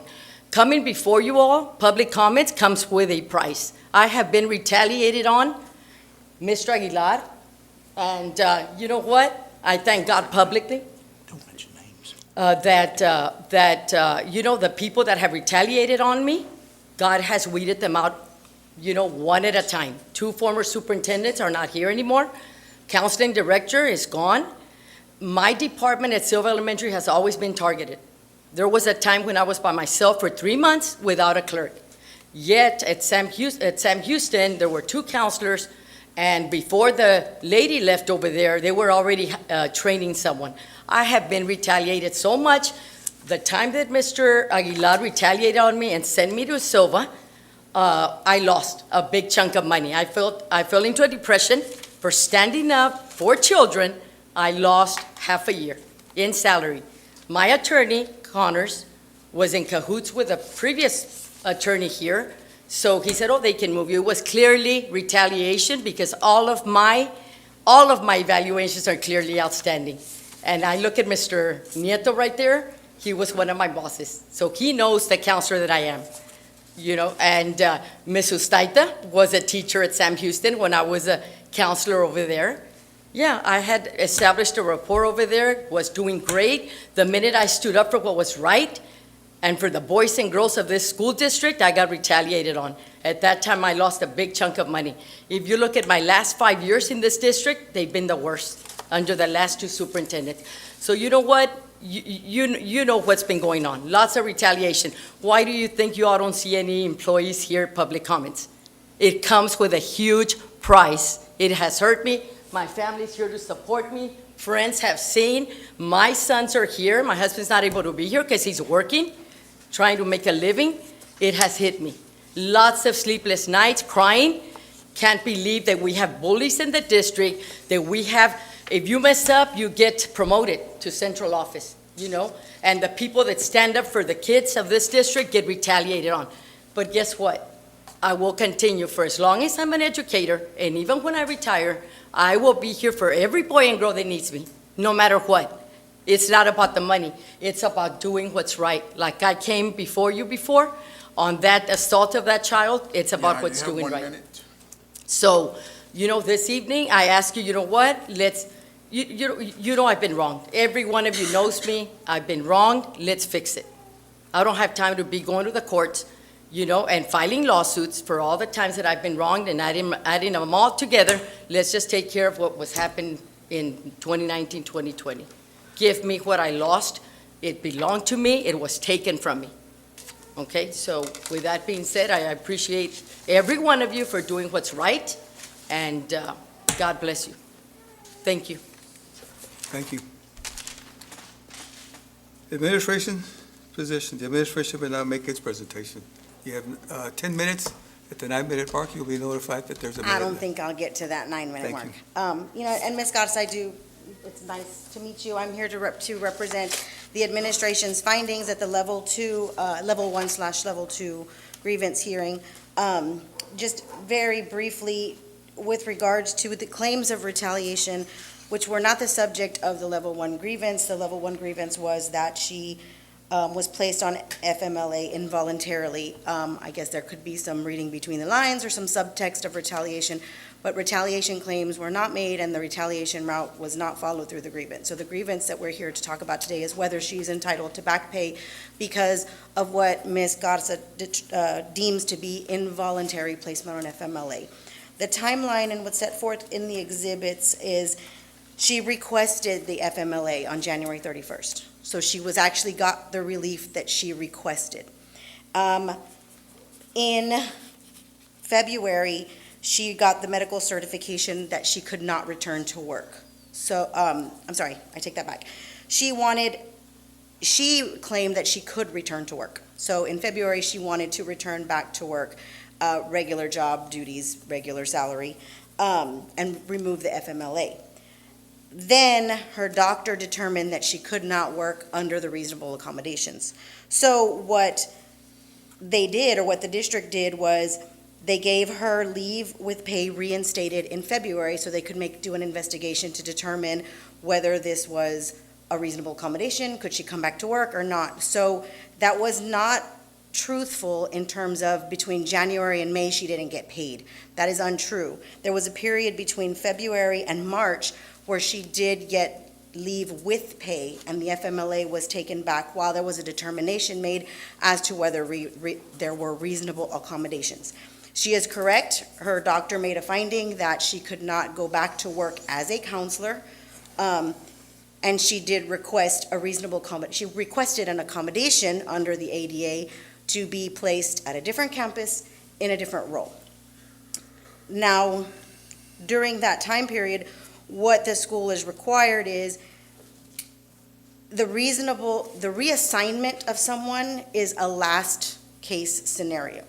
To reassign someone and it be considered a reasonable accommodation under the ADA means there has to be a vacant position. A position cannot be created. It has to be a position that person is qualified and certified to do. So a determination was made back in March 13th, actually, of 2020, that she was not going to be reassigned and that she was going to be placed back on FMLA due to the doctor's findings that she could not return to the functions of her job. When a grievance was filed, and then in May 28th of 2020, that's when her doctor decided she can come back to work as a counselor, and her job was, she went back to work in her capacity. So there was a time period between January and February, and then between March and May, where she was on FMLA, which is leave without pay. Now, the determination was made that no reasonable accommodations could be made to put her into a different position. And to go back to talk about the reasonable accommodations, like I said, it's a last-ditch effort. You need to have a vacancy, and it doesn't mean immediate. It doesn't mean, to be a reasonable accommodation does not require that you immediately put somebody in that position. There is a time period that you can look at. So if you're talking about a 6-week window of where they could reassign her, the administrator made the determination that there was no available reassignment for her. Now, I'm referring to, and I can open it up here, I'm referring to district policy. And if you look at, it's the legal policy, not the local policy. Let me see. So that you can see what, I'm not just talking about what the law requires. It's DIA legal. And that basically talks about the reasonable accommodation being the last-ditch effort and what reasonable accommodations entail. Based on the investigation that was conducted by the level 1/level 2 hearing officer, it would support a non-payment of back pay. It would support a correct placement on FMLA. So there is nothing that the district did that would be inconsistent with placing Ms. Garza on FMLA. So I guess at this time, the administration is requesting that the board accept the findings of the level 1, level 2 grievance officer. Thank you. Just want to provide a clarification on the matter. Of course. Excuse me, I just wanted to provide some clarification on some information that was shared this evening. I don't know, this was not part of the grievance coming up, but I felt I was personally attacked on a matter. Yes, Mrs. Garza was an employee there, Sam Houston Elementary, but what Ms. Garza failed to mention that she was part of a committee that made a decision on a scholarship, okay? When the decision, the committee did not agree with her recommendations, that's when this went south, and she had concerns. But we had a whole committee. I in no way gave them any, this is what you're going to do, or this is a decision you're going to make. It was a wide range of opinions, and we do have documentation on that. They also had a voice in that decision, moving forward with that recommendation. Secondly, the reassignment, it was not, I received a phone call from a former administrator at a campus requesting. I said the only one that could make that move would be the superintendent. When that was brought forth with the superintendent made the request to make that lateral move. That did not come from me. So I just wanted to provide that clarification. Since my name was mentioned, I wanted to clarify that. But again, it was a committee decision. It was not my decision as principal. I left it up to the committee when a scholarship came. So some information that was shared was misinformation. Thank you. Sir, so how come that student that got the scholarship wasn't the most qualified for it? How come you don't mention that? tell them? We can't talk about that. It's a question of misinformation, that was information. But Sure. Just a question, why is it a question? The, I can go to the front, it's all too. Please, okay? you have 5 minutes for a rebuttal. Okay, I'd just like to say a few words. First is that the information that you just heard about Ms. Garza's concerns that she was being retaliated against and it had something to do with a scholarship a number of years ago, that's merely background information. Try to explain how she got to the point where she did, where she felt traumatized by seeing this kid being bullied and nothing had been done about it, even though she was trying to get it done. This case, we're not asking you tonight to make up for the fact that Ms. Garza believes she was retaliated against in the past. This is about the administration's failure to provide a reasonable accommodation for her during the spring semester of 2020. Now, I will also state that I'm not arguing with the administration that there were some days between January 3rd and May 29th when Ms. Garza did receive some pay. That is why I asked the board to direct this back to the administration with an instruction to calculate the number of days she missed, because I'm not actually sure what those are. I said approximately those 5 months. I said approximately because I'm not absolutely sure, but the administration has those records. It's something that they could easily go back and say, okay, Ms. Garza, we paid you for this day, and this day, but we didn't pay you for all these other days. We're asking simply that she be compensated for the days where she was not paid. And finally, as to the reasonable accommodation, we also don't argue with the district saying that as a general rule, employers are going to make this reassignment. They can make it their last choice. They can make it their first choice. It is a choice. And what happened in this case was the administration at that time chose not to make an accommodation that would work for Ms. Garza, because Ms. Garza felt that they did not want to do it, not that they couldn't do it, they did not want to accommodate her. And I see Ms. Garza would like to say a few final words. You all know, there's been many accommodations for all kinds of staff. There's been a security guard in the past, recently here got accommodated. Administration has accommodated when they've wanted to. When I got called in on March 13th, I did not appreciate that I got told, I advise you to resign, and if you do, I got authorized, Mr. De La Rosa had told me that, I got authorized to, we may pay you for the rest of the year, and if not, you're facing a non-renewal contract. So I know that Mr. Cuellar was on the board, and some of Mr. Rodriguez, the old board, when my name came up, and I guess somebody went up to bat for me because I got a contract, but I got threatened that resign or you're looking at not getting a contract.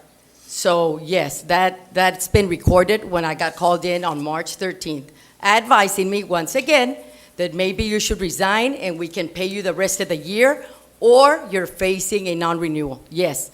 What is that? Those are threats. That's retaliation. I don't know what else you can call that. So yes, I could have been accommodated, but since it's Ms. Garza, the advocate for students that's always going to public comments, that stands up against the bullying, and I have a student here that got bullied with his mother, and it affected the family to see them the way it affected them, and everybody tried to sweep it under the rug that what the teacher did not affect him. Yes, it did. I, as the counselor, saw it, and it affected me, because none of you would have liked to see what I saw that October 17th that I ended up at the doctor's office, okay? And then we cannot accommodate Mrs. Garza when we've accommodated so many other people? Yeah, it affected me to see a widow, young lady with about 5 kids, and nobody was in her corner but Mrs. Garza. Everybody at administration, oh, no, it didn't happen. That he's suicidal, ended up at the behavioral. That had nothing to do with a teacher bullying him and embarrassing him in front of his classmates. And this is a special needs child here. So that broke my heart, and it affected me where I could not counsel. So with that being said, I could have been accommodated. But since it was me, the advocate for students, the one that stands up, For every boy and girl, the one that is out there advocating, putting her job on the line, no, we don't have any accommodations. So with that being said, I thank each and every one of you here for doing the right thing and compensating me for the time that I could not do my job for standing up for children and being passionate about what I do. Thank you. I have no further comments unless there's questions. Okay. Do any board members have any questions? For me, I have a big issue with the timeline, and I know we have some of the administration that wasn't here in place and so forth, so, you know, I think it's not fair to, but I tallied up the months, it's almost 22, 23 months that this has been going on. I don't understand, you know, our procedures for grievances. Obviously, it's disturbing to hear some of the reassignments, and I'm going to reassign you, and I'm going to non-renew you, you know. It's hard to look the other way or say, you know what, it didn't happen because of what we've seen previously. So that's...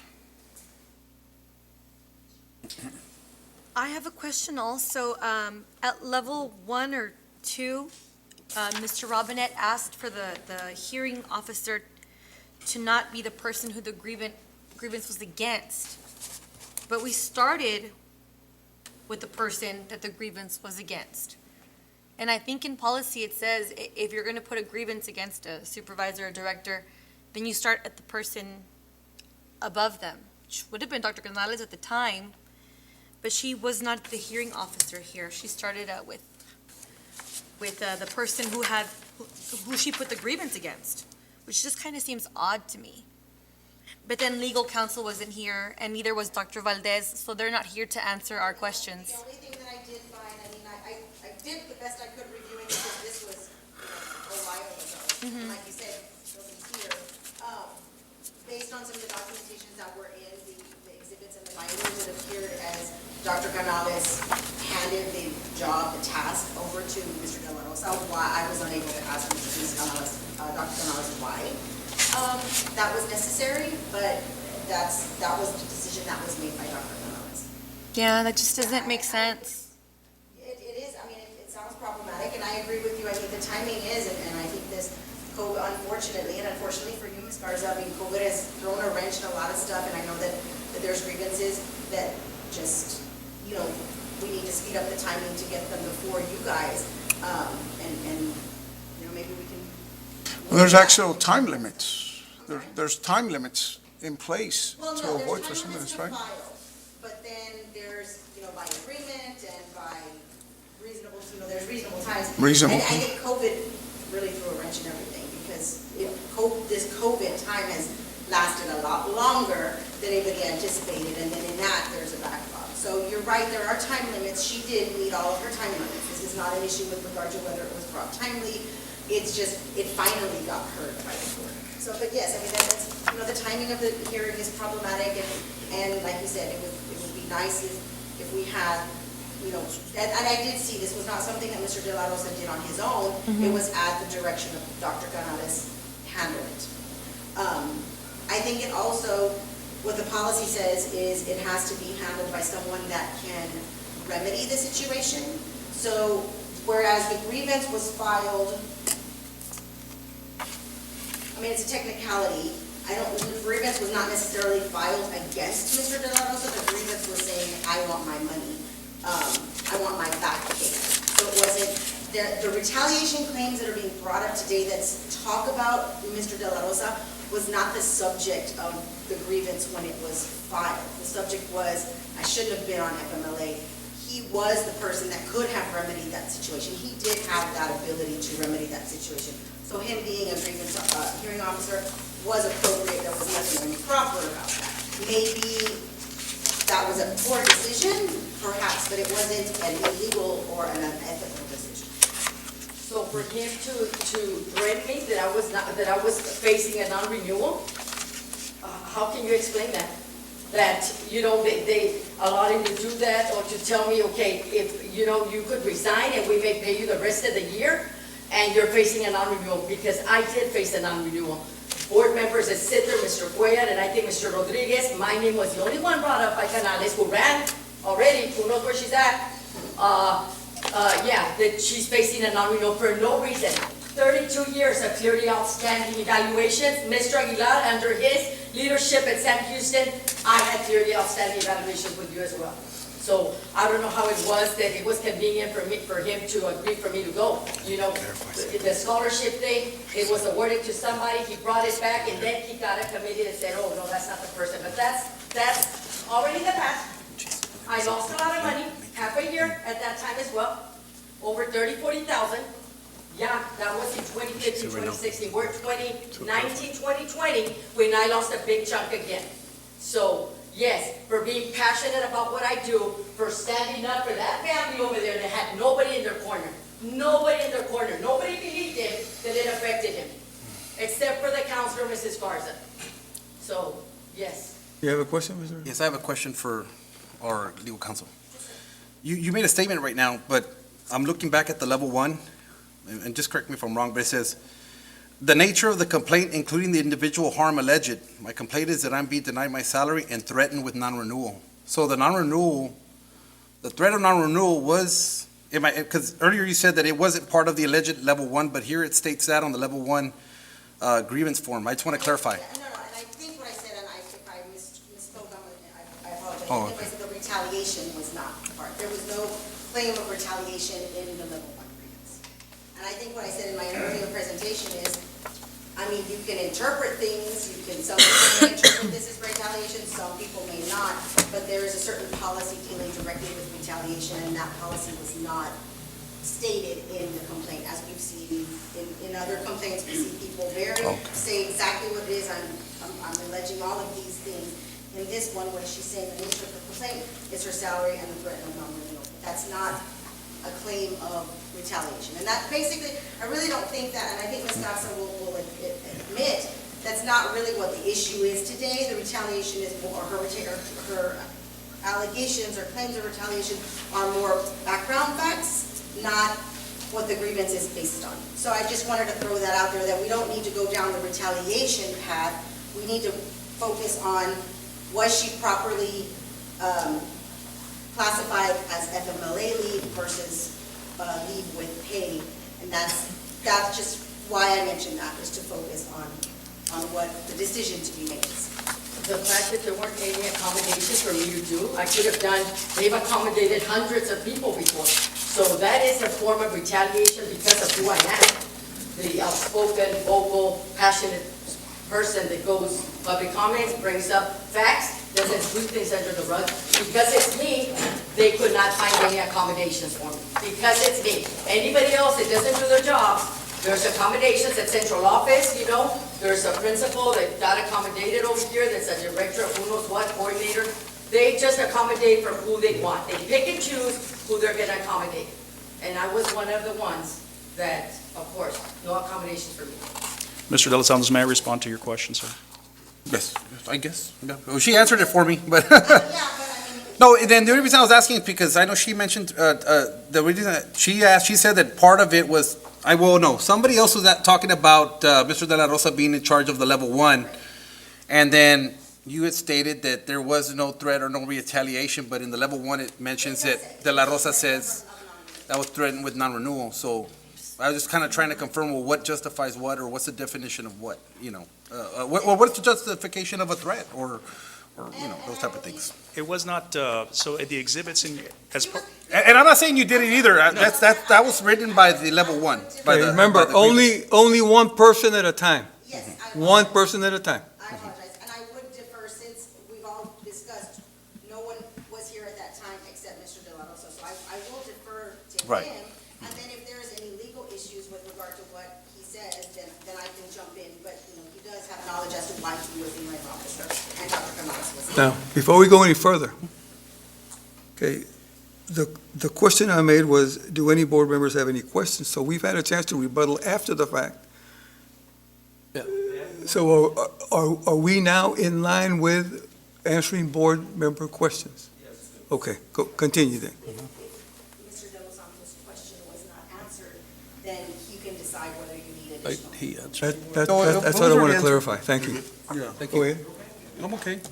But, yeah, no, she already answered it. Okay, any more questions?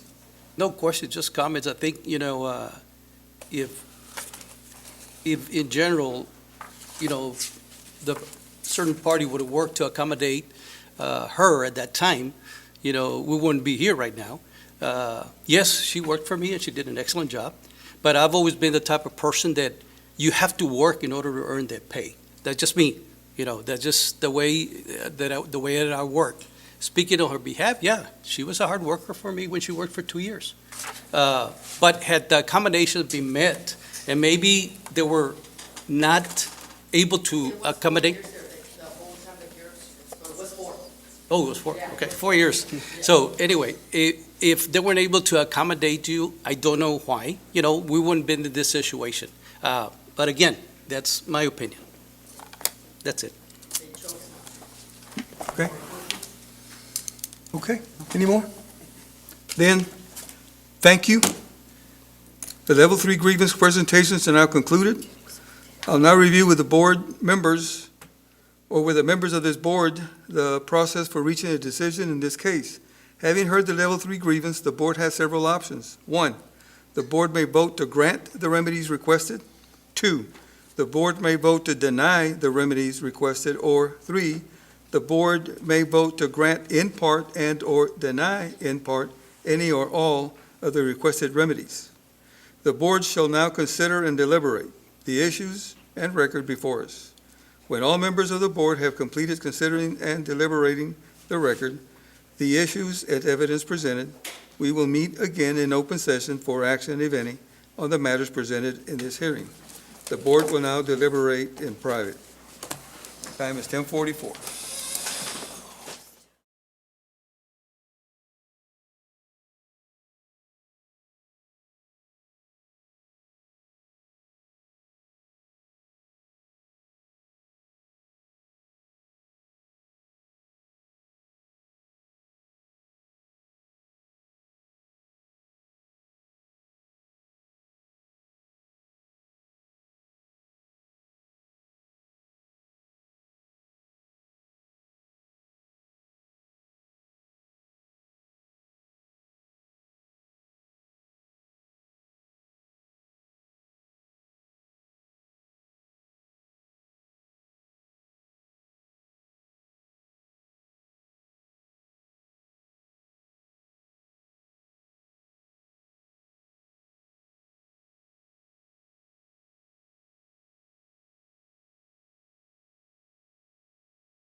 The time now is 11:27. And the board has reconvened in open session. With regard to the level 3 grievances requested by Diana Garza, does any board member have a motion? I make a motion to grant the relief sought in part as discussed in executive. I'll second. Okay, we have a motion by Costa Trevino and a second by Ms. Sustaita to grant the relief as discussed in closed session. Let's take it to a vote. Signify your approval by saying aye. Coach, real quick, in part. In part. In part. Yes, sir. Go ahead. Okay, now we'll take it to a vote. Mr. Nieto, No. Ms. Sustaita, Aye. Costa Trevino, Aye. Dr. Rodriguez, No. Mr. De Los Santos, No? motion carries. Motion denied. You still have to vote, Coach. Motion fails. Yeah, well, I mean, motion is denied. Motion is denied. Item 16, this grievance is adjourned.